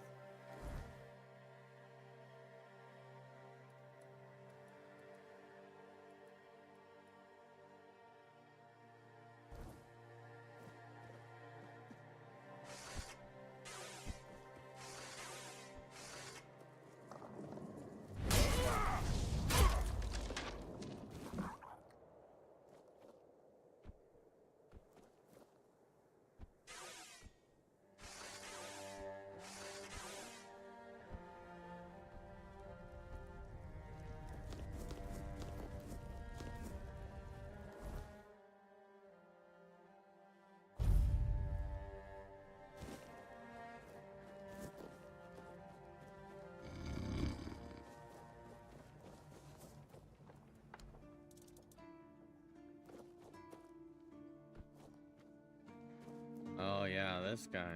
Hmm? You've been chosen.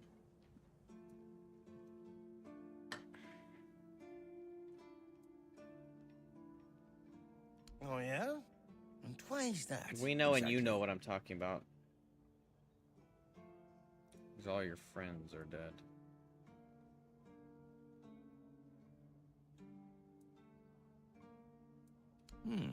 Now that I think about it, they really weren't much different from the scum we used to hang with the other guards. Maybe it's for the best. Looks like you serve Avalon. Okay. Well, that was pretty easy. Yeah, I ran through like a bunch of his dialogue about him being all sus of everything. He's a paranoid bro.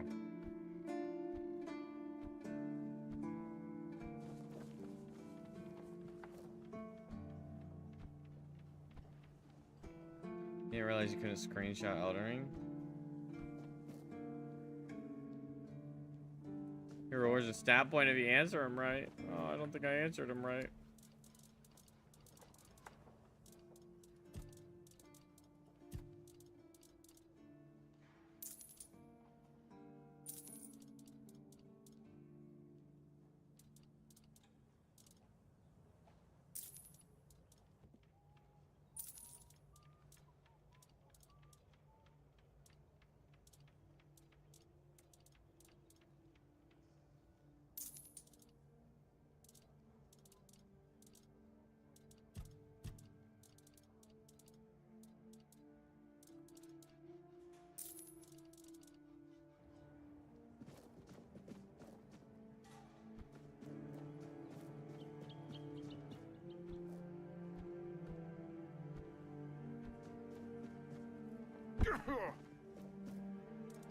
Well, maybe I did get that then. It's possible I got a book.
I feel like I gotta just...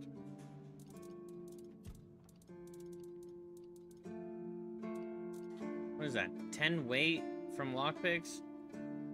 Lockpicks having a weight is wild.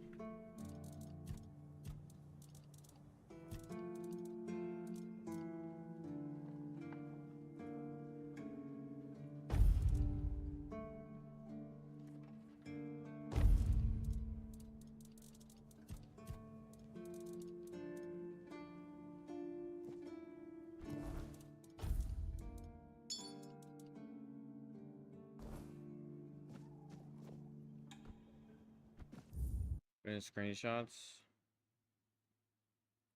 Put in pictures and videos. Alright. Vigor, mind, endurance. Okay, yeah, it's I'm pretty sure it's endurance that increases your equip load. 29 in dex, 36 in arcane. What are you using arcane for? Bleed? 22 faith. It's pretty decent. You'd probably want your dex, since you are using the melee weapons, you probably want your dex probably higher in like the 35 range. So I'd get your dex and endurance up.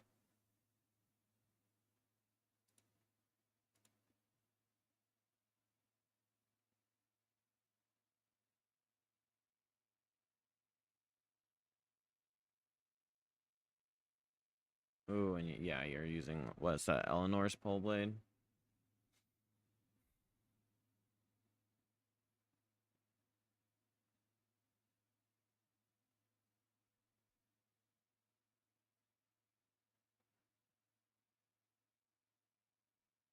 Also, all of these things that you have on your bar adds to your equip load.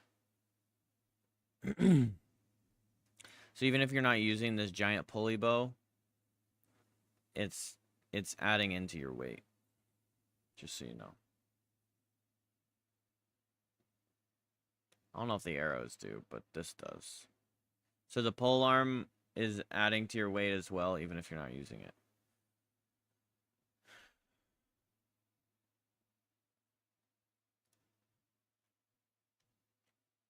I only ever, like, if ever I'm using a bow, I just switch to it in, like, the instance that I need to. But if you're actually, like, using the bows actively, that's different. But typically, like, a bow, the bow is, like, the weakest thing you could possibly, like, use. Like, From Software has just never cared about bows. It's always been magic and strength and dex.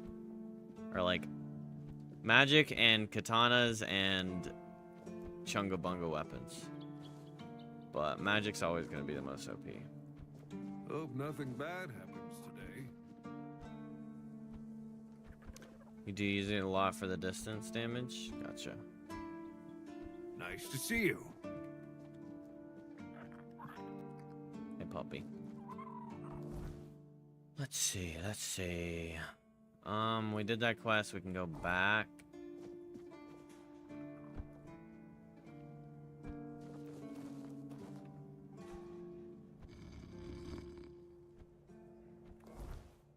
Then we've got the 2 quests on the horizon. As far as I know, I mean, I've talked to, like, everybody.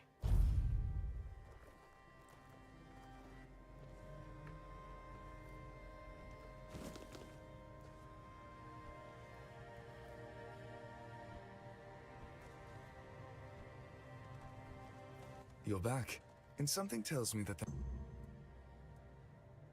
As you wish. There's a boy, name of Abram. He fell in with the children a while back. I want you to personally see if he fits in with our lovely flock. If you decide that he doesn't, well, make sure he vanishes. For good. You understand? Perfect. Fly off and have a chat with our young friend.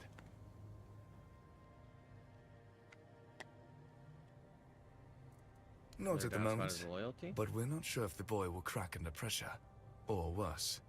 Let's just say, he's given us a few reasons to wonder if we rushed into accepting him. Because we can't afford weakness or uncertainty in our ranks. And by that point, he'll know, but he's a big boy. He knew exactly what he was getting into. When you're done, either ask him or search what's left of him. Unfortunately, he knows about our next meeting spot.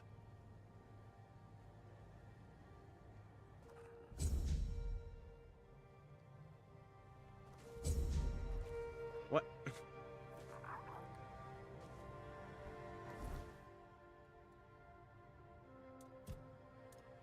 Aha, Quanach.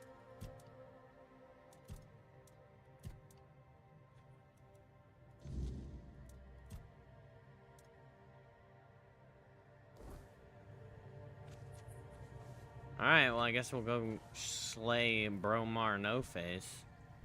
More like Bromar No Face, am I right?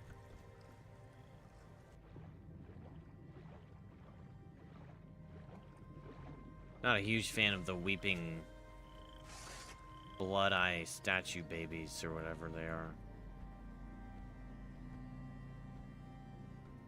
Now you can have the helmet and stay medium. Let's go! Progress!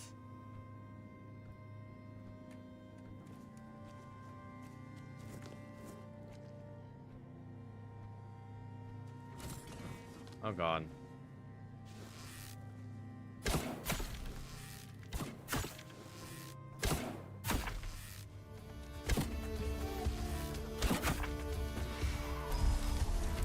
Damn, you got titties?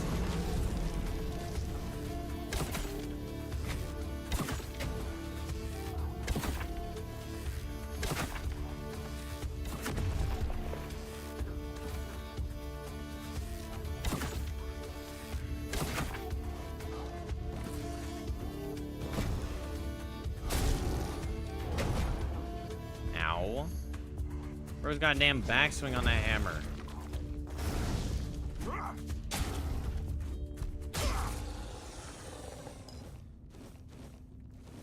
Wait, I can't have your hammer? That thing's cool.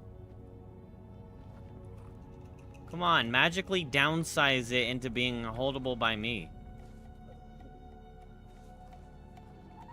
Hear me out, chat. Just kidding, don't hear me out.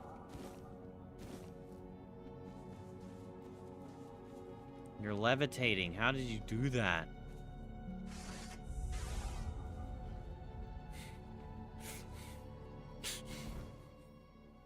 Listen. Me was joking.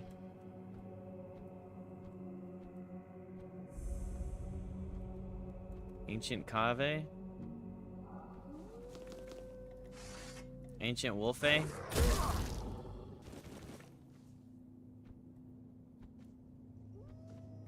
Ancient Wolfe again.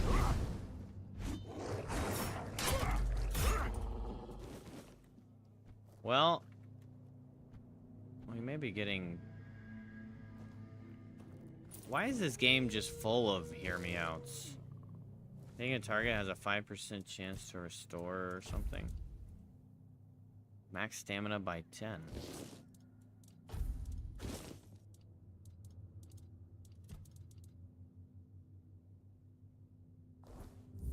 %5 chance for 5 lifesteal. I'm just a god, chat.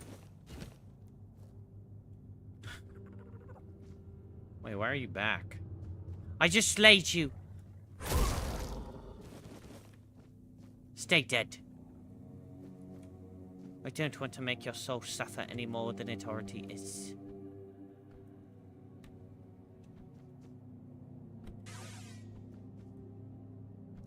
God of what? I'm a god of gobbling that booty. Hey,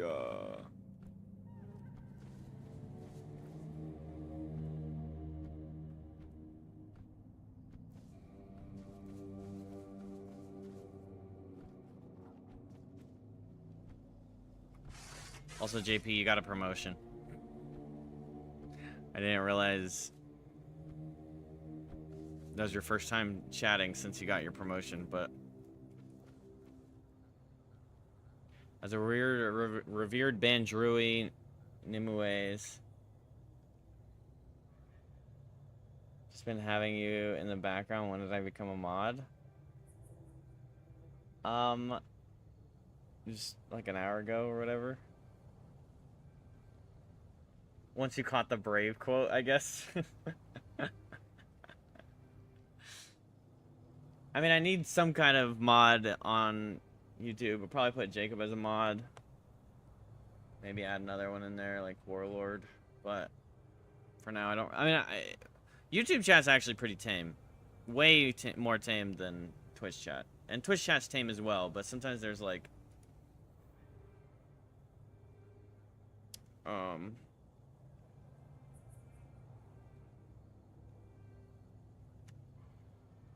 don't know. Oh yeah, like bots and shit. But YouTube doesn't really have that problem. If you want like a kind of basis to work your mod work around, I don't care too much about like shit talking. I don't really give a shit. Sometimes people will come in and say something mean and then turn out to be a fine person because I don't give it any energy, and then end up being fine. And then sometimes that happens and then they're just a troll and they're annoying as fuck and you just...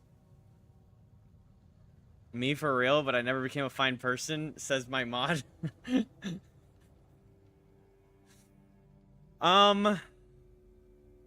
Yeah, I mean like Sauce Sire's a good example. Sauce is like such a butthole at first.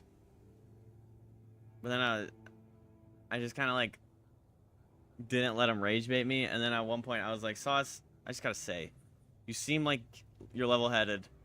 If you want if you want to keep talking like that, that's fine. I'm not gonna ban you or whatever, but at some point you gotta act like a person. And then he really like chilled the fuck out. He used to come in and into the chat and every time be like, you suck, You're so bad. Big L. Massive L. You suck at game. I was like, you know what? If it draws your attention and you already called them out, ban. Got it. I would usually ask. I would just be like, okay, just get them out of here, kind of thing. But sometimes I also just don't make the decision for myself, and I think too much of like, oh, I'm a little streamer, so every view counts, so I can just bear with it. But realistically, if it seems like the person is making chat uncomfortable, and like I've had a chatter come in and then just like actually cause other chatters to leave. Not even talking about figure, but that's a different story. And in that reality, it's like, okay, I should have just banned this guy a long time ago.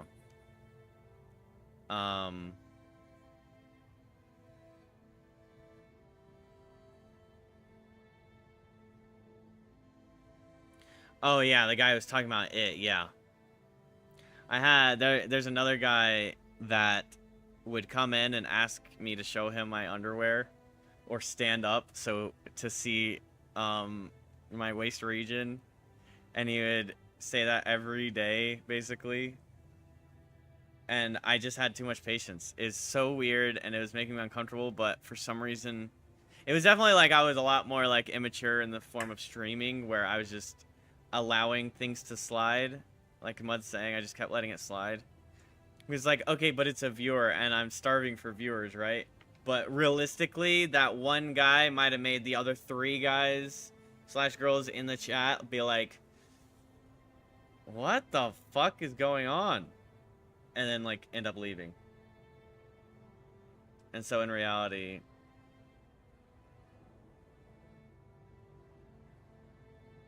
was Kappa. That's what I'm saying. Yeah, it's like sometimes you, even if they're not, even if it's like relatively harmless, you just got to get rid of. People don't understand that one person can push a lot of others away. Not saying that exactly, but too few people understand that. Yeah, it is. It's like, it's a weird psychological thing you have to deal with being in this position, where it's like, okay, well, the person is coming into the stream and it's giving me that viewership and they're a fan, but that guy, for example, that guy is just a fan of my crotch and just disgustingly obsessed with getting, like, talking about what underwear I'm wearing and, you know, a lot of weird stuff. He just was way too weird for way too long, and I should have gotten rid of him a long time ago. But I, like, was like, stop talking about that, please. Please stop asking me that question. And then it's not my job in, like, extreme circumstances to really make such a decision for you. It's up to you to be doing all this, because it's not my stream, it's your stream, and we're trying to help you create a community you want. Yeah. And I don't want that, but I was, like, starving for viewership, definitely. I mean, I'm still starving for viewership, but I'm a little more mature in making that decision and recognizing, like, okay, a guy talking about my junk all day is really not comfortable for anybody else in the stream. Like, let's be realistic here. Outside of the necessary circumstances, yeah. Like, the occasional joke is one thing, and then, like, the weird obsession with the color of my underwear is a completely different conversation. You know? And that's where... Talking about that gray area. Gray might be a bad usage there with that area, but yeah.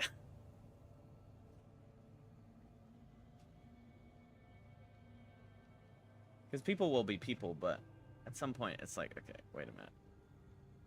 Nobody wants to read that all day. Like, how can you even participate in chat when someone's coming in like, yeah, the not exactly auto-bannable offenses. Yeah, exactly. Sounds like he needs a life. Sounds like, honestly, he's probably lonely and way too comfortable with being horny online.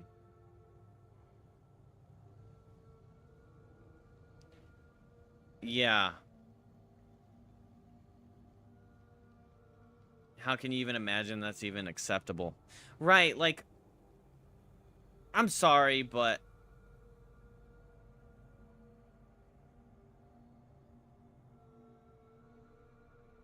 you would never, ever, ever walk up to somebody and be like, how big is it? Or like, oh man, I bet you're wearing green underwear right now. like what the fuck, bro? You would never do that. So why do you think it's okay to come do that here? It's not. I did talk to the streamer dude telling him he needs to put his foot down and draw the line because it's unacceptable and making the rest of us uncomfortable too. Like, bro, go outside and see how reality is. I just sat down. Who starts a conversation like that? Yeah. I don't even know what to say. I mean, yeah, it's not much. It's just like someone I needed to get rid of a long time ago. Or someone I needed to get rid of at this point, and I let it get to this point. And then, like, you could kind of see, like, even... It'd be like, what... People would be like, what's going on? And I didn't recognize that as, oh, everyone else is uncomfortable. Because I was uncomfortable, but I was just allowing it to be a thing that's happening and not recognizing it as a thing that's toxic for the community that I actually want in my chat.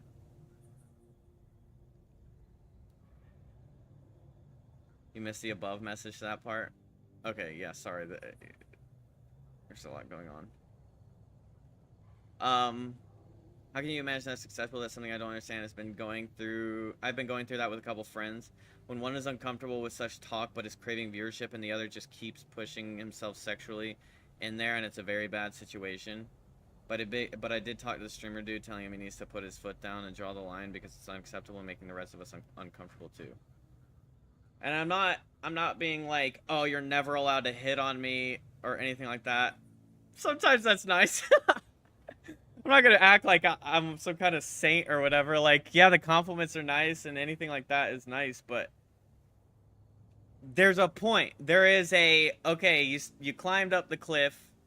Now you're fucking, like, jumping off the cliff with no parachute, buddy. Or I guess that's a bad analogy. I don't know.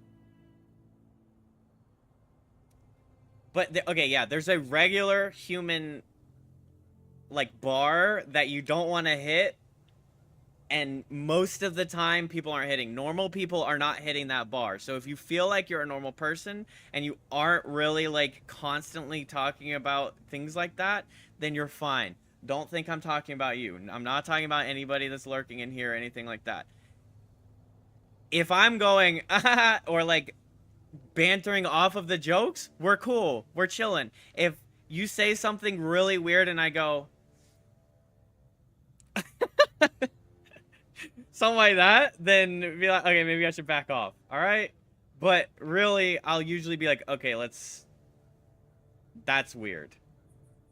Because now I'm a little more aware of, like, standing up for myself in that scenario, too. There's a regular type of flirting and a you need to go take care of yourself and then come back here and act normal type of flirting. Exactly! I'm sorry, but you're thinking with your dick and not your brain. To be a little more blunt in that exact statement. Read the social situations. Really, yeah, like... If it's something that you can joke about with your friends and it stays, like... And it's something that you feel like, oh, I could say this... to, like, not my closest friends, I could even still say this to just people, and it'd be funny or it'd be acceptable, then that's okay, right? But if it's something that you should never, like, just completely just off-the-wall shit that would make anybody go, did you really just say that? Did you really just ask Jim over there how big it is and shit like that? Then, like, no. You shouldn't be saying that on Twitch either. That's the thing, too. It's the difference between friends as jokes. as just jokes, but it's different when you're not even close or don't even know the person and are just being straight up sexual about it. Yeah. Yeah, that too. Like, and I won't claim that, I don't know. It's kind of a fine line when you say the parasocial stuff. Because I don't think the parasocial thing is the most common thing in the world, but there is a level of, like, barrier that you need to maintain mentally with streamers anyway. Any streamer. And that's I'm actually, what I'm thinking of is, like, the weird obsession, you know, man of the topic lately, the weird obsession that people have with Hassan. They have, like, I've just seen it on Twitter. I've seen it, like, in his chat. I mean, I don't go in his chat, but, like, seeing his chat moving when there's, like, clips and shit like that. It's, like, mainly on Twitter. There's people that are so fucking obsessed with that guy in, like, a weird, delusional, parasocial way. Big or small streamers needing to keep that distance? Yeah.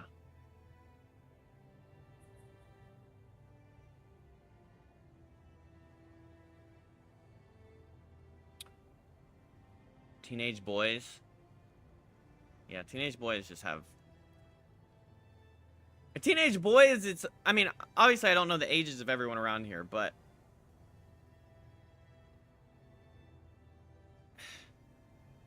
I'm not excusing teenage boys for their actions. They need to reel it in too, but...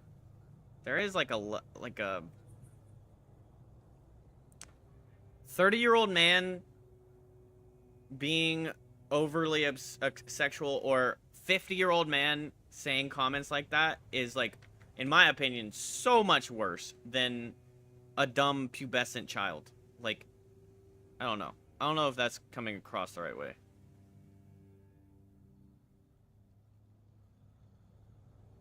I mean, you want to stop any of that, right? But I was about to say that some adults never grow up from those boy stages either. Yeah, and that makes it so much worse because they have more power. And it's just more disgusting, like, even socially. Fair, it's just what I relate to closer. Yeah, because, yeah, that's, you know, closer to your age and everything. Because that one pushing himself sexually in that stream where the streamer's uncomfortable but hasn't said anything is like 40 or something. How have you not learned how to interact with people in that many years? Well, I think that goes into the... just the weird disconnect from being on a screen. Because you don't have to deal with the repercussions of a actual interaction in real life. But also, I mean, walking around in New York City puts a lot of perspective in your eyes, people. Like, somehow, those people do exist. And they do just say whatever creepy fucking shit, like, to me or to my sister. And it's just like, how did you think that was gonna go? Like, has it ever been the case that you say something like that to a random boy in the subway? I call myself a boy still, I'm a fucking grown man. But I do look young. A random 22-year-old in the subway, and he just, like, gives you his number or goes home with you? Is that ever happened to you, Mr. 45-year-old fat guy? Or 36-year-old or 25? I don't know. Weirdo, I guess. Not to say the fat part is the bad part. Words have power. Yeah.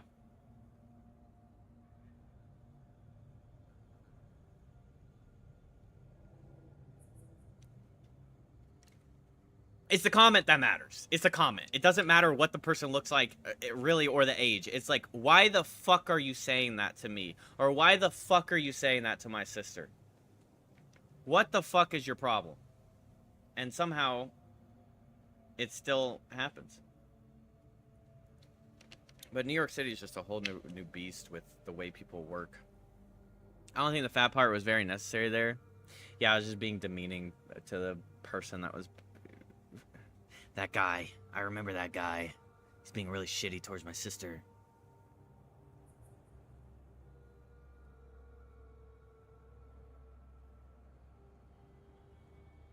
Yeah, I don't know. There's...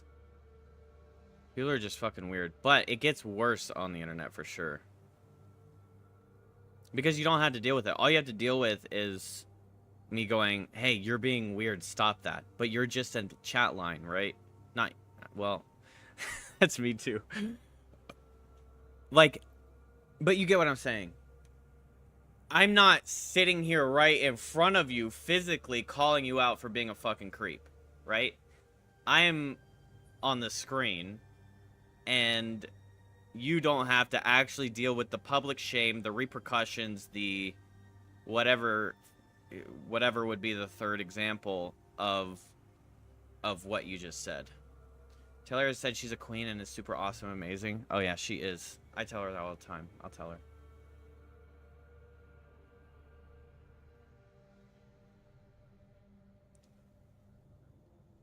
Yeah. So, those people exist. But you're, yeah, I'm never expecting, like, any, like, discourse, you don't really need to ban. You know, if someone comes in and they're just ready to talk shit, I can handle myself. If I ask for a ban, go ahead.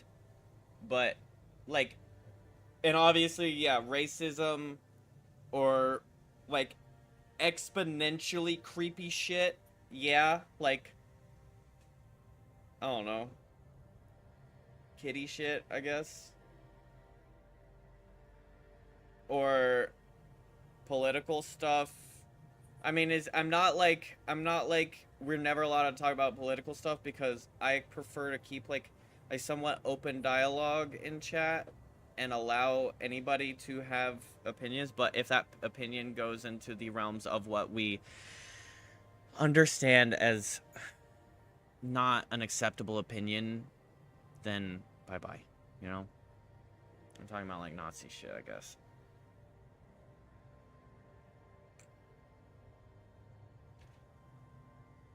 But usually if I feel like any kind of discussion in that any of those touchy directions is getting a little bad, then I'll probably usually, like, stop the conversation. Because our opinions might be getting a little too opinionated.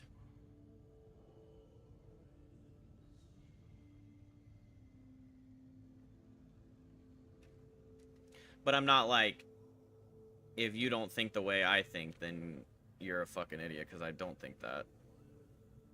And I'm not gonna ban people. Like, safe space, really.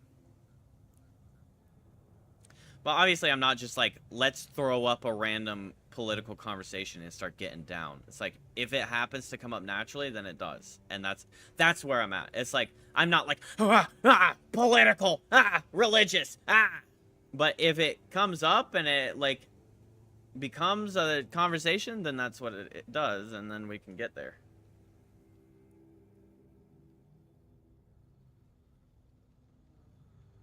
Unless it's me, but I'm special. That's a cute little emote.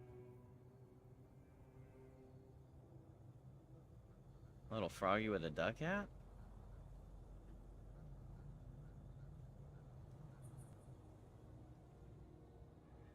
Yeah, we need, you know. Or at least need to be some kind of mod representation in the other stream as well.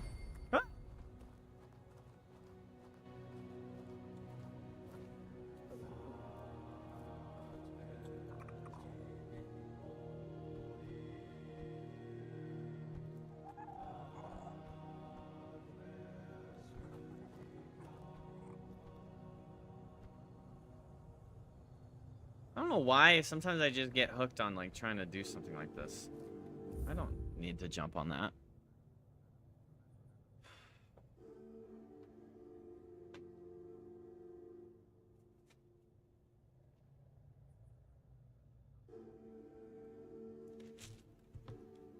You're so real. Thanks. You do that stuff all the time.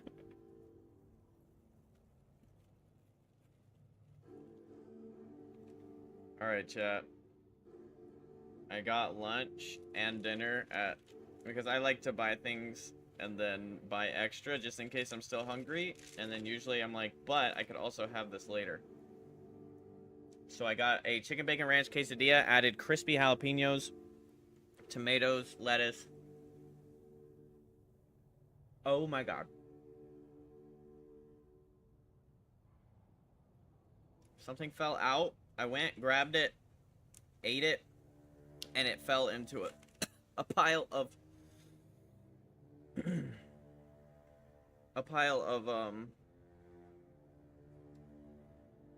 dog hair.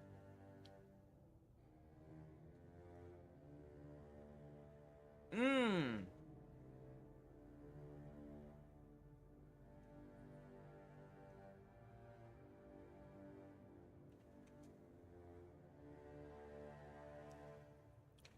Well, not the whole thing. It was just a shard. Like some debris.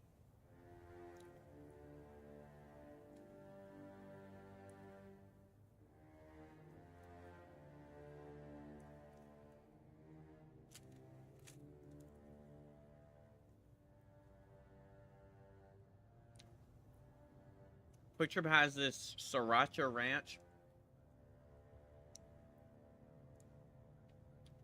Let me tell you. It is so cracked. I'm thinking about just buying a bottle of it.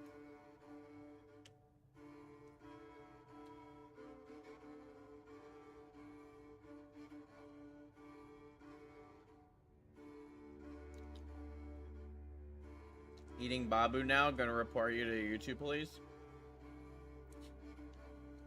What the hell?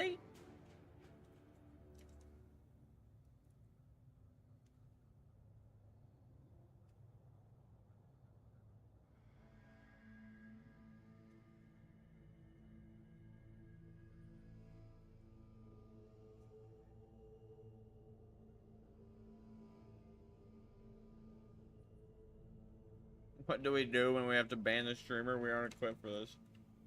Oh.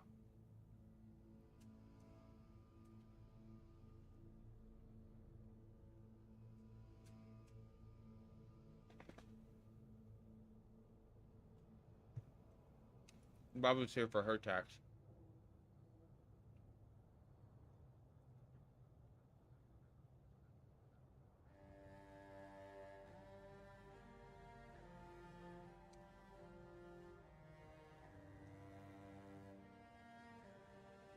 Mmm. Mmm. It's supposed to be hot, but it's still good cold too.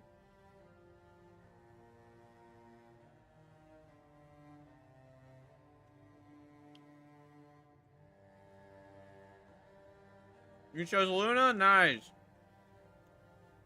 That's gonna be cool.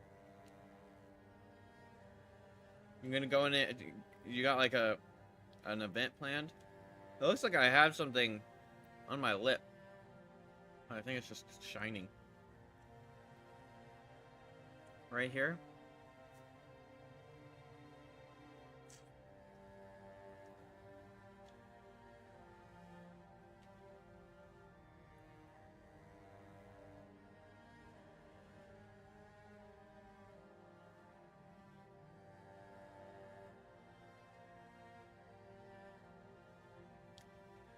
Harvest Dance, 2 events, and then normal Halloween day. That sounds exciting. There might be like a little Halloween party that people at work are gonna do, but I don't know.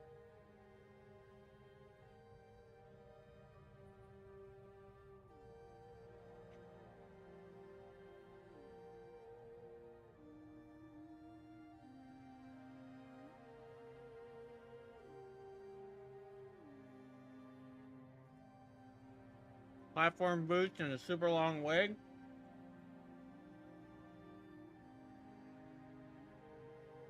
Platform boots sounds hard to walk in.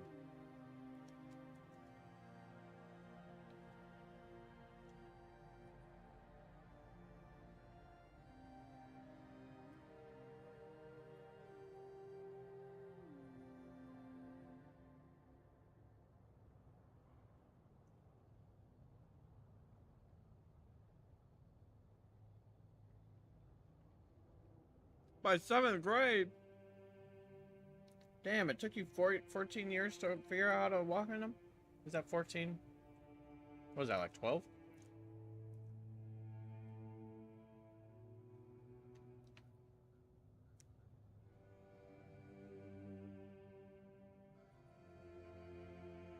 I think 14 is 9th grade, right?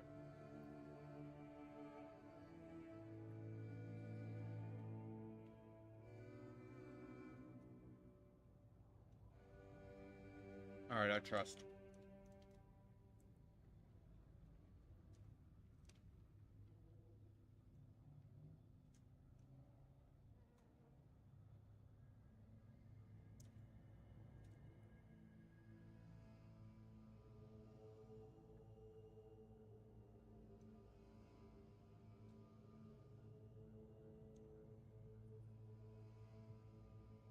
Hippa-lippa.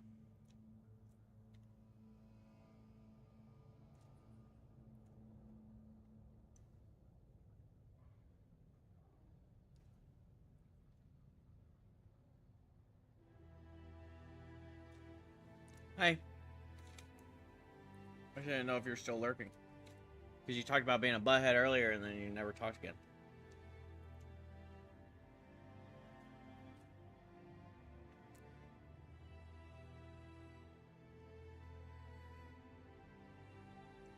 If you didn't respond, I was going to talk shit about you. That HIPAA guy. Speaking of lurking and scaring them away.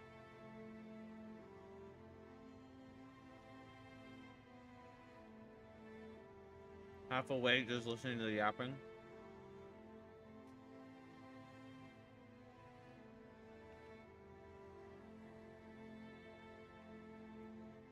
One time I hopped into a stream to feel it out. Oh gosh, I feel like I know where this is going.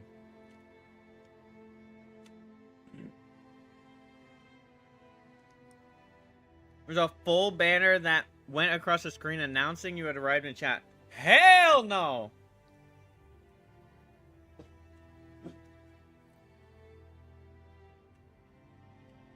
That's even worse.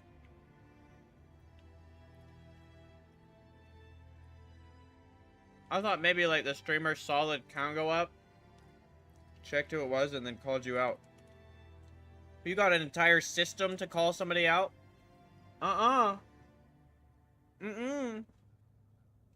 Not me.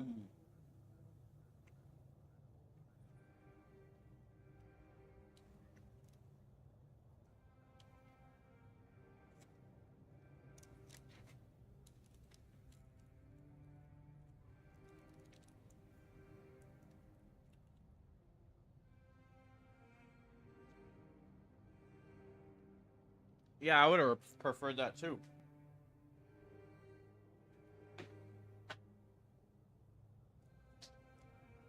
Because that's like in the realm of understandable for a little streamer.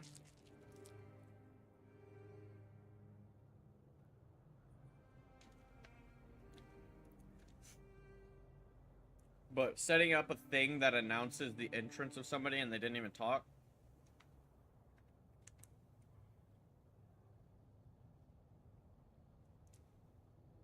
No. That's exactly how you scare the fuck away. Scare somebody away immediate. Like, there's some people that might kind of like that, but that's a very small group of people that would not see that as weird.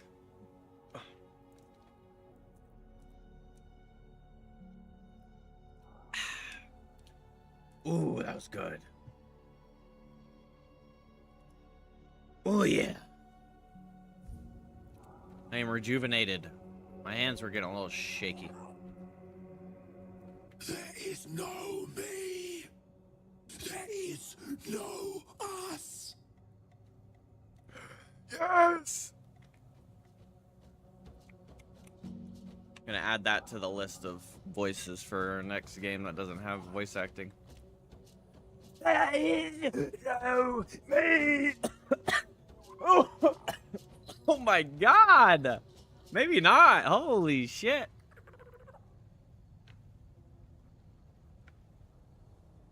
I've seen the ones that announce when they first chat, but announcement when someone came in would be a quick exit. I mean, it tells, at least it tells me in chat when somebody's a first-time chatter. But that's just like logistics, you know? For it to be even, I don't know, even the announcement to everybody else, hey, this guy's new, is this kind of like a weird... Where's the Mist Fiend?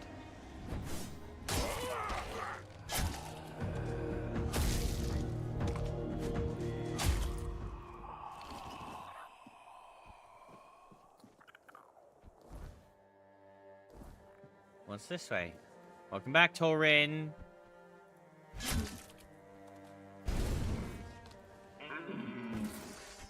How am I applying bleed to people? Face every threat. Your road ends here.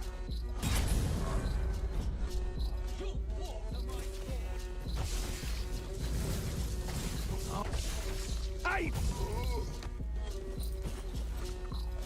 Low-key, running around with like melee magic is kind of fire too. Your armor won't save you.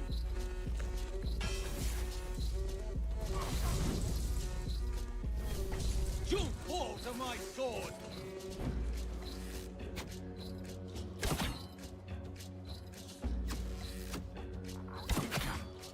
I'll get you back.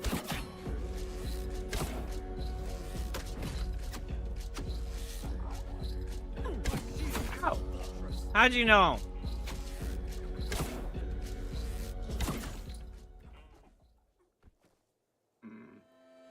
Kind of fire isn't even using fire.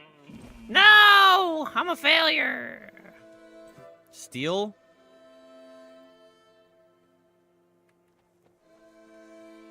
Ah! Bro, scared.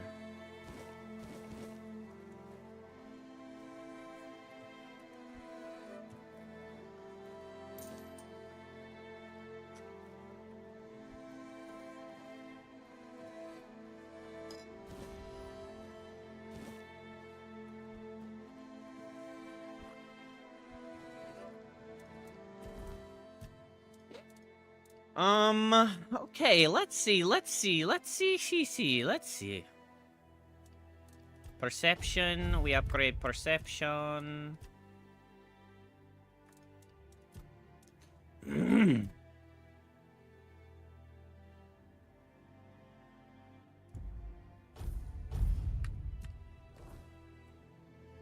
5% threshold increase. That'll help us with going back into medium load.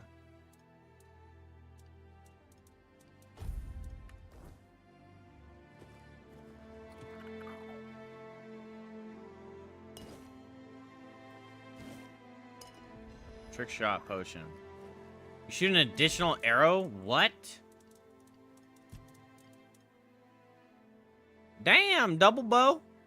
Double bow, double bow, bow, bow, double bow, double bow, double bow, bow, bow. Consumption increases bow draw speed by 100%, but consumes 5 mana per second.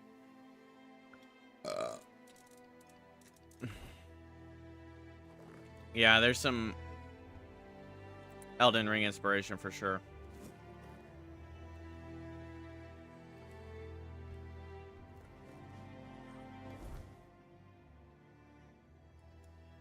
Did you guys see my hacks?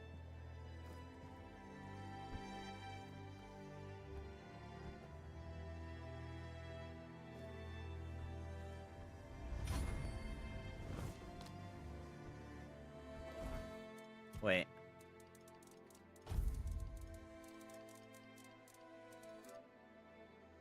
I need Dex for the Sanguine Sting.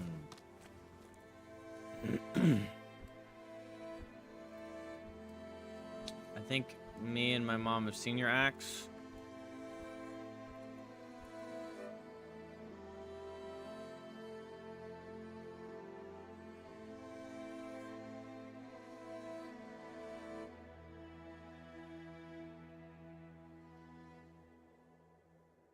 Oh, the hammer, the red hammer. Yeah, yeah.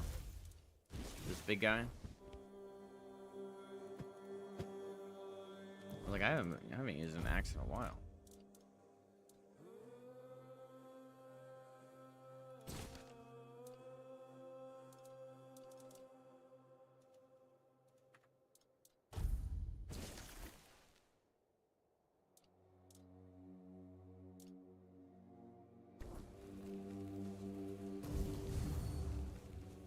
Magic missile.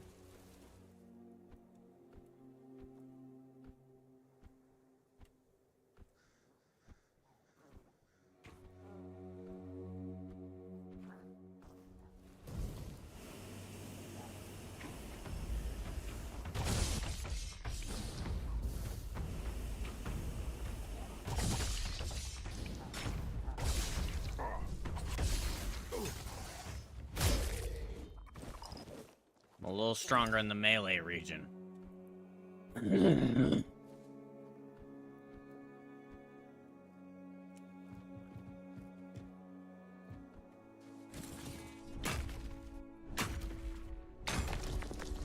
Hobgoblins!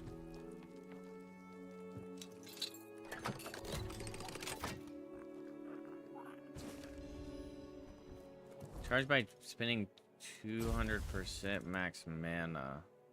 Consume stored mana, increasing your mana regen by 100% for 10 seconds.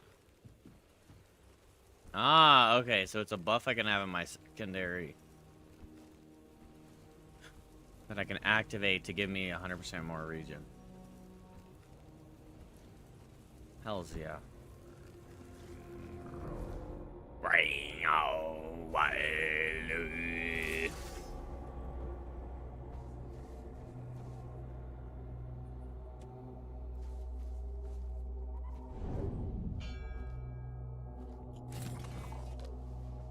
Oh, hell no. Y'all see that?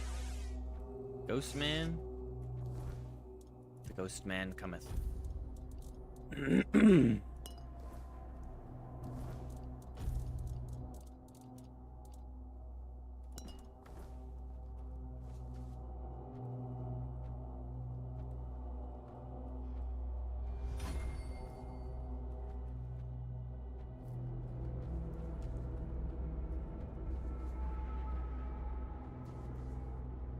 Mistbearer's Den? Oh, look.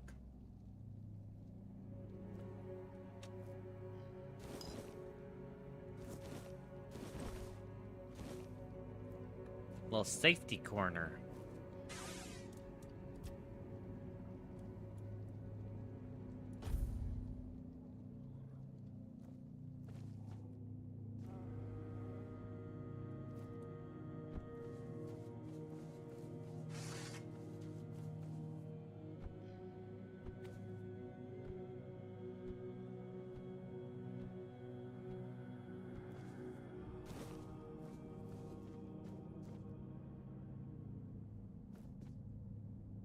Bro, how am I so good at just, like,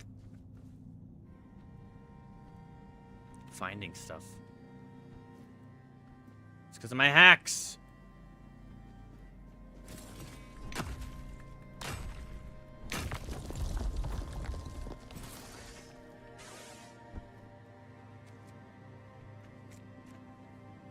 It's not a hack, it's a quality of life feature.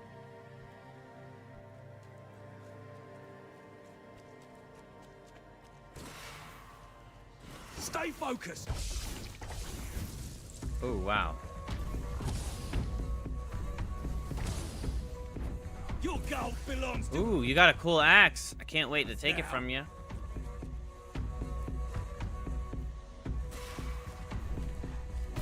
No! Leave me alone, you ugly ass noodlehead!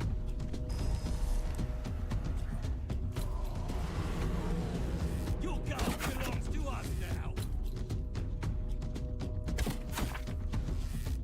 Arrow to the knee.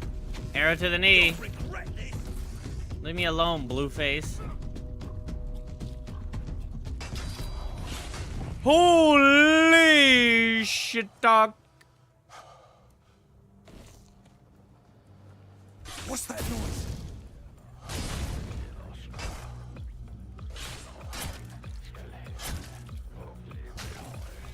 You're no match for our band.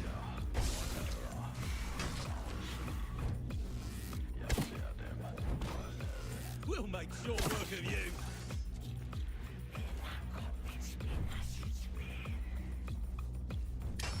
You're no match for our band. The parry didn't work, chat. I'm no match for his band. He's probably the drummer.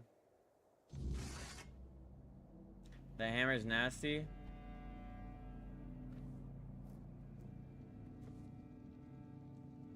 It's an awesome mineral farming spot right there in the wall. What, inside there?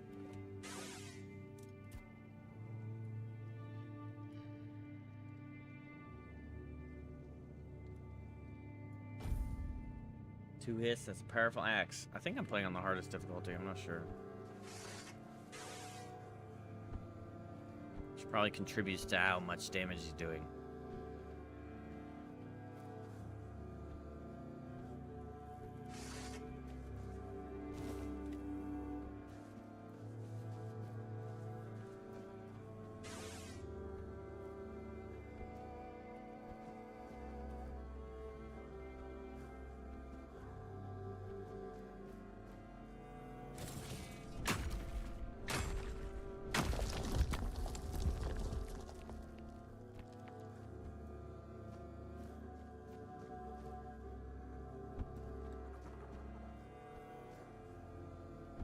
Always two meteorite spots, eh?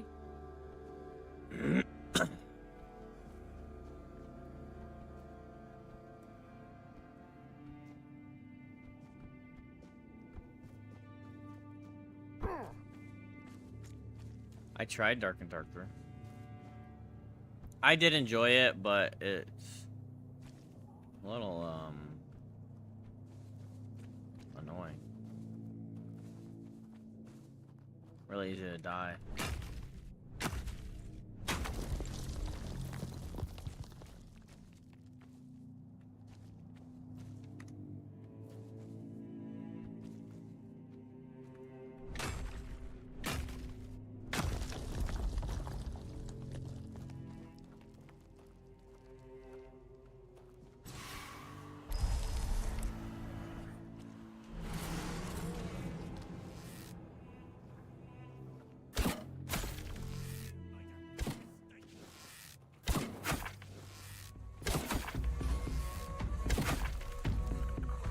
What are you doing? This is my lucky day. Fight!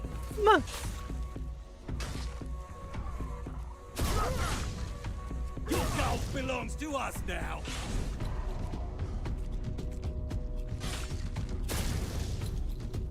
Your road. And I'll stay back here nice and safely.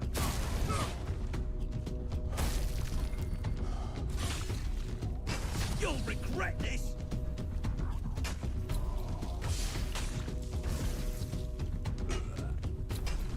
Whoa!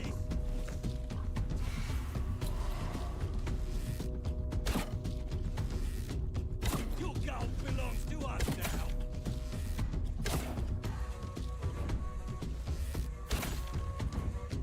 You'll regret this.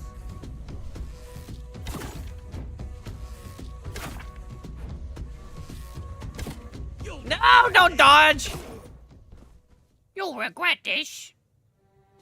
Romar No Face. The perfect ring for a warrior. Increases physical damage by 5%. That's a perfect ring for a warrior, chat.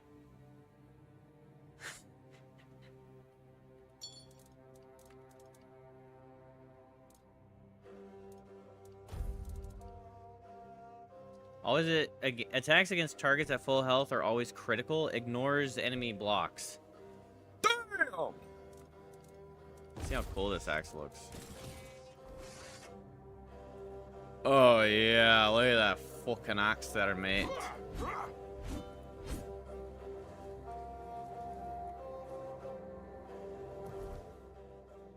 There's this one game you might like too called Mistfall Hunter.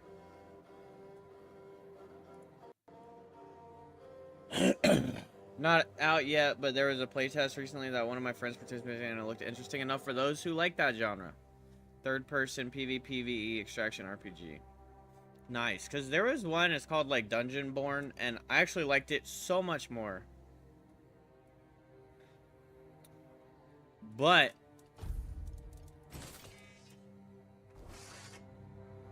the devs like bailed really quickly.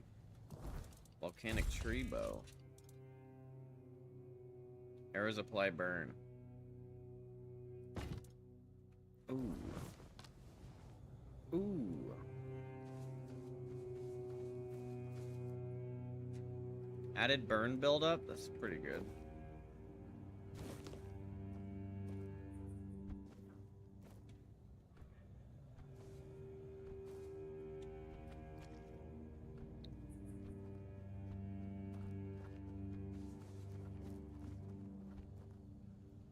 There's a chest in the corner up here.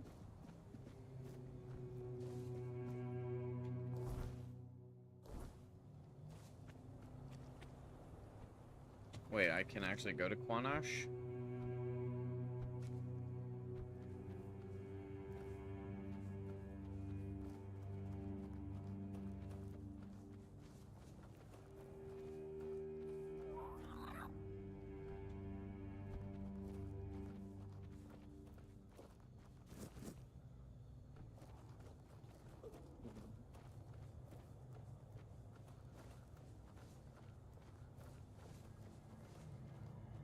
Now Bromar really has no face. Oh, back here. Gotcha.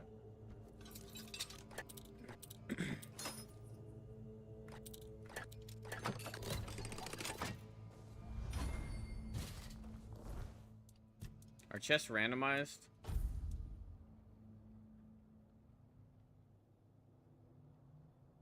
Increases unarmed damage by the amount of armor points it provides. That's kind of sick. Little punchy build. I feel like punchy build might be strong.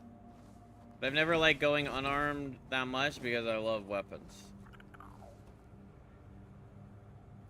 They're insane for unarmed? Hell yeah.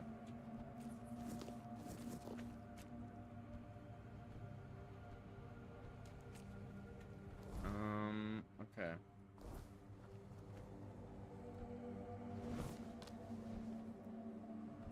Use fire arrows plus fire bow. I wonder if the weird bow is just better though. Ah!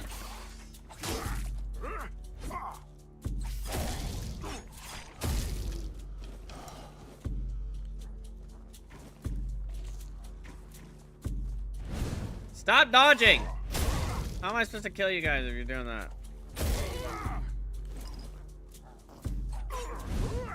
Stop it!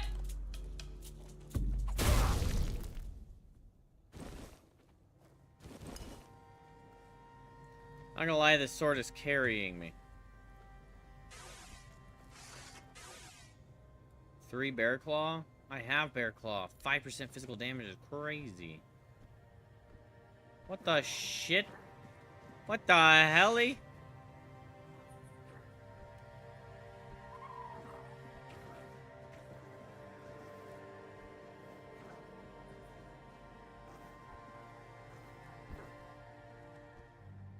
Is that magnetite? That's what magnetite looks like in Subnautica. Titanium.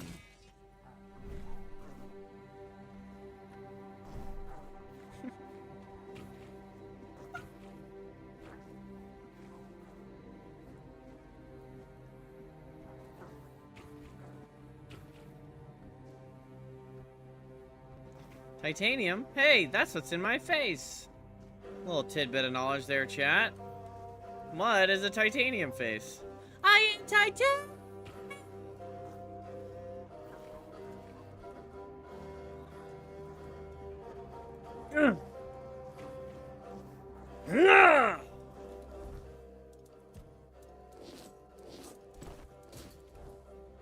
Naked jump!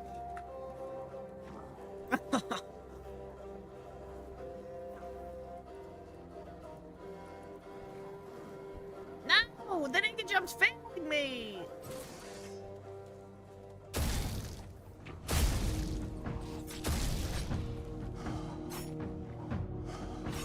Bro! Can I not be out of stamina for so long? Almost got poked with a freaking dagger for the rest of my whole soul. Okay, I guess I could just do it the easy way.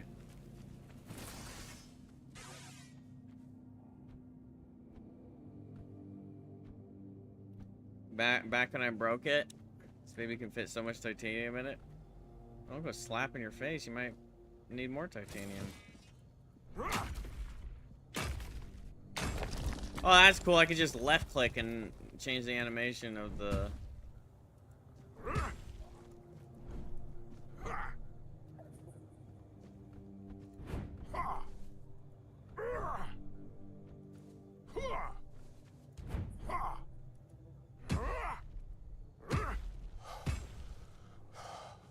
Mud broke his jaw.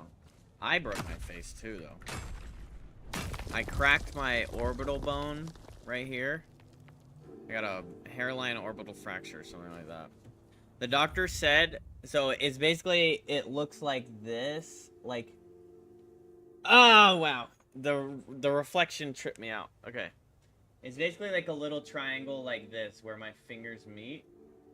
And he said if it was any bigger, then my entire eye socket could have fallen down off of my face. Like my eye would be like right here or something. That's what he said. He said I got extremely lucky.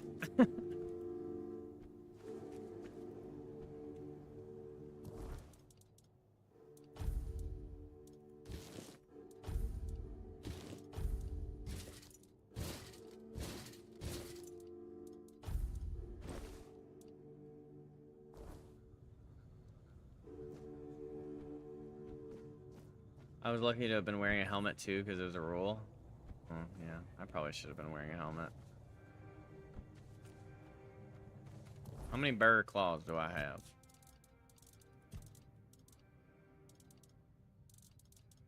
0? Well, that's lame.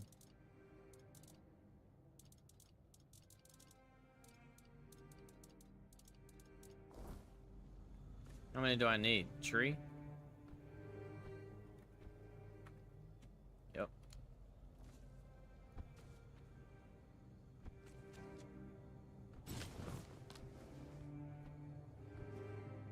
Otherwise, you'd be lucky and wouldn't be bothered by me. This was that thing where you had hella surgeries, right? And, like, you had to redo the surgeries. Something like that. Or it was just really hard to get it done again or something. Was it the one that was, like, unfinished for a while? Or is that a different scenario?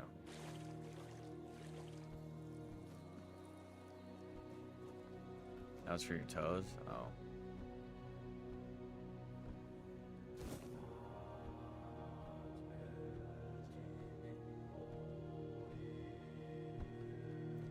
Wait, so there's 2 caves back here that I gotta go to. I bet you that one cave has a bunch of bears in it. Hell no! Get away from me! Whoa! I'm weak!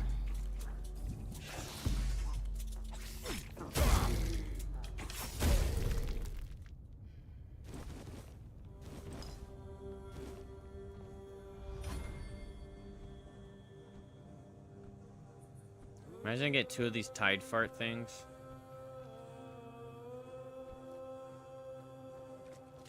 The farts of the tide.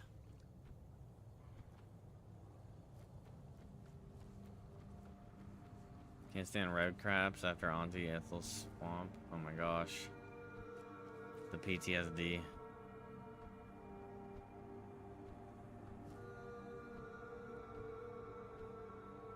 Maybe there'll be bears inside here.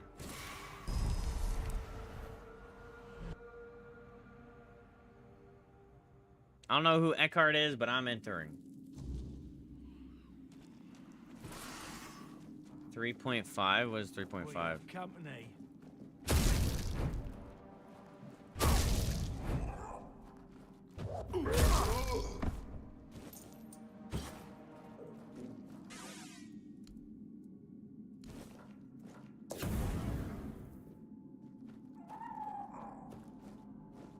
Bro's got a giant wiener? What the fooge? I got a flaming axolotl and a dude with the boner the size of a damn tree. Good lord, bro. Put that thing away. Quit poking me with that shit. What the fuck? What the hell is wrong with you? Who goes there? Who goes there? Me.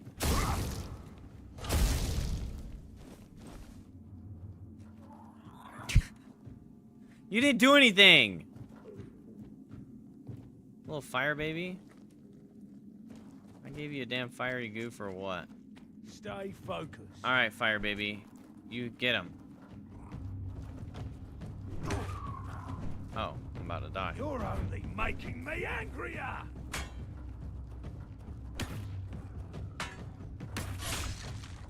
You're only making me angrier.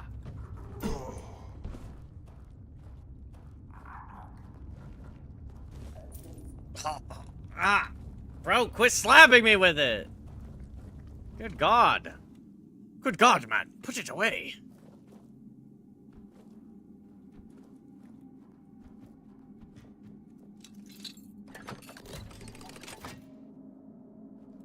Arcanist sword? Versus spell power? Oh my gosh, it's like a Hermione wand. Oh, it's an actual sword. It's just glowing. Why does it look like that?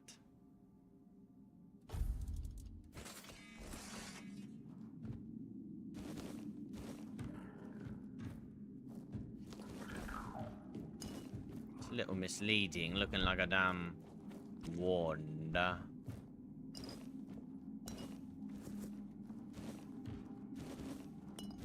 Dude's got a massive schlong and he's on fire now. What the hell is happening in this dungeon? Dungeon?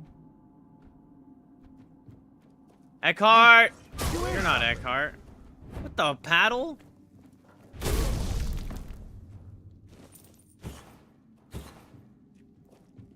Where's about to go rowing? Oh, well, I found Eckhart. The Ragged Nobleman's Doublé. I needed that.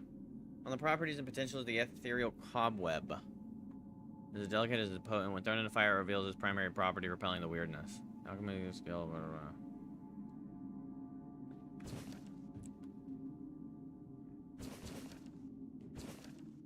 I was born into the Terrian clan, a cousin to Yvain. But my passion lay in natural sciences, not politics. I left Quanach to study at Camelot's Royal Academy, becoming one of its youngest graduates, which is an accomplishment I am still proud of. I eventually settled in the capital with my parents, encouraged by my mother, who worried about my lack of interest in marriage or legacy. But I've always been happiest in my library laboratory, immersed in study and experimentation. Joining the Alchemist Guild and societies... Okay. And societies of herbalism and medicine felt natural. Among them I found camaraderie and purpose, though my true focus remains the weirdness.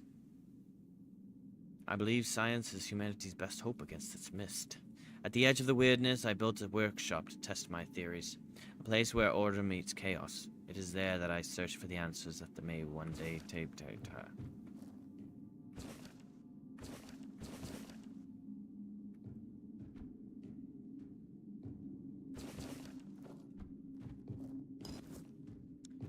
Could prove important later.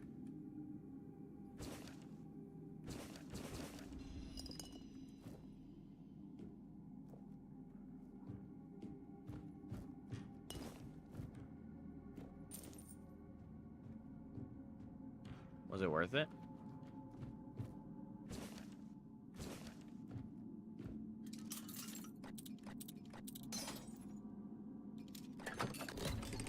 If this gate is locked, how in the hell did the bandits get in?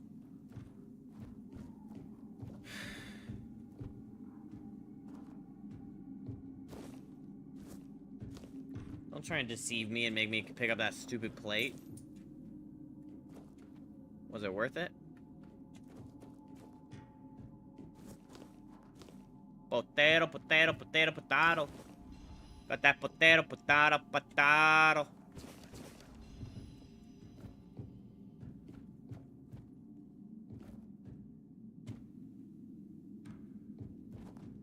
Well, Eckhart. Bro.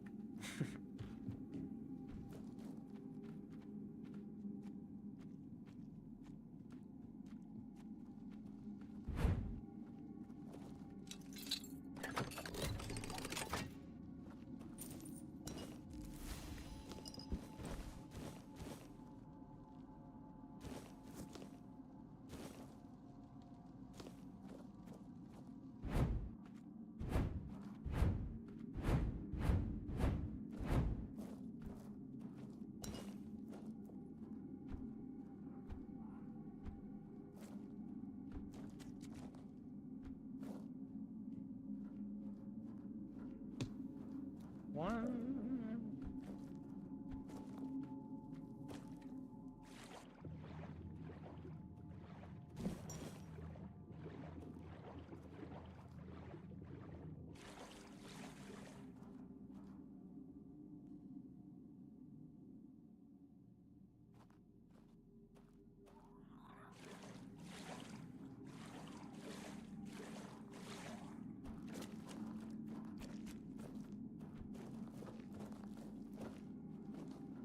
Bro got folded in half.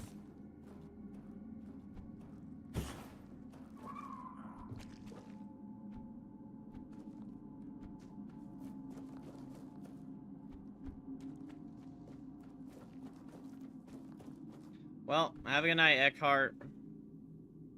Sorry that you're dead, man. Bro, what's the deal with that giant-ass bird that I saw that one day?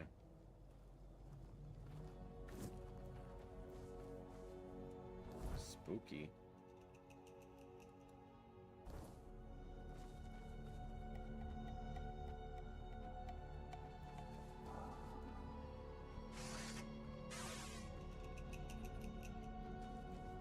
Alright, we need to go get bear fangs or whatever.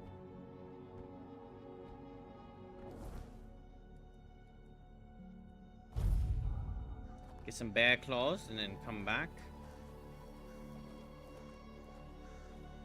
It's getting bigger. How is it getting bigger, dude? He's gonna crash my game, I think. How are you doing that? I'm just curious, like, you know, just wondering. How you doing that, man? Just no reason why I'm asking. Just wondering.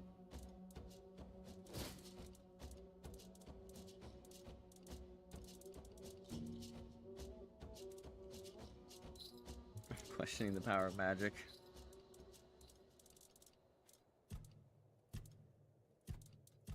Take more. Take more.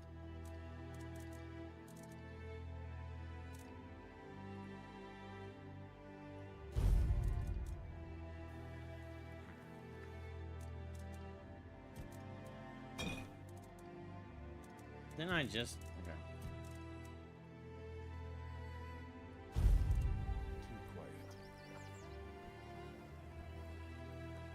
Yeah, I can unsummon him. It's just kind of funny.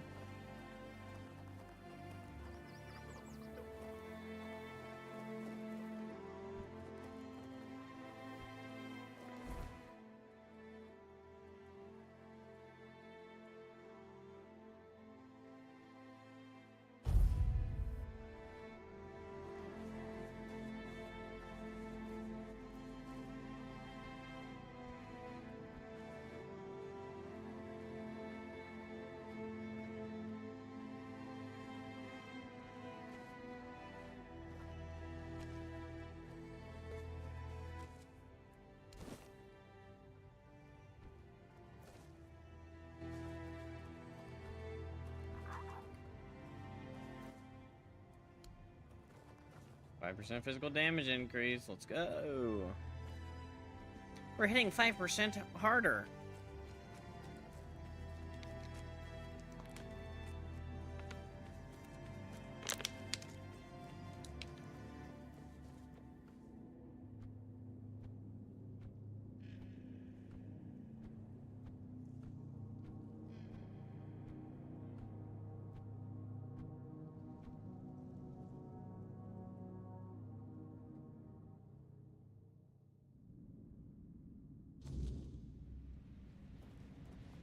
There's nothing for you here, Wanderer. The doors are closed.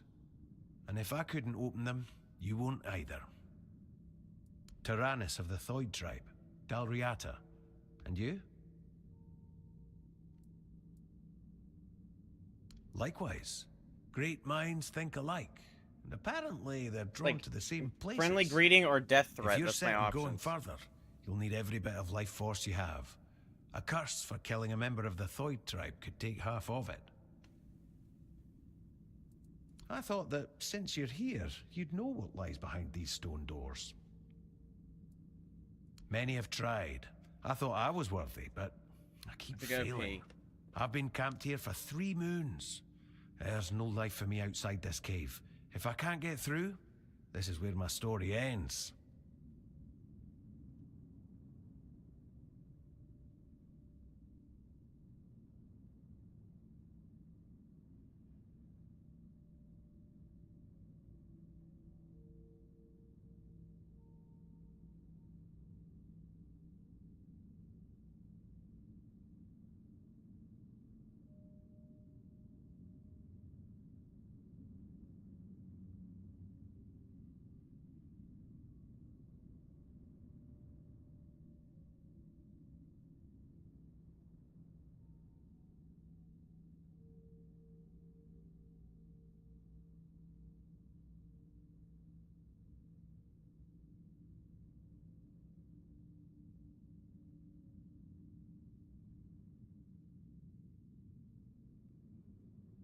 Chat, nice friendly little update. I got my the fair shot that I've been talking about with serving. Oh my gosh. First of all, I keep getting little award cards because I've been maintaining 100% success rate on reviews. Well, like the survey at my table, I haven't gotten a bad survey once. So I have 100% maintained positive surveys for the last like month. But this past week,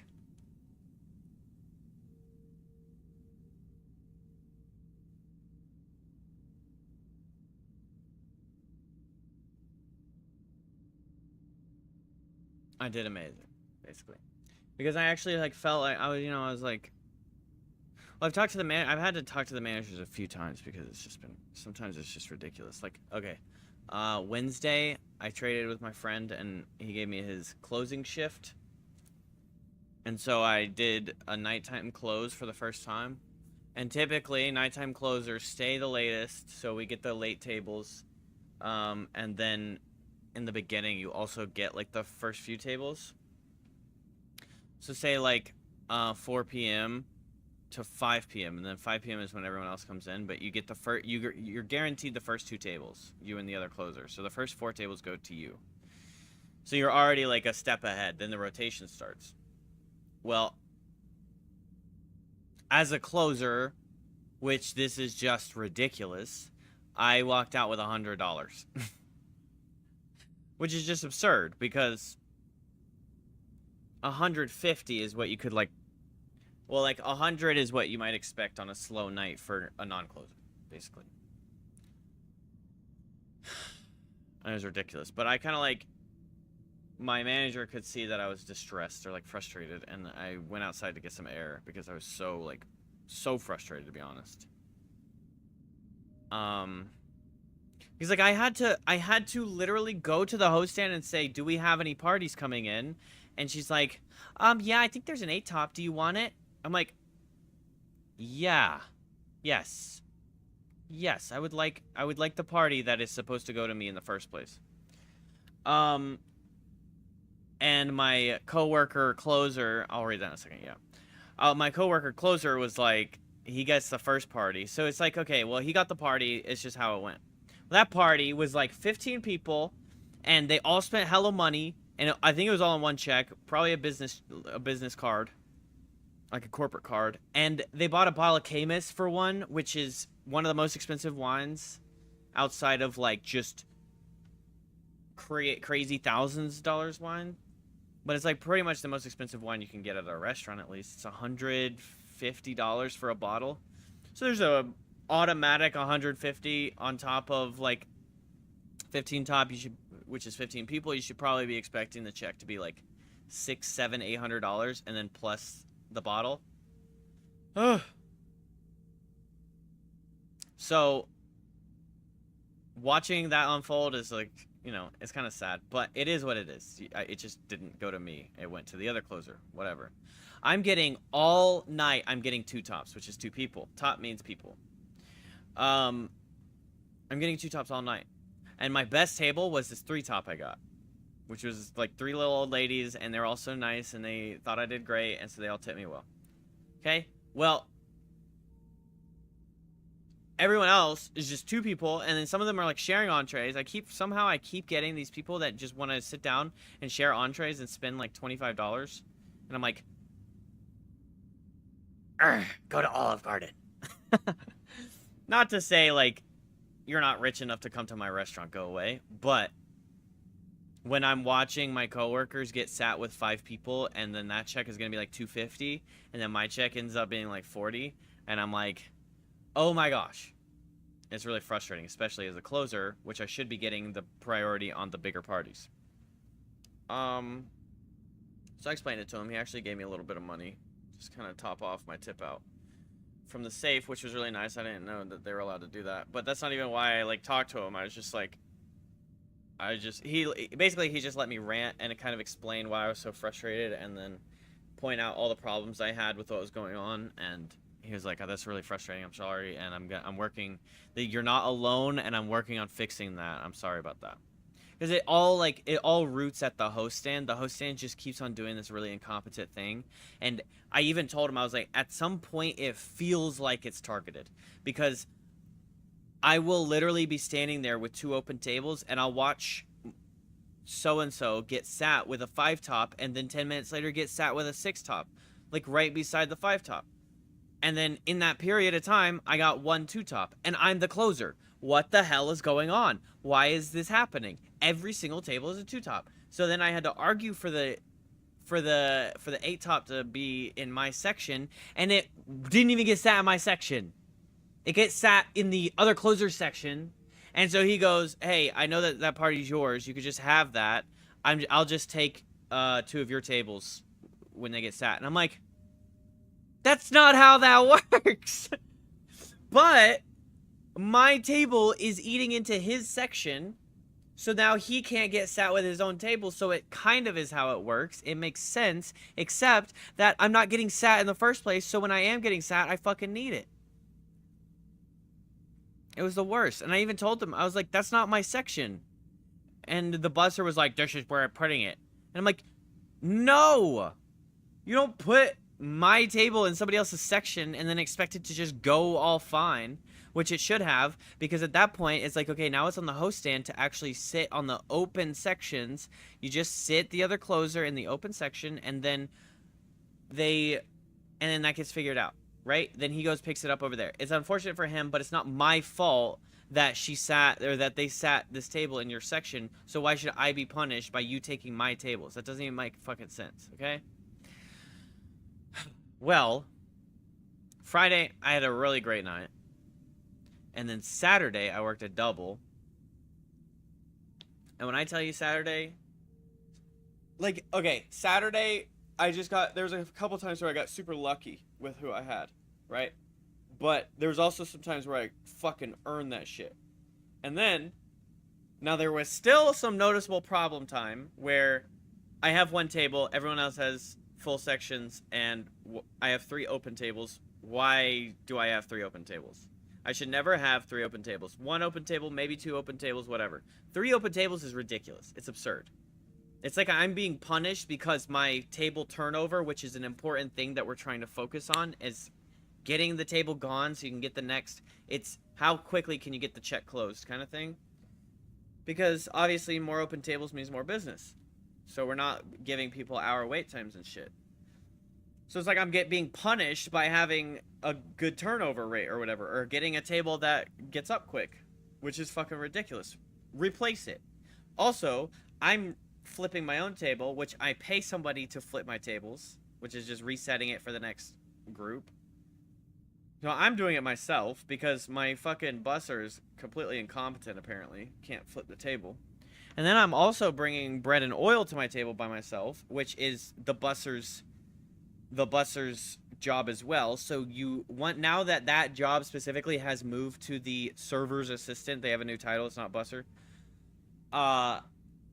You don't really think about the fact that there's no bread at the table. If it was my job to bring bread and oil to the table, then I would be thinking about it and I would do it every time. But sometimes I'm like taking drink orders. All right, are we ready for an appetizer? And then they go, yeah, could we also get some bread? And I'm like, oh, there's no bread at your table. That's crazy. It's been 10 minutes since you sat down. It's just crazy. Or I don't even notice. I take the drink order, they get their appetizer, and then I notice, wait a minute, there's no like aftermath of bread. There's no oil on the plate, the little baby plate. There's no like bread basket empty with no bread. It's like, fuck, bro, they didn't get bread this whole time, so they just kind of sat there waiting for their appetizers with nothing. Look at the audacious expectations of this dude. I know, right? Just expecting way too much. But also, it's like, the way I see it is, I'm not gonna be like, oh, it's not my job. Like, it's not my job. It's that person's job that I give money to do it, so they should be doing it. But the fact that they're not doing it is, okay, whatever. I'm just gonna do it because I'm not gonna stand around and watch and just get angry while my table stays dirty. And if I could just do that in that same, with that same amount of energy, and then I'd have a clean table and somebody can sit down at it. Basically, Saturday. Now this is, okay, I'll set a comparison. I have worked a Saturday night shift and I made $300 after tip out. Okay?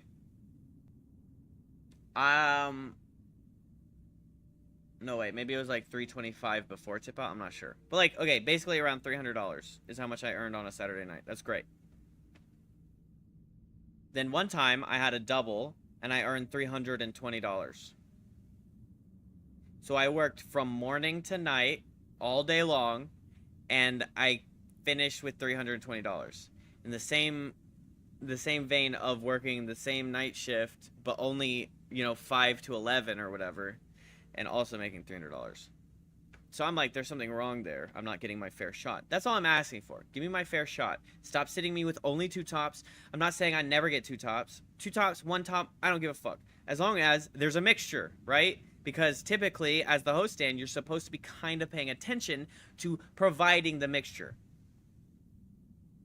And you're not. You're not doing it. Because I say I have 12 tables on Wednesday night. If I didn't ask for the party... Well, okay, we'll say the party is the 13 tables. So 12 normal tables, 11 of those 12 tables were 2 people. Which is just absurd for my ending, right? It's like exponentially less money based on like what my sales is going to end up being. Like the minimum standard of the sales, a 2-top might end up being like $90, but at the end of the sales, but then you gotta, it's like, okay, what's the tip from that? All right, $15, $20, whatever. Well, Saturday,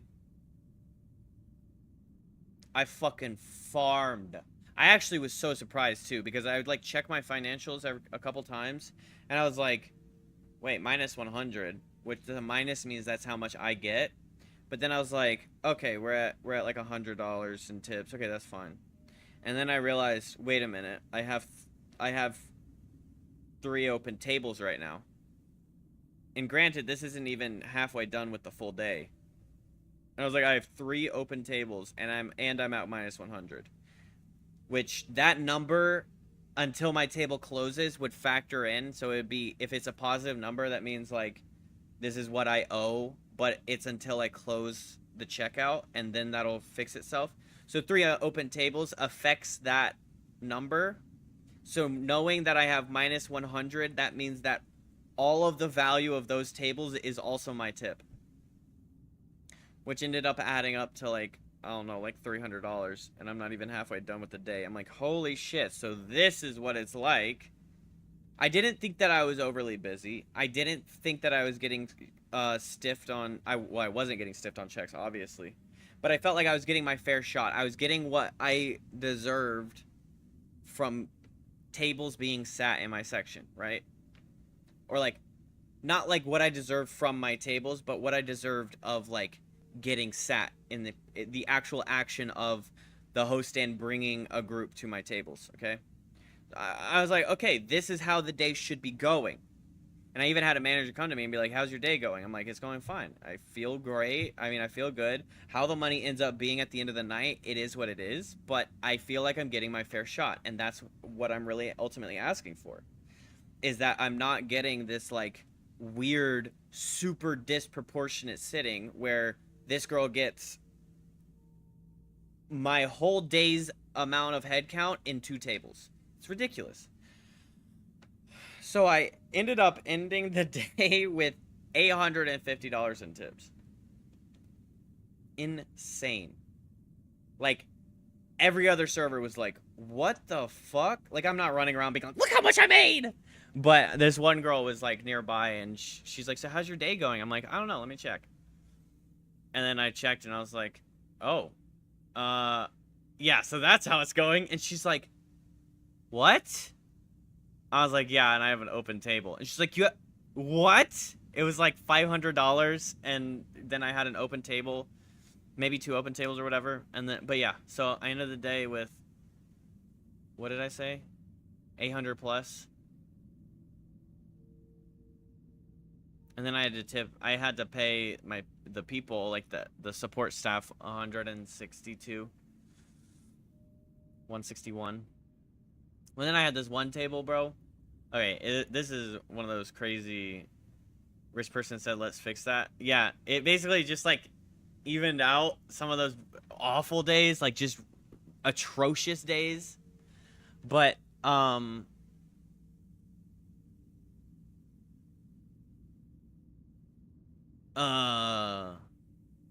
and that's... I witnessed, or you can, like, I can see what each table has tipped. And when I had a 12 top, and they tipped me like 8% on their check, which was a little rough. So I would have ended with maybe $1,000 if every single tip tipped proportionately, like just proportionate, like standard 18 to 20%.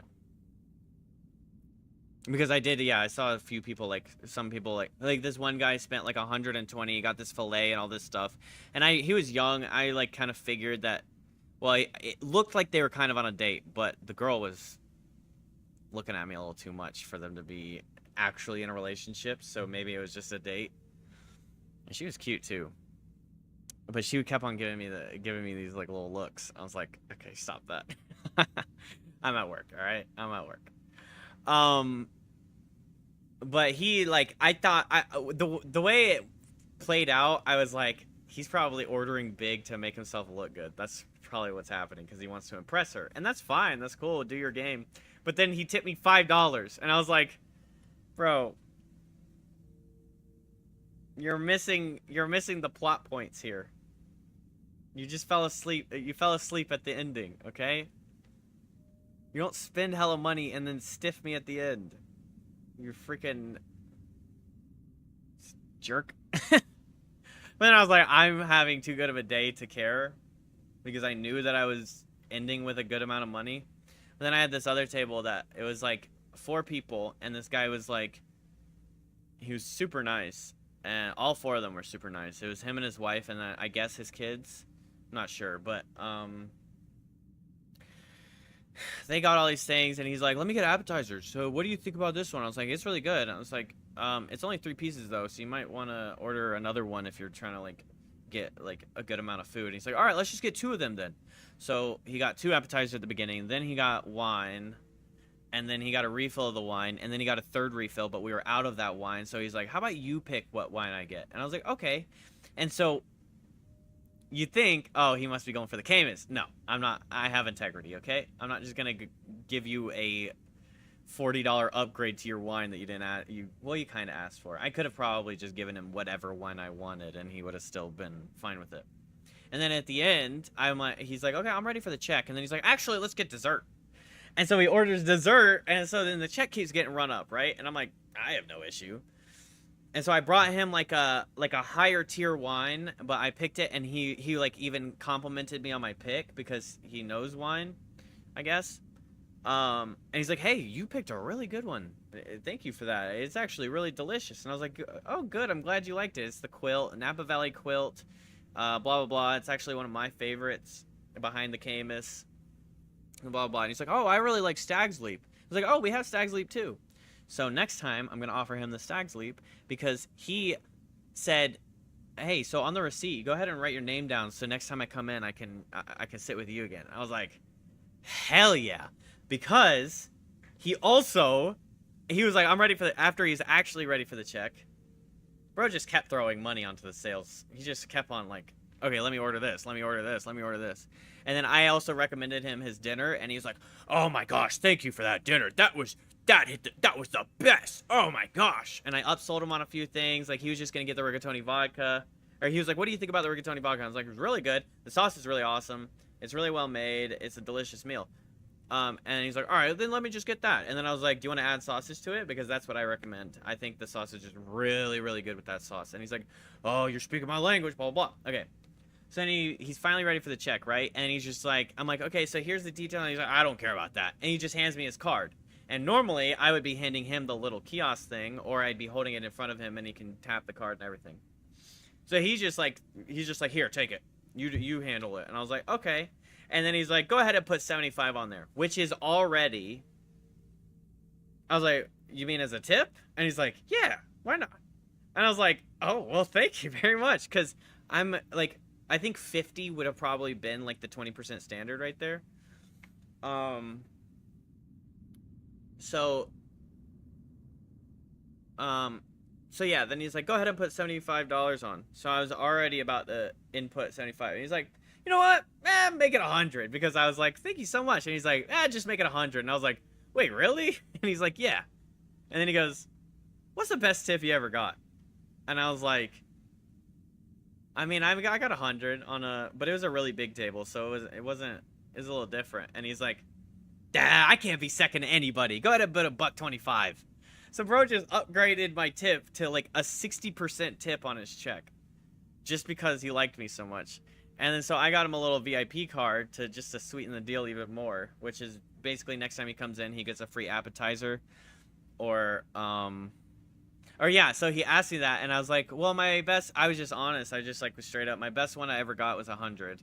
And then he goes, I can't be second to anyone, so go ahead and put 125. And I was like, well, damn, I probably should have just told you 200 then. And he just laughed at it.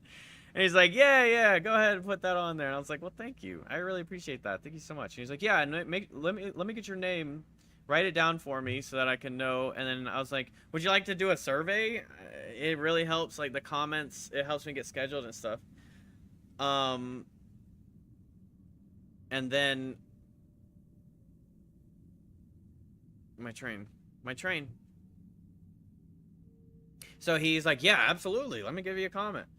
And so I then got him a VIP card, which gets him a free dessert or a free appetizer, and I wrote my name on it. I was like, okay, so here's a VIP card. So next time you come in, bring this with you and hand it to the host stand. You should get priority seating and ask for me by name. And here's my name at the bottom of the card. And he's like, oh, awesome. Okay, I'll definitely be back. I'll be looking for you. And so I'm like, well, shit. Now I have this high roller locked in, ready to be my regular. Like my regular, not just the restaurant regular. That's fucking sick. So hopefully he's like comes a lot. I don't know, but and hopefully he also comes on the days I'm working. BS and say 500. Yeah. So that I was like, man, I should have told you something way higher than. On your next stream, are you going to talk about good character design and bad character designs? I mean, I guess so if it comes up.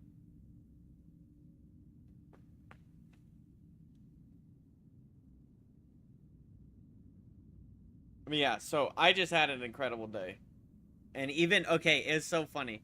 Because you get the signature from the closing manager, and then you bring the big piece of paper that says how much money you get up to the bar because they have a loaded drawer. So you go up to the bar and they give you the cash. And I come up and I bring it to him, and he's like, "Do you have a good night?" I was like, "Yeah, it was pretty great." And then he goes over to the drawer, opens it up, and he looks and he's like, "What the fuck, Abel? This isn't real." I was like, "Yeah, dude, that's what I made." And he's like, "What the fuck? I don't have this money. I can't pay you." I'm like, "What?" He's like, "I cannot, the amount that you need, I cannot give it to you out of this drawer. I just can't. I'm sorry, but congratulations, but I can't fucking give it to you, bro. I'm sorry." I was like, "Well, shit." So then I had to go back to the office and get it out of a safe. And even then, the manager, because she signed it without looking at how much I made. And so I was like, "Hey, so the bar said they don't have enough money to pay me." And she's like, "Oh, yeah, right. That's funny, Abel." And I was like, I mean, I'm not lying. And I was like, "Let's look." And she looks, and it's $700. And she's like, "Abel, you, what?" I was like, "Hey, I did pretty good." And she's like, "Well, yeah, you did pretty good. What the fuck?" So, it was a pretty nice day. I was kind of riding on that high. It was so funny, though. Because then, yeah, like, she was like, or this server, she was like, "That's how much you made? Are you joking?" And I was like, "Yeah, I guess, I don't know, I just did really well." She's like, "Well, what are your sales?" And she checks, so we check out my sales, and my sales were like, way under. So I pretty much ended the day on like 30% tip to sales ratio, which is really high. Like you're hoping for a 20%, around there, like 18 to 21% on the sales, and that way you've like pretty much made the good money. And she's like, "Oh my gosh, your ratio is amazing too. What the hell? You have that few sales?" And like, the ratio is just like so high compared to what my sales were. She's like, "That was amazing. Wow, congratulations, Abel. That's so cool, blah, blah, blah." I'm like, "Thank you. Thank you." One of the girls got, one of the people got like a $250 tip on their table. Dude just tipped her $250. I was like, imagine if I had gotten that. But I'm saying, imagine if the tables that kind of stiffed me a little bit didn't stiff me. Man, shit, I would have been depositing hella. Okay, now that I have finished the full train of thought, I read Mutt's comment from 15 minutes ago. "Back when I lived in Oklahoma for a little bit before transferring schools to Massachusetts, I used to get a lot of cards for getting compliments from customers. And one day my friend told me, 'Did you get a card?' And I was like, question mark? And he was like, 'Yeah, I dropped your name,' which that was the only one I swindled without knowing."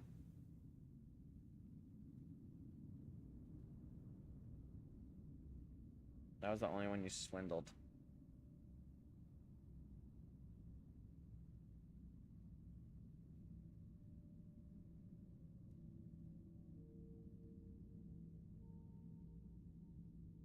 So like if the customer complimented you to the manager, you'd get a $5 card from the store.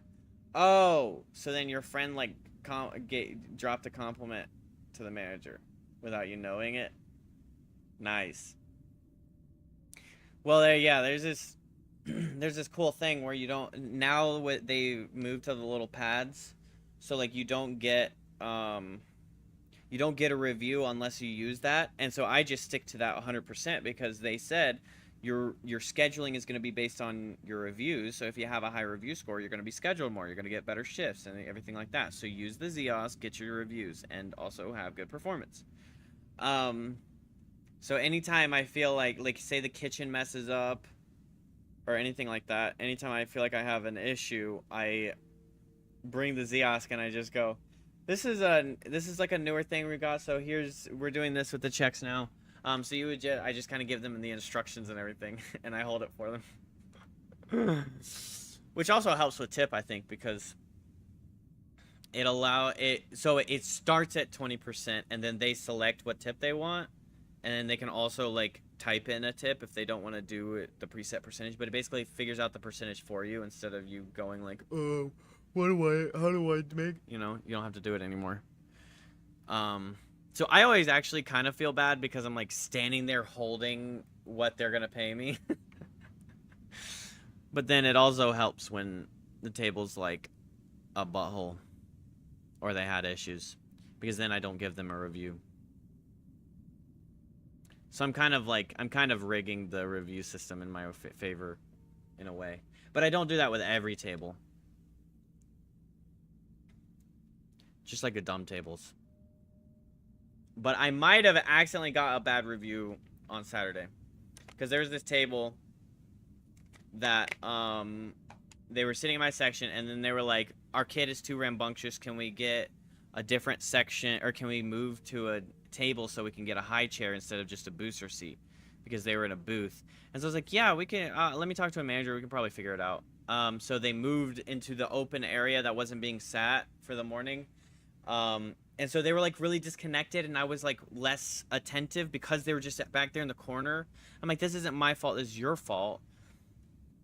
Because it's like, obviously, like a lot of that time I'm just doing so much with all my tables that if I don't see you, I'm not necessarily thinking about it. But once I see the table, or I see your eyes being like, hey, I need something, I can tell, or you can flag me down, or I can tell that you don't have water or whatever.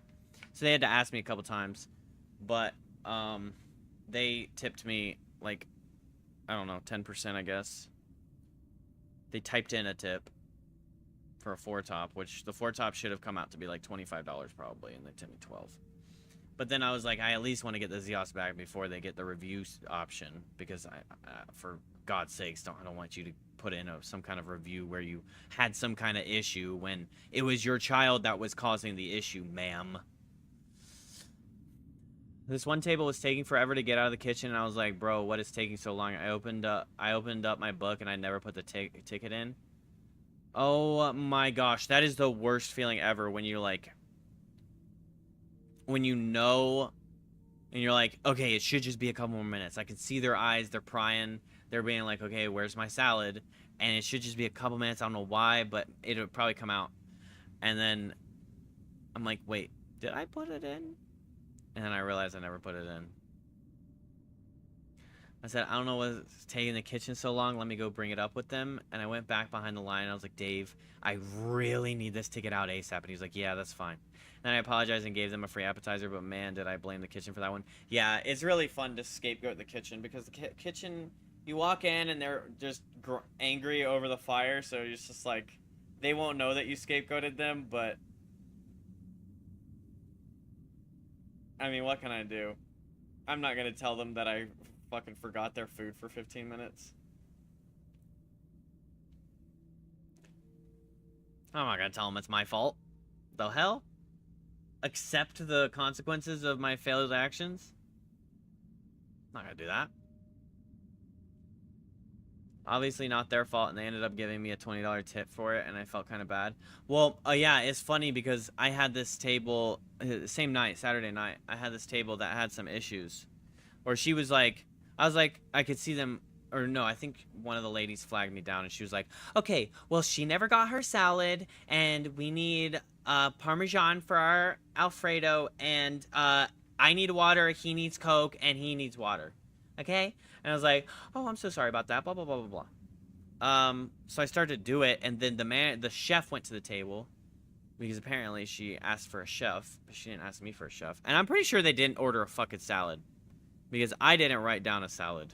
And for some tables, especially like more than 3 people, more than 4 people, I'll write things down just so that I don't forget anything. But I'm also like decent with my memory and everything like that. But I wrote down their orders because it was a 6-top. And I don't remember writing down a fucking side Caesar. So, however that went. But then the manager visited the table, and I could tell that something was so very wrong. And it turns out it was so very wrong. Their food was raw. Their chicken had rawness in it. And so I was like, oh my gosh, my first true disaster. My first true disaster that I can't solve. And it turns out he goes, Alright, guys, I'm really sorry about this. This is just absolutely unacceptable. We're just gonna take care of the whole table. So then that's like a whole $300 sales that just is gone now. And I'm like, damn, I still gotta serve this table. And it's just, I mean, it's not gonna be... It shouldn't...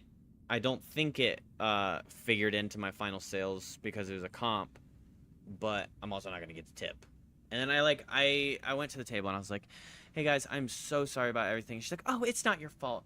And you know what she hit me with? She hit me with the, I know you're a little overwhelmed, but it's all gonna be okay. You can figure it out and just breathe, all right? It's gonna be all right. You just may be a little overwhelmed right now. And I was like, yeah. That's not, we don't do that, all right, lady? That's just, stop trying to claim that I'm overwhelmed because you didn't have water for 2 minutes. Because I wasn't overwhelmed. She just kind of blindsided me with 5 problems. Never told me about those problems before in passing or anything. Never got my server's assistant to get me. Never got anybody to get me. Just waited however much time to just drop the bomb of, drinks are empty. We need extra sauce, and she never got her sound. Like, okay, lady, relax. Okay, I could have probably visited the table like 4 minutes earlier. But let's relax on the you're overwhelmed and I can tell thing. Because that's ridiculous. Oh, but then I was like, I'm so sorry that happened with y'all. I know that's really frustrating. I'm really sorry. And she's like, and then the other guy goes, hey, it's absolutely not your fault. We understand. It happens sometimes. No big deal. And I was like, well, so the chef said he's taking care of the whole table, so we don't got to worry about a ticket. Can I get y'all anything? Can I get you to-go drinks or anything like that? I hope you at least enjoyed your meal after they fixed it and everything. And they're like, yeah, it was great. Thank you so much. And then the bro dropped me $40 in cash. So I got $40 extra on 0 sales. So that was nice. Because I wasn't expecting that at all. I wasn't expecting anything. But he still tipped me. So that was awesome. And I'm pretty sure he tipped me over. Like, I don't think even the 20% tip would have come out to $40 on that check, I don't think. Dealing with a Karen 101. Listen, something I've been able to figure out with this serving thing, and that somehow my server compatriots have not been able to figure out, is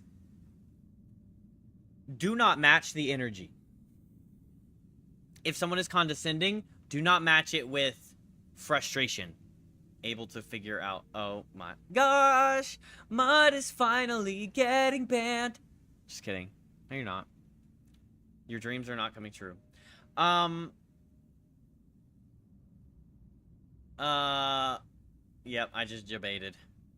Fuck, I fell off. Oh, do not match condescending with condescending. Do not match condescending with frustrated. Do not show negative emotion in any way.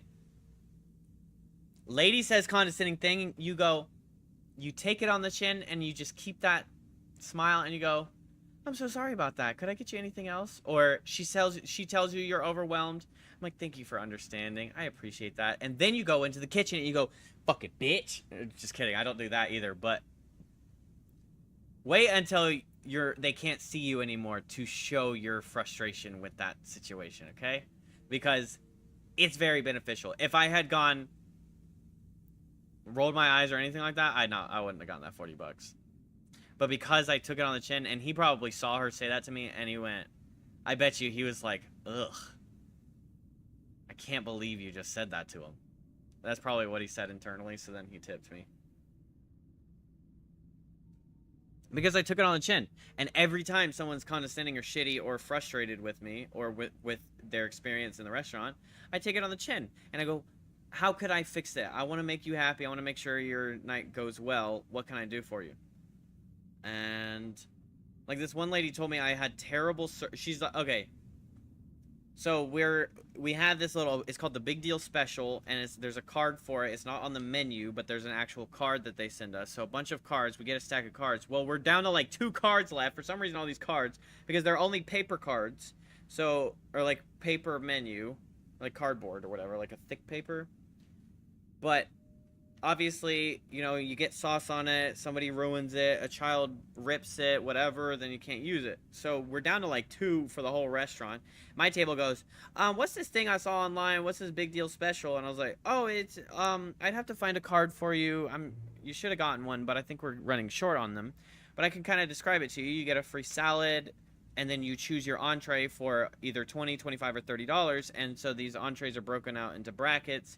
It's a limited selection what's in the special, but basically, whatever you choose, you get a side salad to go with it, and then the dessert's discounted down to $5 at the end if you want to do a dessert. And they go, oh, that sounds really good. What's on the thing? And so then I was like, I believe for the $20 it's this, this, this. And I believe for the $25 it's this and this. And I believe for the $30 it's this, this, this.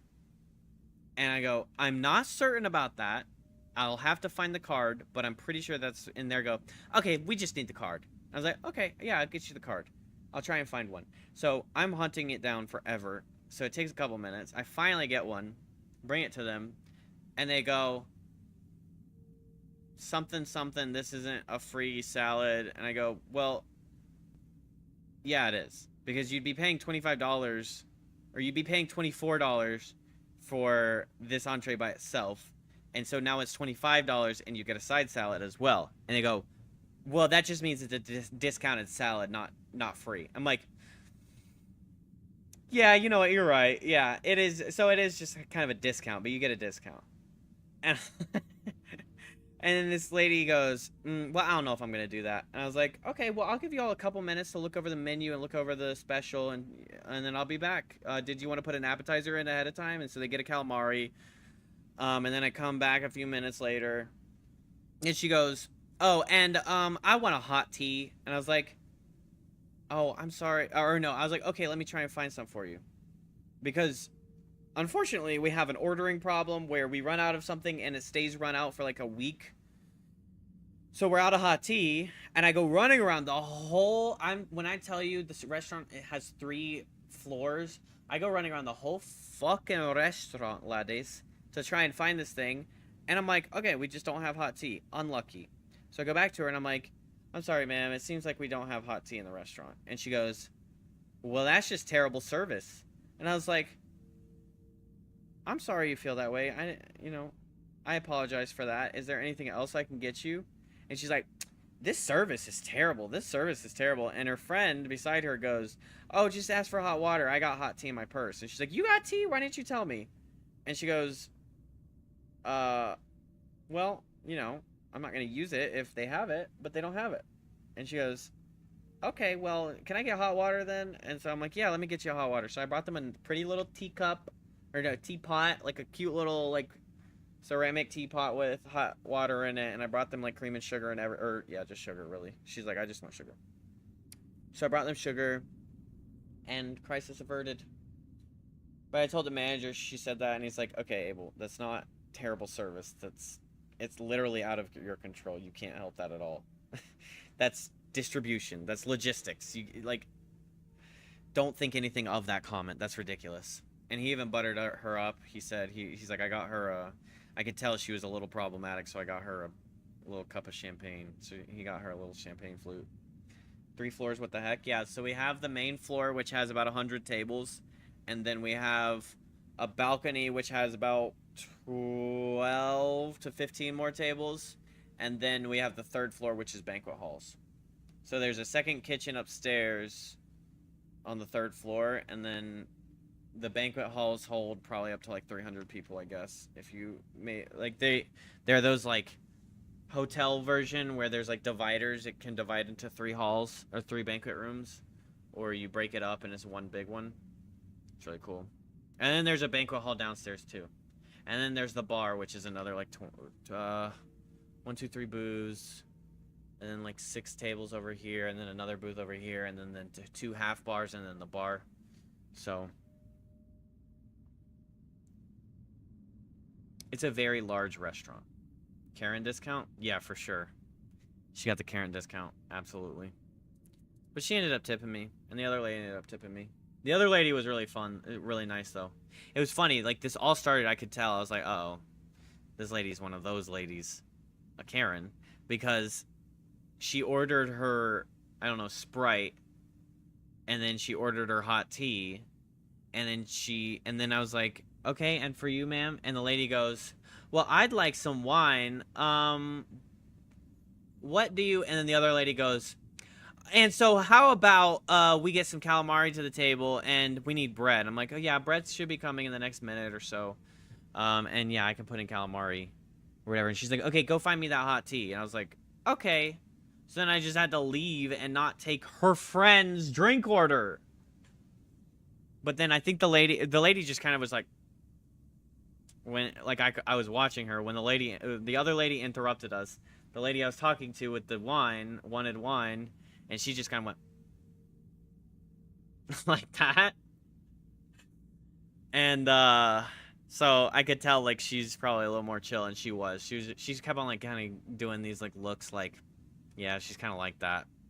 It's just kind of how she is, that kind of thing. So it was like a little more reassuring to deal with it.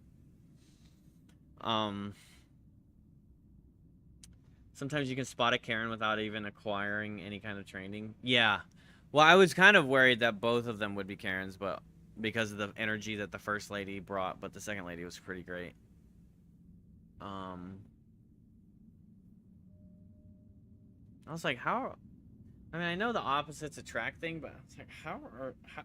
Like, with the demeanor that the second lady had, if I had that demeanor, I would not be able to bear being, like, going out to dinner with this other lady.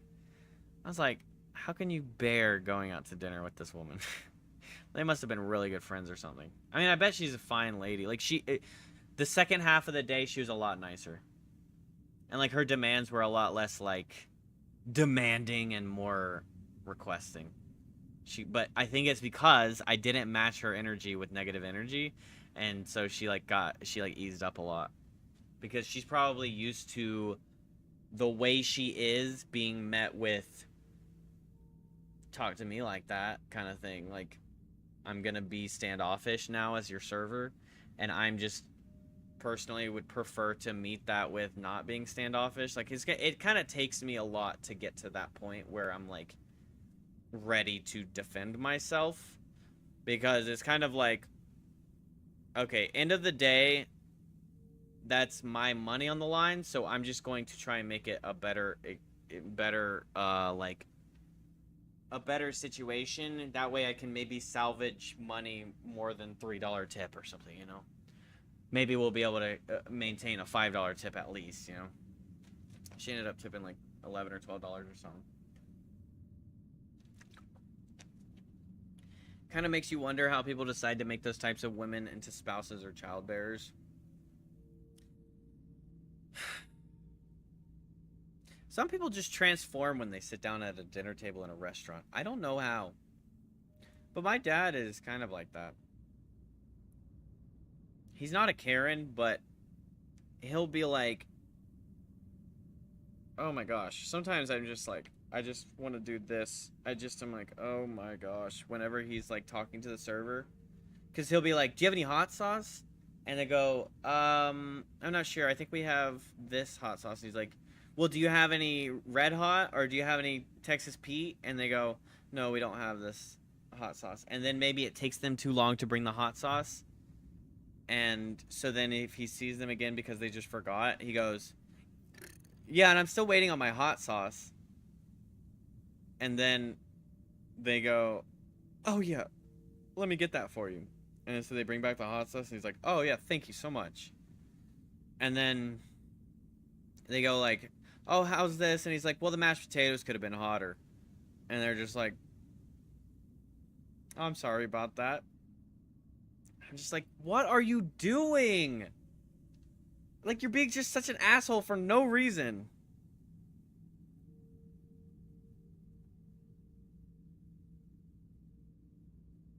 But he's not, like, actually like that all the time, you know? But I think sometimes he thinks he's being playful, and then really it's, like, not coming across that way. It's coming across as, oh, yeah, don't. Stop that, please. It's like some people just transform at the table. But then also, I do still wonder that same thing that you said, Sergeant Frosty. It's just like, how did you find love? Who in the world put a ring on that finger with the way you act towards people? But people find it. My poor self was just alone.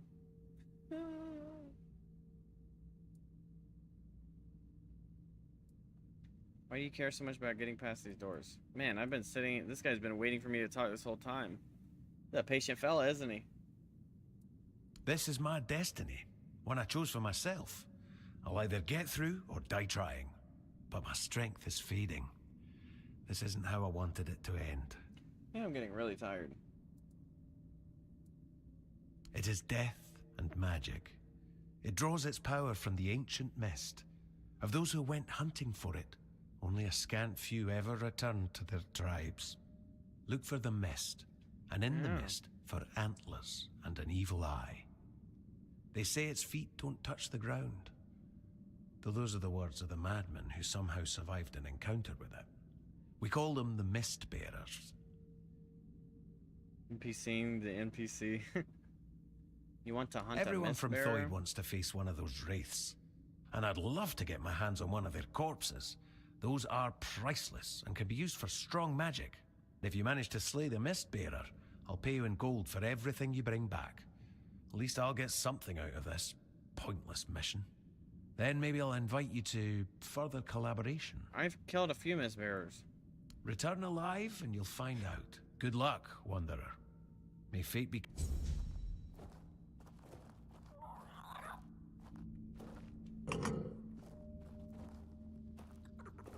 Well, I got through the doors. You're not gonna comment on that? How in the blaming hell did you get through the door? Well, I pressed the button, man.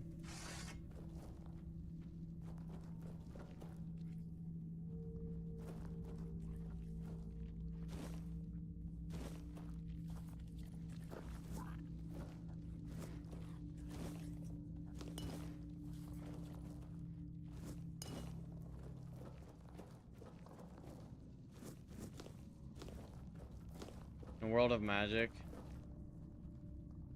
Oh my gosh, Long Schlong is still here.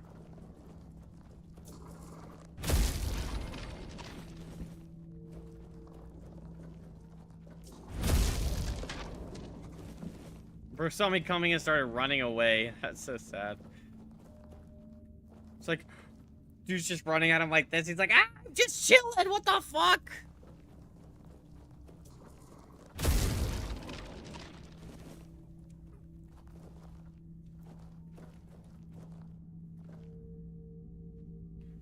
If you feed him some sage, you get a healing aura, good for when about to fight a boss. Oh, damn, that's nice. Okay.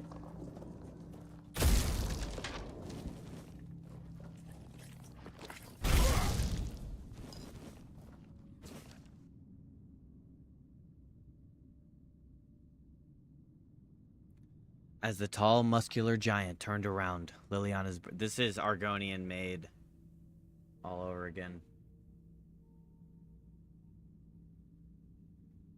It's an well-rested is XP bonus? Oh, I didn't know that.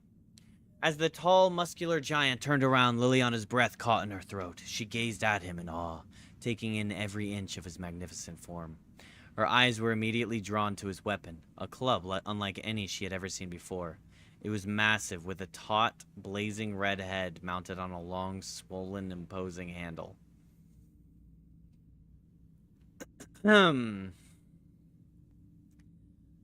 Liliana couldn't help but feel a rush of excitement at the sight of it.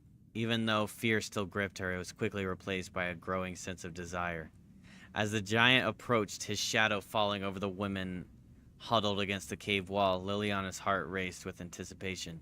She watched as he extended his powerful tattooed arm towards the plump red-haired girl with ample soft peaks, reminding her of delicate pillows filled with sheep's wool. The woman whimpered in terror. "Leave her alone! Leave her alone!" Liliana spoke up, her voice shaking slightly. "Take me instead." The giant bared his teeth in a feral grin, his eyes gleaming with hunger. He grabbed Liliana by her restrained wrist and hurled her onto the bearskin spread out by the fire. I'm gonna take that with me for research purposes.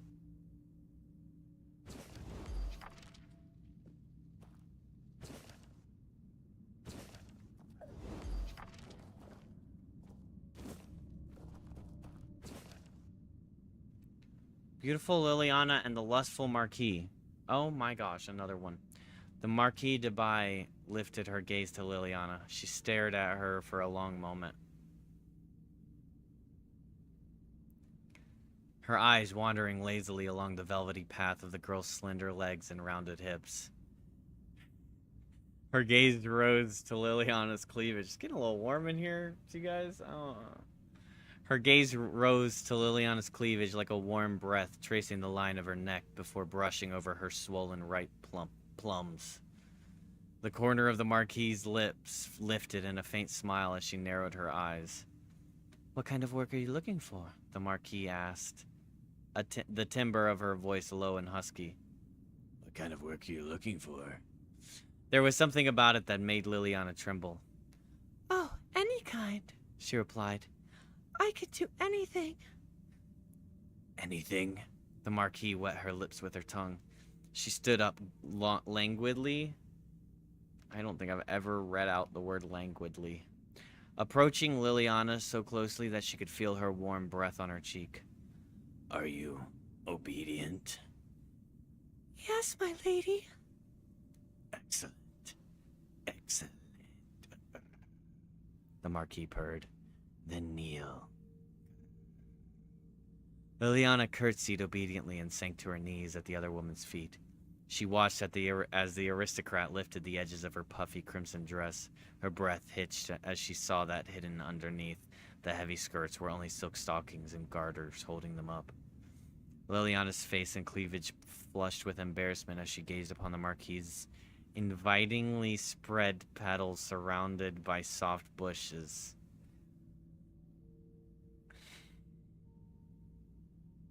The girl knew very well what was expected of her.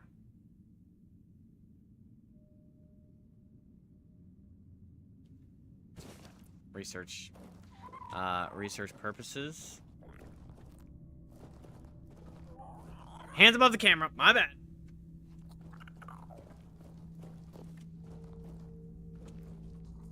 That's ridiculous.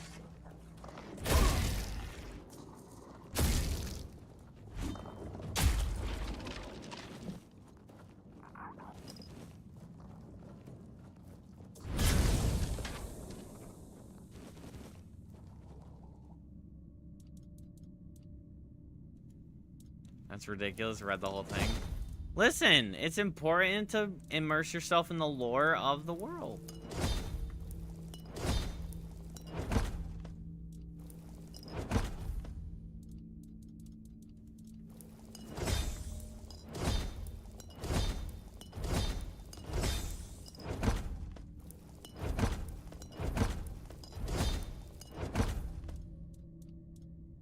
A nice little pile of potions going there.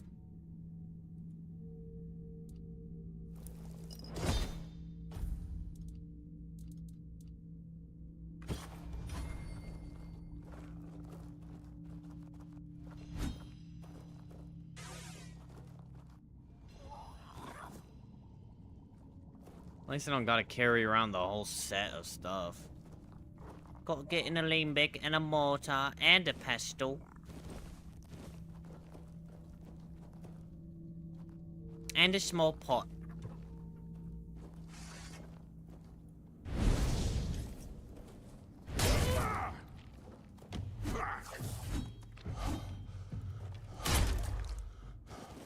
Apparently we're struggling to swing our fucking sword at a guy.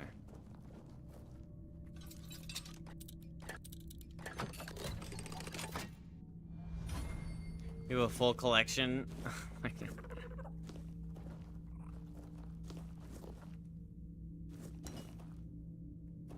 The great works and research of the Liliana.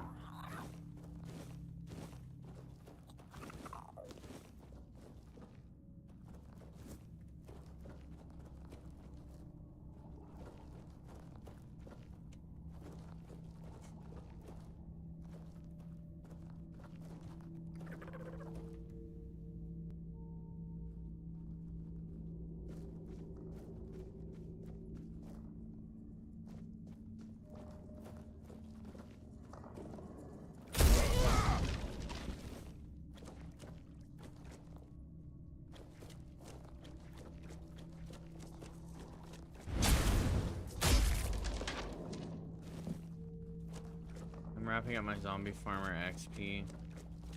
Spawner. I was wrapping up my zombie spawner XP farm in Minecraft, and that was a very wild book to listen to.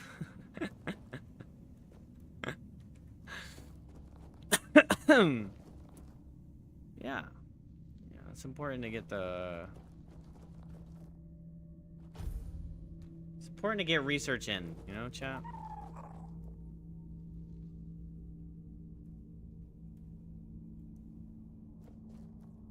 Oh, get sleepy, sorry.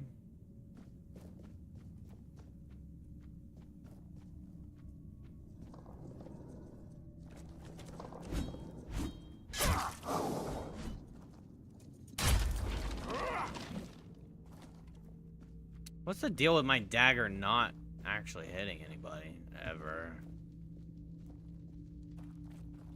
Holy. Unlucky for that guy. Good heavens.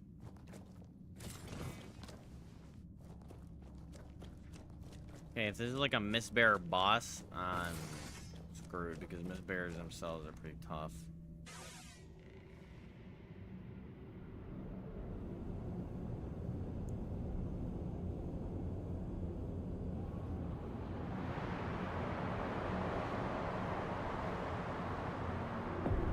Oh my gosh, okay. I wasn't really expecting that. Alright, good luck to me.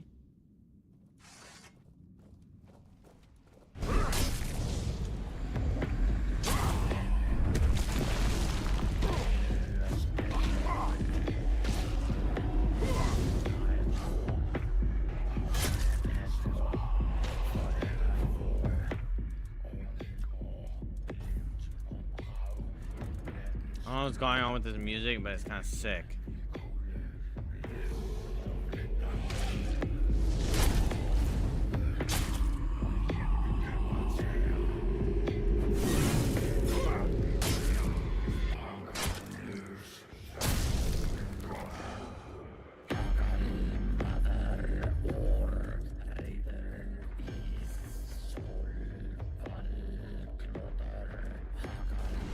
This song is fucking gnarly.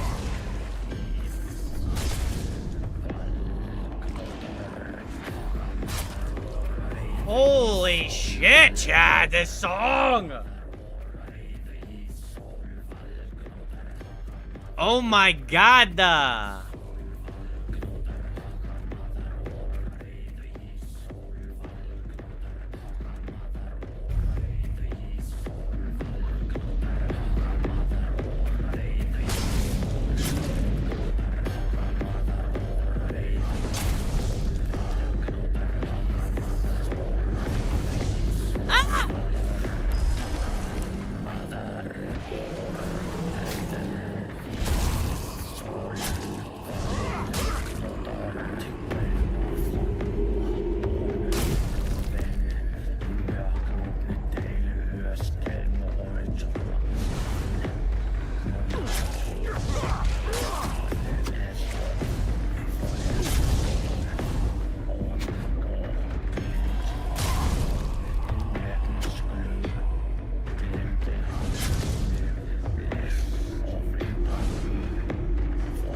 Holy shit.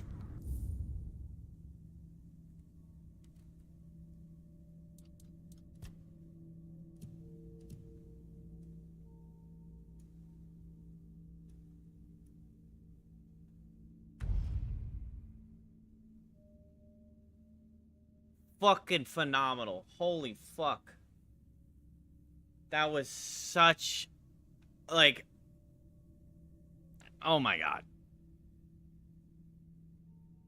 This reminds me of the music in the other Tainted Grail game, which I really enjoyed. You'd enjoy some of the songs in Hellblade. This type of music is why I was really hyped for the other Tainted Grail, and then they abandoned it for this game. No. That sucks. Bro, that, like, oh my god. Like, I don't... That was fucking sick as fuck, that song.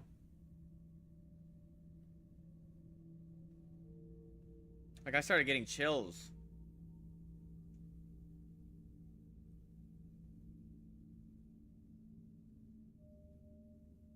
Shoots a medium lightning shock. Shoots a great lightning shock, jumping between up to 5 enemies. Yeah.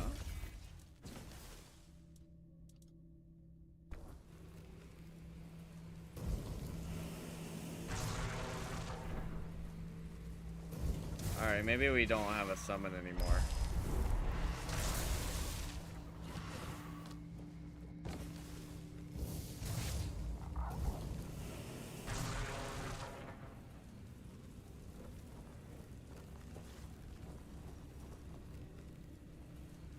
I mean, that shit was peak, bro. Oh my god, that was so cool.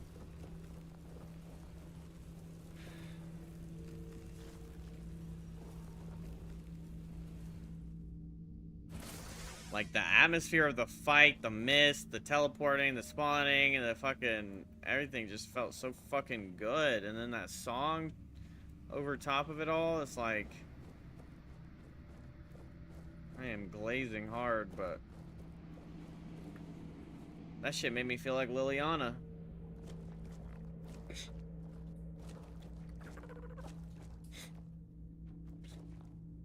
Alright, let's relax.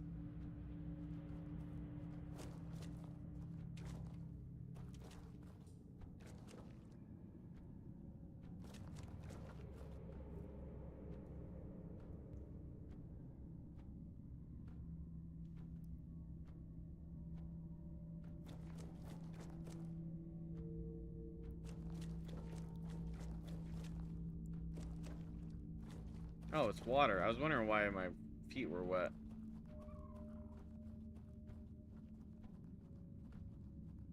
Okay, so that's in the top 10 of fucking boss fight music I've ever heard.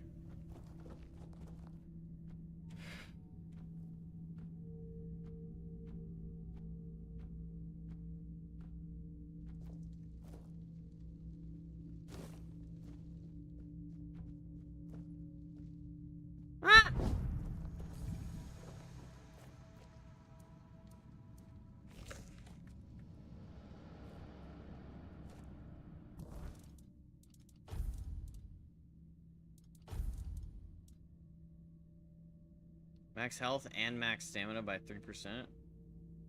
Would be better than the perfect ring for a warrior. Might be better than 4% crit.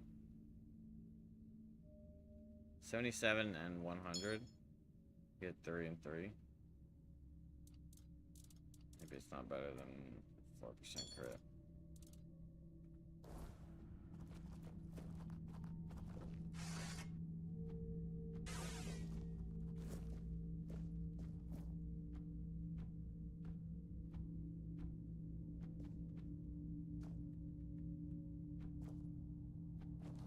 How many do I have? 3.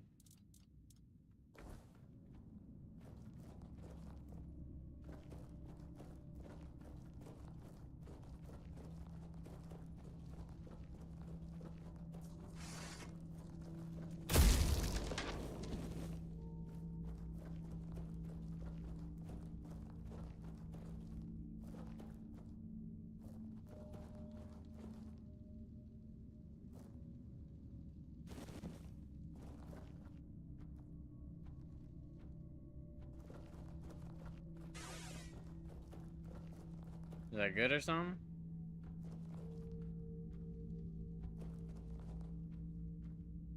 Assumably that's good if your reaction is holy shit.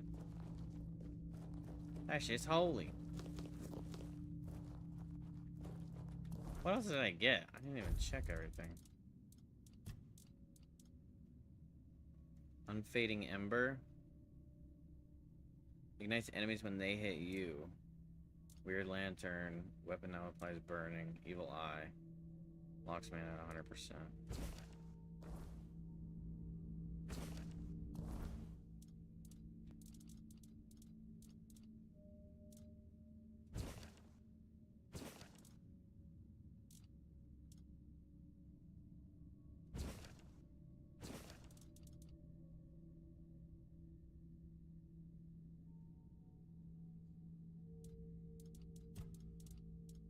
Yeah, I have a +2 for it. I have a +1 and a +2. But the +1 is only, it stays at 3%. It's a good armor relic. Gotta socket your armor at the blacksmith. Yeah. Dang, I wanted to rest in this bed. Can't rest like Dracula. Hey, baby.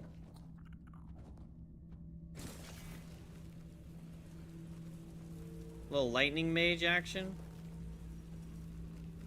Here, I got a +2. I can't remember where I got the +2.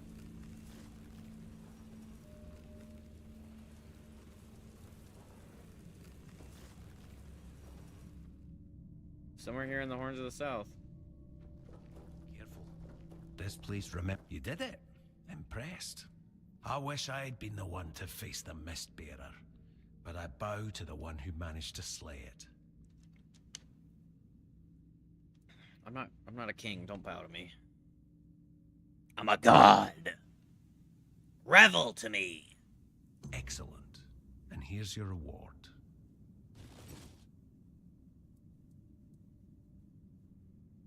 Yes, I did. With your courage, you've proven yourself Maybe a from worthy a random candidate for the unidentified ranks of the drop off a Alchemist's weird Guild. monster at night. And to be Okay. honest, it's been a long time since I've felt this confident about a new guild member. So, if you're interested, I might have a few assignments for you. What do you say? We seek the spark of life, the primal force that makes existence possible. We believe it holds the key to surviving the inevitable horrors that have already begun. That's the best way There to aren't get many of boosted us rares. left, and our ranks remain hidden.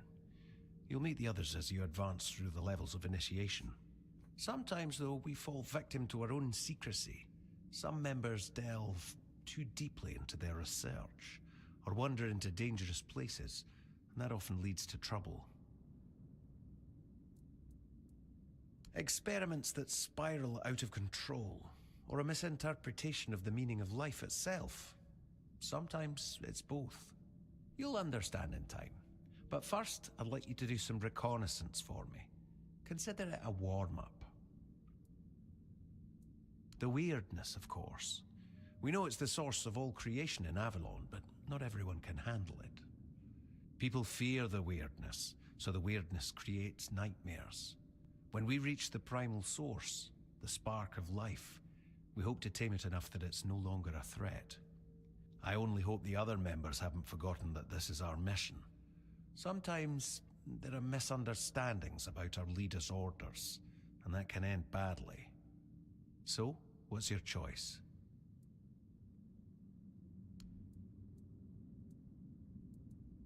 What does it matter what he thinks? He has his mission, the tribes have theirs, and I have mine. History is unfolding elsewhere, and the guild intends to secure a place in the front row. It doesn't matter who rules the south. The fate of all Avalon is at stake. If people wish to kill each other in the meantime, the guild won't stand in their way. Our guild was indeed formed in Camelot, but we fled from there long ago. The Thoid tribe is the only one that doesn't fear magic. The guild saw my potential and invited me into its ranks. The guild never stopped operating. At one point, we chose to work from the shadows, but we never ceased to exist.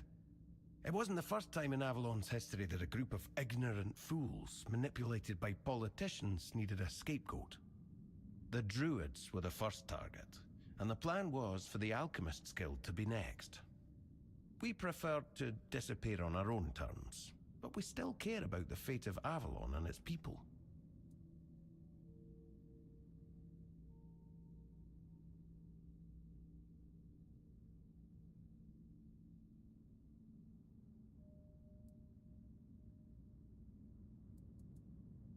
We have a valuable member, a researcher of the weirdness named Eckhart from Connacht. A very wise man. I have my own mission to complete, so finding out why he hasn't contacted us falls to you. I'll mark his workshop on your map. If something unfortunate has happened to him, at the very least, recover his research. Let's meet at the statue of the Morning Harpist in Connacht.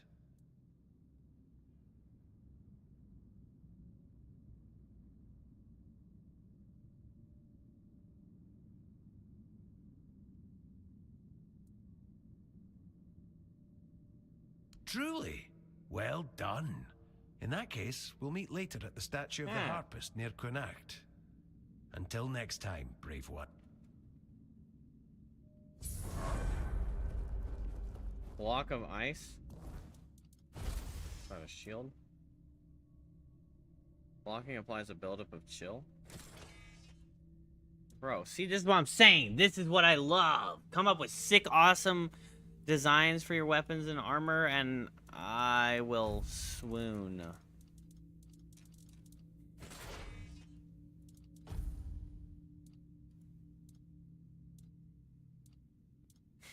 Bro's just staring at you like, as you're staring, as your character is staring at him like, because you're on your phone. Both of our characters are like, I don't know what's going on. Do you know what's going on? Chill plus burn plus bleed. 3 debuffs on an enemy. Plus poison.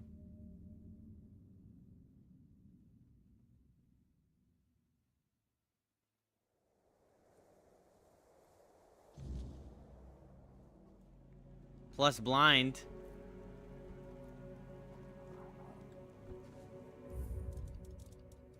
If that counts.